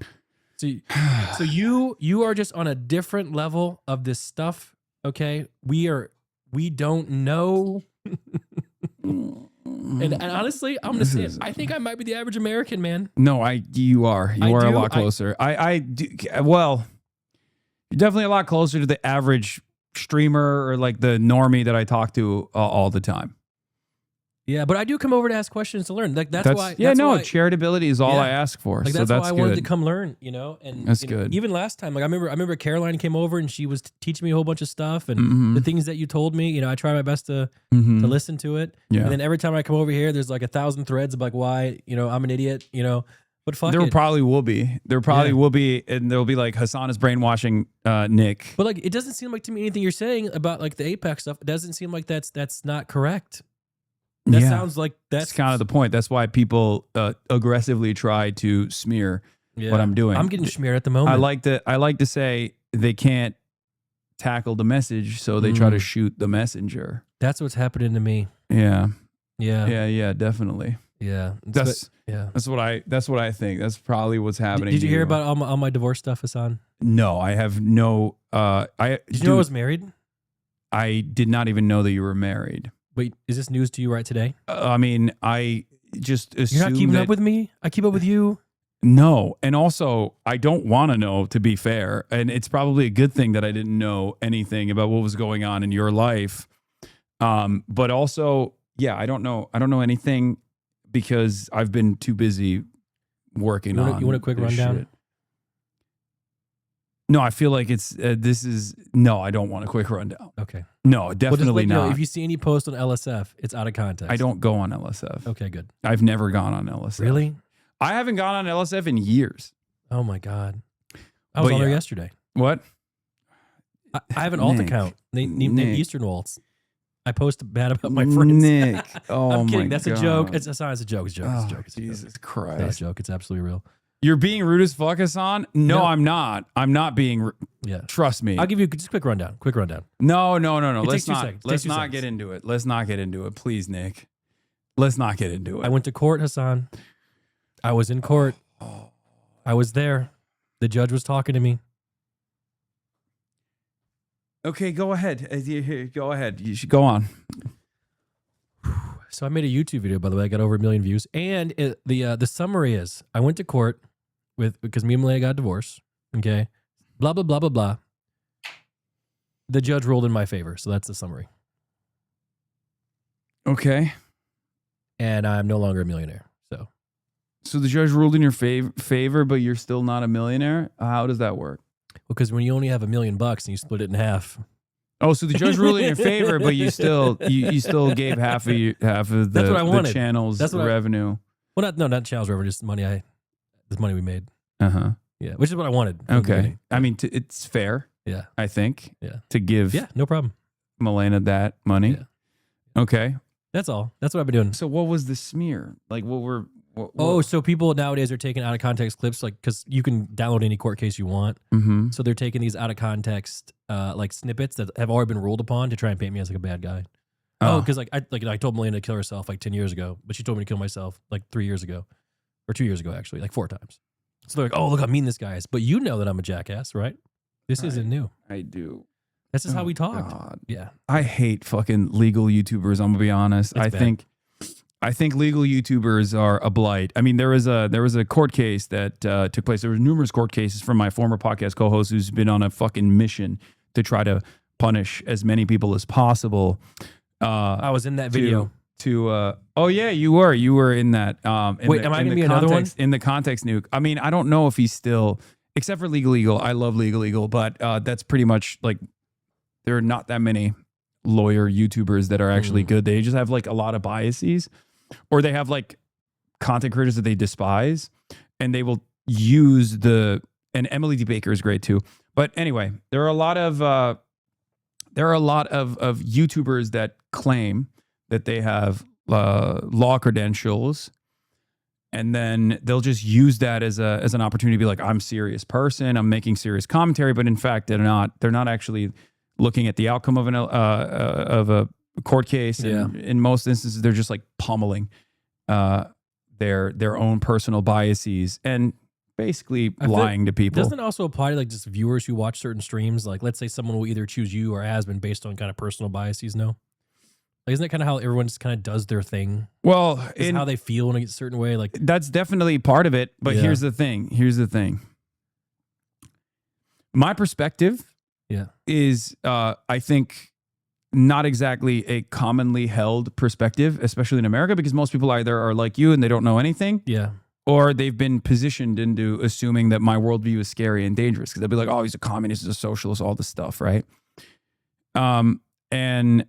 And therefore, I have to actually convince people. I'm not like leaning into one pre-existing political movement. Like, for example, when Asmongold does, like, he could just be like, I love Trump. And if you love Trump, you're like, oh, I have a home here. Yeah. But for me, I have to actually advocate for my worldview in spite of the barrage of misinformation and barrage of like negative sentiment associated with that worldview. Got it.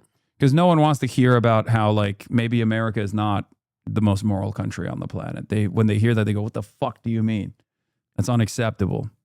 I mean, there's no way they think that after all the wars we've been in. No, they still, are you kidding me? A lot of Americans, of course, no one wants to think that their country is doing wrong things. They want to think that their country is doing all the best things. But when has it ever been for any country ever? That's never existed. Yes, yeah, you're right. I'm so confused. How could you just jump to that conclusion? It's Okay, like, but like most people don't want to think that. Most people have never even had that thought in their minds. Really? The argument I make always is I care about Americans, and that America, the entity, if it's not serving the interests of Americans, well, then we have to change it. Yeah. But people will then lean into old tropes. They'll lean into old understandings. They'll be like, oh, this guy doesn't like what America's doing. He hates America. That means he hates Americans, because America and Americans are inseparable, which is bullshit. Yeah, it seems two different things. Because it seems like even America doesn't really have Americans' best interests at heart a lot of the time. Yeah, well, I think a lot of people in the MAGA movement don't put a lot of thought or effort into You know what I was stuff. thinking? What? How about we just do it your way for like 5 years, and we'll see if it's better for everybody. That would be fucking great. Like, why not? Let's just do a quick test. It's 5 years. We all can spare it. Maybe not the older people. 5 years, we do it your way. It'd be better for them overall. It'd be better for everybody, which, for the record, we're working on it right now. There's a bunch of, I've gotten a bunch of, helped get a bunch of candidates elected. Yes. All around the country. Mm-hmm. These Democratic Socialists, people are freaking out about it right now. There's a lot of people even on the Democratic Party that are freaking out about it. Wait, why? Because remember the video that I just showed you with corporate PACs and lobbying? Oh, Yeah, it's money. my candidates don't do that. My candidates are like, no, fuck that. I am with the people. I don't give a shit about corporate interests. I am going to back the interests of the American public. That's a big problem for a lot of people who have been in power for multiple decades at this point, who have basically almost exclusively relied on corporate PACs and fundraising. Hasan, dude, did it just hit me? Are you just going against the machine? Yes. Which is really funny because all of these other right-wingers will claim, oh, I'm doing the red pill. Like, I'm actually fighting the machine. They're not. They are the machine. They're literally leaning into at least one aspect of the machine. And now they know who I am. Oh, no. Well, no, not. By the way, if anyone wants to know, my name is John. No, I'm just kidding. I'm Nick, by the way. I'm just fucking with you. Yeah. But that's why my mom said you're doing God's work. So, yeah. Yeah. But man, dude, this is crazy. Do you ever think that this is where you'd end up? You know, like when you started this, when I was over your house a couple years ago, like this is Mr. Suit and Tie, and I mean the suit March and in the tie is streets. new, but Yeah. I mean the policies are still the same. The things that I say are still the same. You know what I mean? So you wake up every day and put on a suit and a tie and come down here and talk to chat. Yeah, I work out in the morning, take a shower, put on a suit and tie, and get ready to go to work. You're even wearing shoes that are nice. Thank you. Yeah. It's a full fit, dude. God, this is crazy. So what's the next 5 years? Are you gonna be in like some like mega studio or some office? Like what's up with that? I mean, I'm probably gonna still keep doing this in the same exact way that I'm doing it. I'll just like maybe improve the studio that I already have, but I have been traveling a lot more. I saw you. I always see you in different like hotels or whatever. Yeah, with I've been traveling a lot more because there's a lot of candidates and a lot of campaigns all around the country, and they need help. So I go out there. I do rallies for them. My mom said you went to Michigan at one point. I Some did. stuff. Yeah. Was I've it done. what was that place? Hamtramck maybe or Dearborn or somewhere you went? I went to both. I went to Hamtramck, Dearborn, but I also did a rally with Abdul, which was the whole. Here's a really funny story. So I did this rally with Abdul, right? Can I see a picture of this person? Because I don't know who we're talking about. Yeah, sure. He's jacked. Like Here. physically? Really? Yeah, here, I'll show you. Let me see if I can find us like working out at the gym. Chat, do you guys have the? Oh, here, this is one of the rallies that we did together. Yeah. What the heck? They're cheering for you.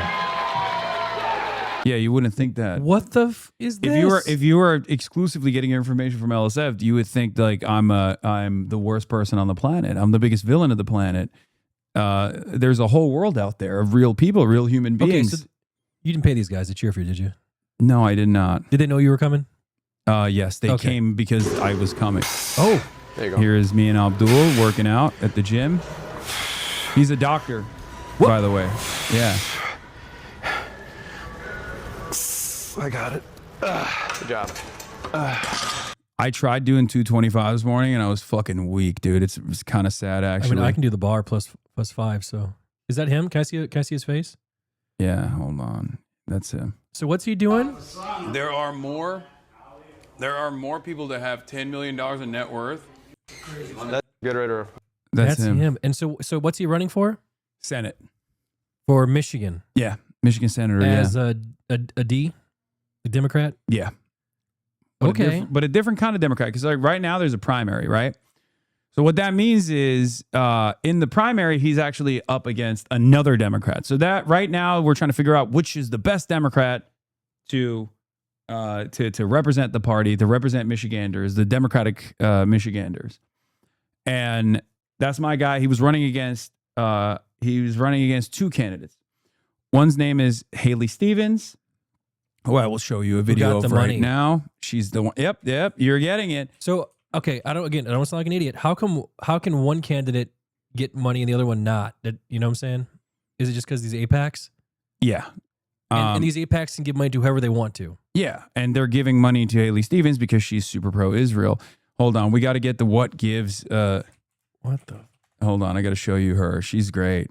I mean, I think she's very, very funny, but she's funny. Yeah, unintentionally. Chat, give me a link. Oh, here. This is Haley Stevens. And in the United States Congress, I will continue to fight for the people of Israel. I Wait, will what? continue to fight for Israel's existence. Israel comes to me in my dreams. I see Israel's future, and I know that Israel will continue to exist for the Jewish people. I'll be honest. If you said that about America, that'd be kind of crazy. Yeah, no, America comes to me in my dreams. Yeah. Yeah, she loves Israel. So now you know why she's getting, tens of millions of dollars. I have to go pee real quick while this video plays. Okay. Okay, so this isn't going to be another one that gets me on the No, Fox this News? is just Haley Stevens. This is just Haley Stevens talking. All right, let's tax listen. returns, and they're delaying the release of their personal financial. She kind of has those the Kirk wife eyes. Look, do you own stock? I'd love to ask them. If so, how much? Did you give paid political speeches last year? If so, how much did you make? Why did you file a request for an extension of your personal financial disclosure? This lady's kind of scary, Chad, huh? Michiganders deserve transparency from their candidates for elected office, particularly for the U.S. Senate. Oh, what are no. these guys hiding? So is it going to play the next video? Two of my opponents are not releasing their tax returns, and they're delaying. So Chad, quick rundown while Hasan's gone. My name is Nick. I'm a Twitch streamer, and that's it. Not even a particularly good one. So I've known Hasan for a while now, and he's always been super, super nice to me. He lets me come over and stay here sometimes when I come in LA. So he's a good friend of mine, and my mom loves him more than she loves me. So I always like to come over, and he gives me a rundown on politics and stuff. Because I'll be honest, it's not that I don't care. I'm just kind of I think I'm just a normal guy who kind of cares more about himself. I'm just trying to get through myself. I've been going through some shit myself. So I don't know if I have the bandwidth to care about all this stuff as much as he does. But I do like to learn about what's going on. I never even knew this lady existed, by the way, until right now. This is the first, I'm from Michigan, and this is the first time I've ever seen her. And she got them Erica Kirk, is that her name? She got them Erica Kirk eyes. So I don't even like her just off that. Okay, well, regardless, she's this is my favorite thing. Hold on. Release of their personal financial disclosure. What gives? I love what gives? How old is she, by the way? I don't know. I don't know how old she is. But yeah, so she's like the establishment Democratic candidate. But the interesting part about I wonder if I went to high school with her. Is she from Michigan?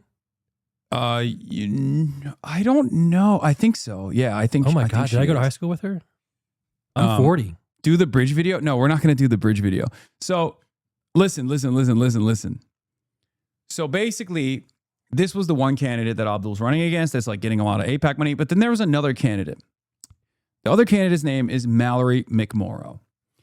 So Mallory McMorrow is somewhat progressive, right? She's kind, she's nice, she's like seen as like a kind of progressive person.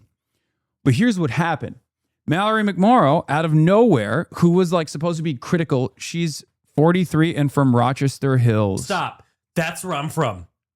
Stop. What high school did she go to? Are you guys fucking around? Did she go to Rochester? Look her up on Wikipedia. It will say. I might have went to high school with this lady. She's 43, bro. I'm 40. You're 40? Shut the fuck up, you old ass bitch. Are you serious? Yes, I'm 40. I think they're fucking with you. I think they're fucking with you. Democratic, born in Rochester Hills, Michigan. Oh my God. Wait.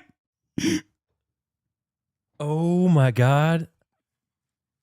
She's from my hometown, bro. Ain't no way. Ain't no way. So you... What high school did she go to? I don't know, man. It has to be on Wikipedia. Seaholm High School in Birmingham. Okay. Birmingham. She's from... No. So I went to Rochester. So she was born... Birmingham is the rich part. Okay? Uh-huh. I was... Well... So she went to the rich place. Okay. No, you're not fucking 40, bro. How old are you actually? I'm 36. You son of a bitch. Why the fuck did you lie like that? I'm sorry, because I was feeling You got me so excited. Anyway. Why? Because I'm old? No, because that means like you might have literally gone to high school with Haley Stevens. But I'm telling you, I probably might have crossed paths with her if she was around that area because I used to play hockey there in Birmingham.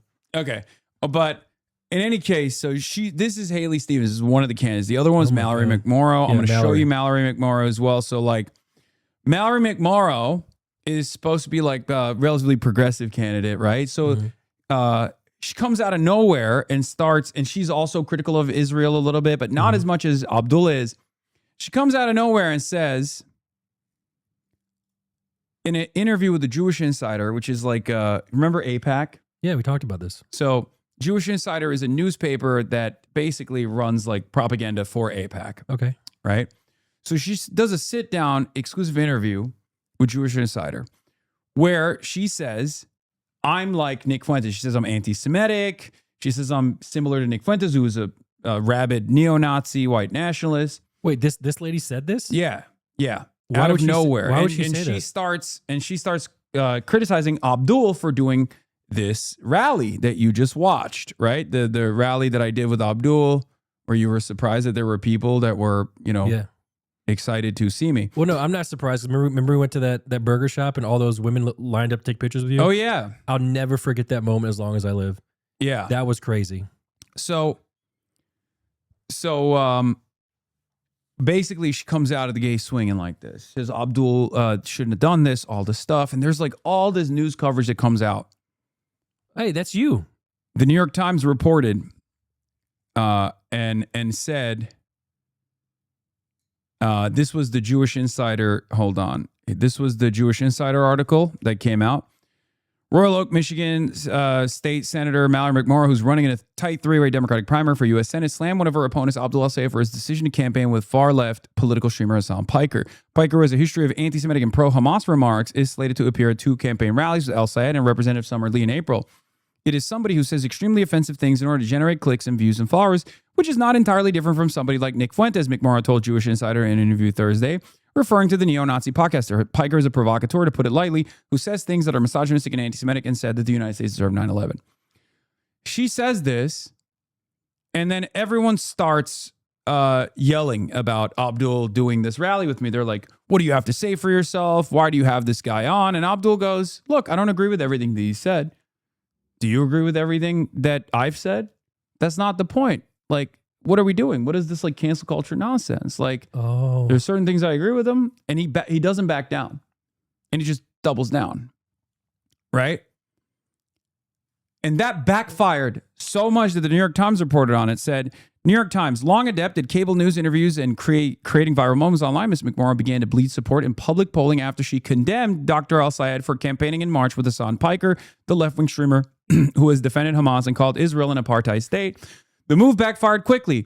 Her remarks helped burnish Dr. El-Sayed's claim that he was the lone progressive candidate in the race and the one most willing to criticize the American funding of the Israeli military.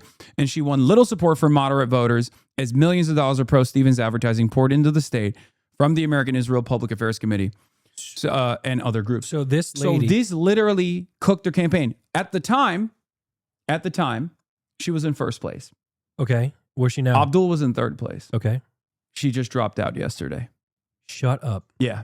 So her campaign cratered. Her support collapsed. Because of you. Not because of me, but because it made her look unserious. It made her look not like a real fighter. So why did she say this stuff? Did she watch your stream? No. It's because, going back to the same thing that I was telling you, some big donors probably told her that this would be a line of attack. This was a viable line of attack. And it backfired. Yeah. So why not? And then she did this. What is this? Is that KSI? No. It's just Mallory McMorrow at the...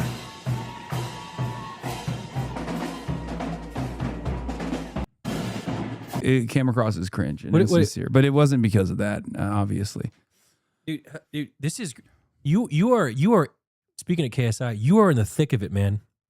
You are in the thick of it. That's crazy. This is real. Yeah, This is no longer jokes. Do you know who Zohran Mamdani is? The New York guy, right? Yeah. Yeah. So when Zohran Mamdani was running for mayor, we hung out, we dabbed it up. How do you even talk to these people? Do you just send them a tweet or something? No, they reach out to me. They're like, oh, Zoran, it was in the primary, so he was not like a well-known figure at all. So I had a lot of friends that were working on his campaign, and they were like, and I have a lot of HasanAbi heads that worked on his campaign regardless, but they reached out to be like, hey, there's this guy, upstart, it's a crowded field, but he's got the juice. Like he is. No, they were talking about Zoran. He was like, he's really charismatic. And I was like, sure, I'll look into it.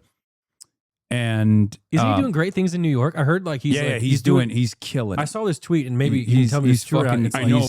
They're like, he's fucking killing it. They're like, have all politicians in the past been scamming us because this guy has done all this in this short period of time or something? It has like 100,000 likes. Yeah. Is that really what's going on?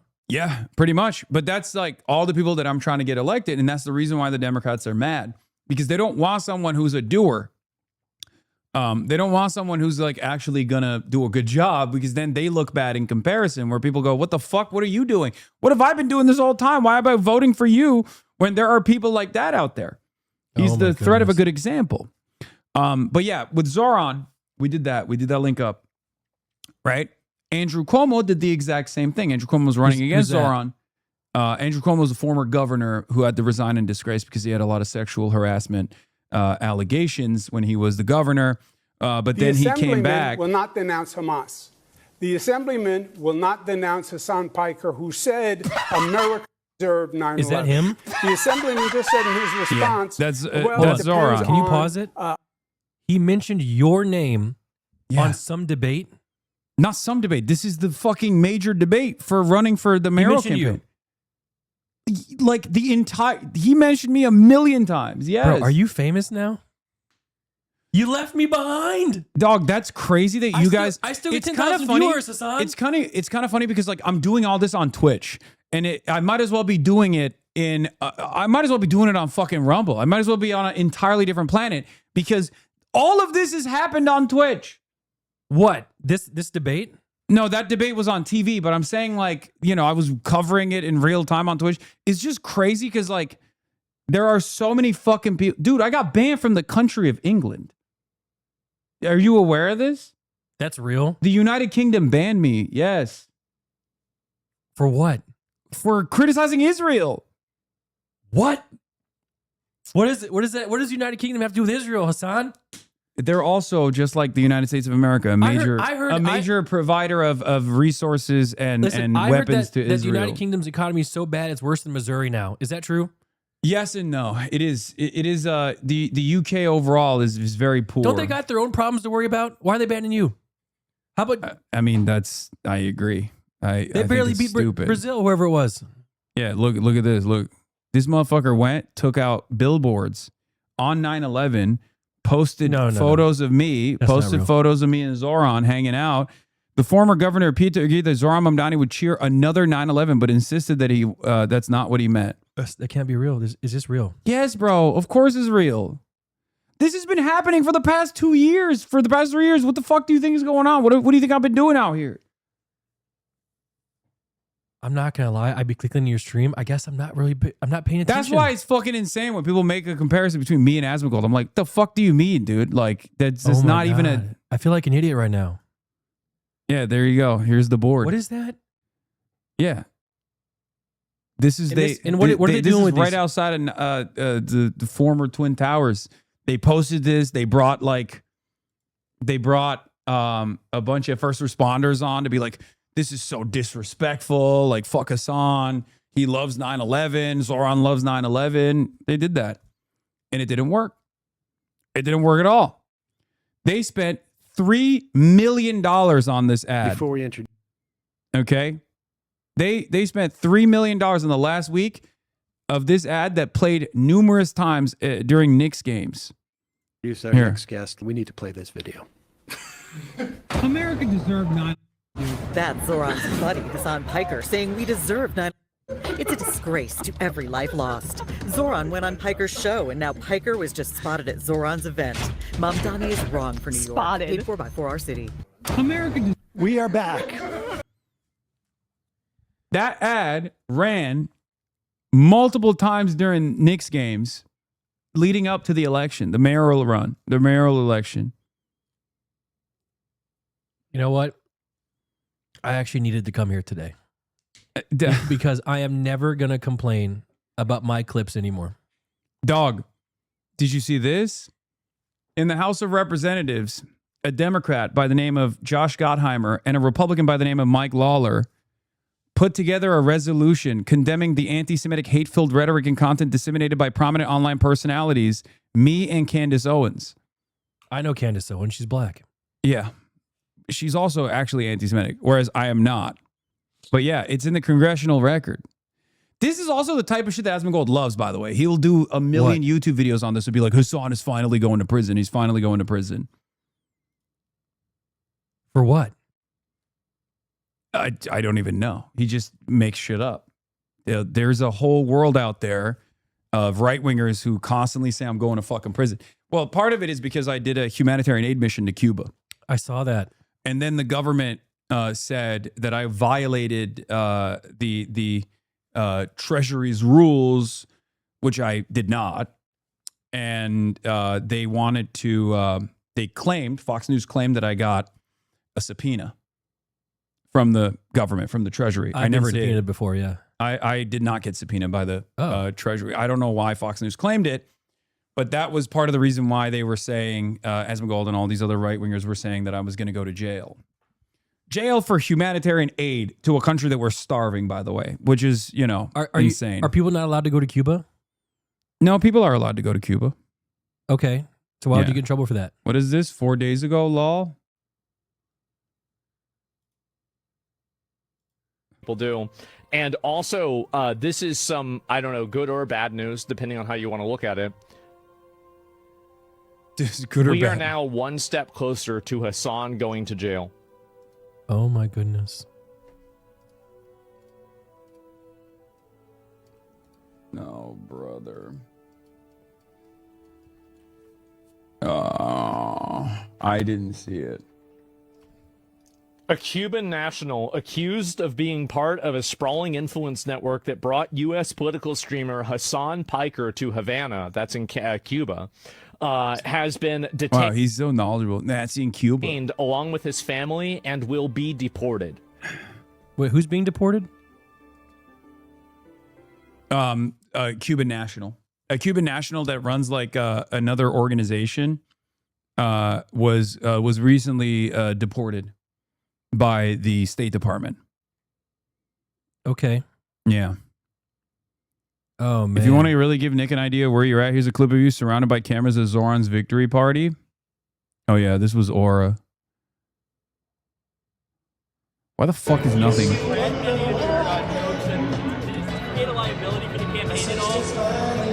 Do I regret things that I said? Yeah, like I regret things that I say, and I regret things that I will say in the future as well. I'm a human being, and I'm a Twitch streamer. True. I'm not a serious political operative by any metric.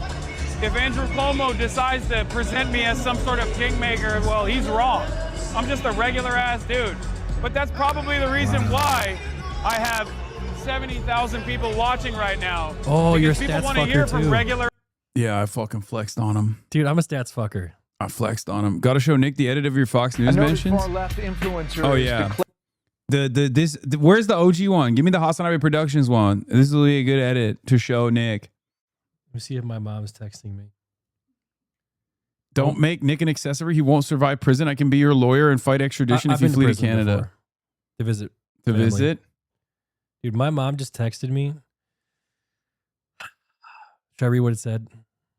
Is it a good or bad thing? She said to me, "You need to stop listening to Asmon Nicholas." I mean, yeah, she's right. But my dad loves Asmon. That's crazy. Oh my God. Your mom is right. Yeah, this is a website dedicated to the fucking articles that Can I ask you a question? Pieces. What? You ever think you and Asmon will be friends? No. Never? Not if you guys talk it out and, maybe you guys get some common ground here and maybe you save the world together? No. No. There's no common ground. He's a charlatan. If he fucking decides to no longer be a right winger and goes back on all of his like unbelievable amounts of racist commentary that he's done over the years, then maybe. Okay, so there's a chance. Everyone can be rehabilitated. All right. Everyone can I like to hear choose that. not to be a bad person, but as long as he continues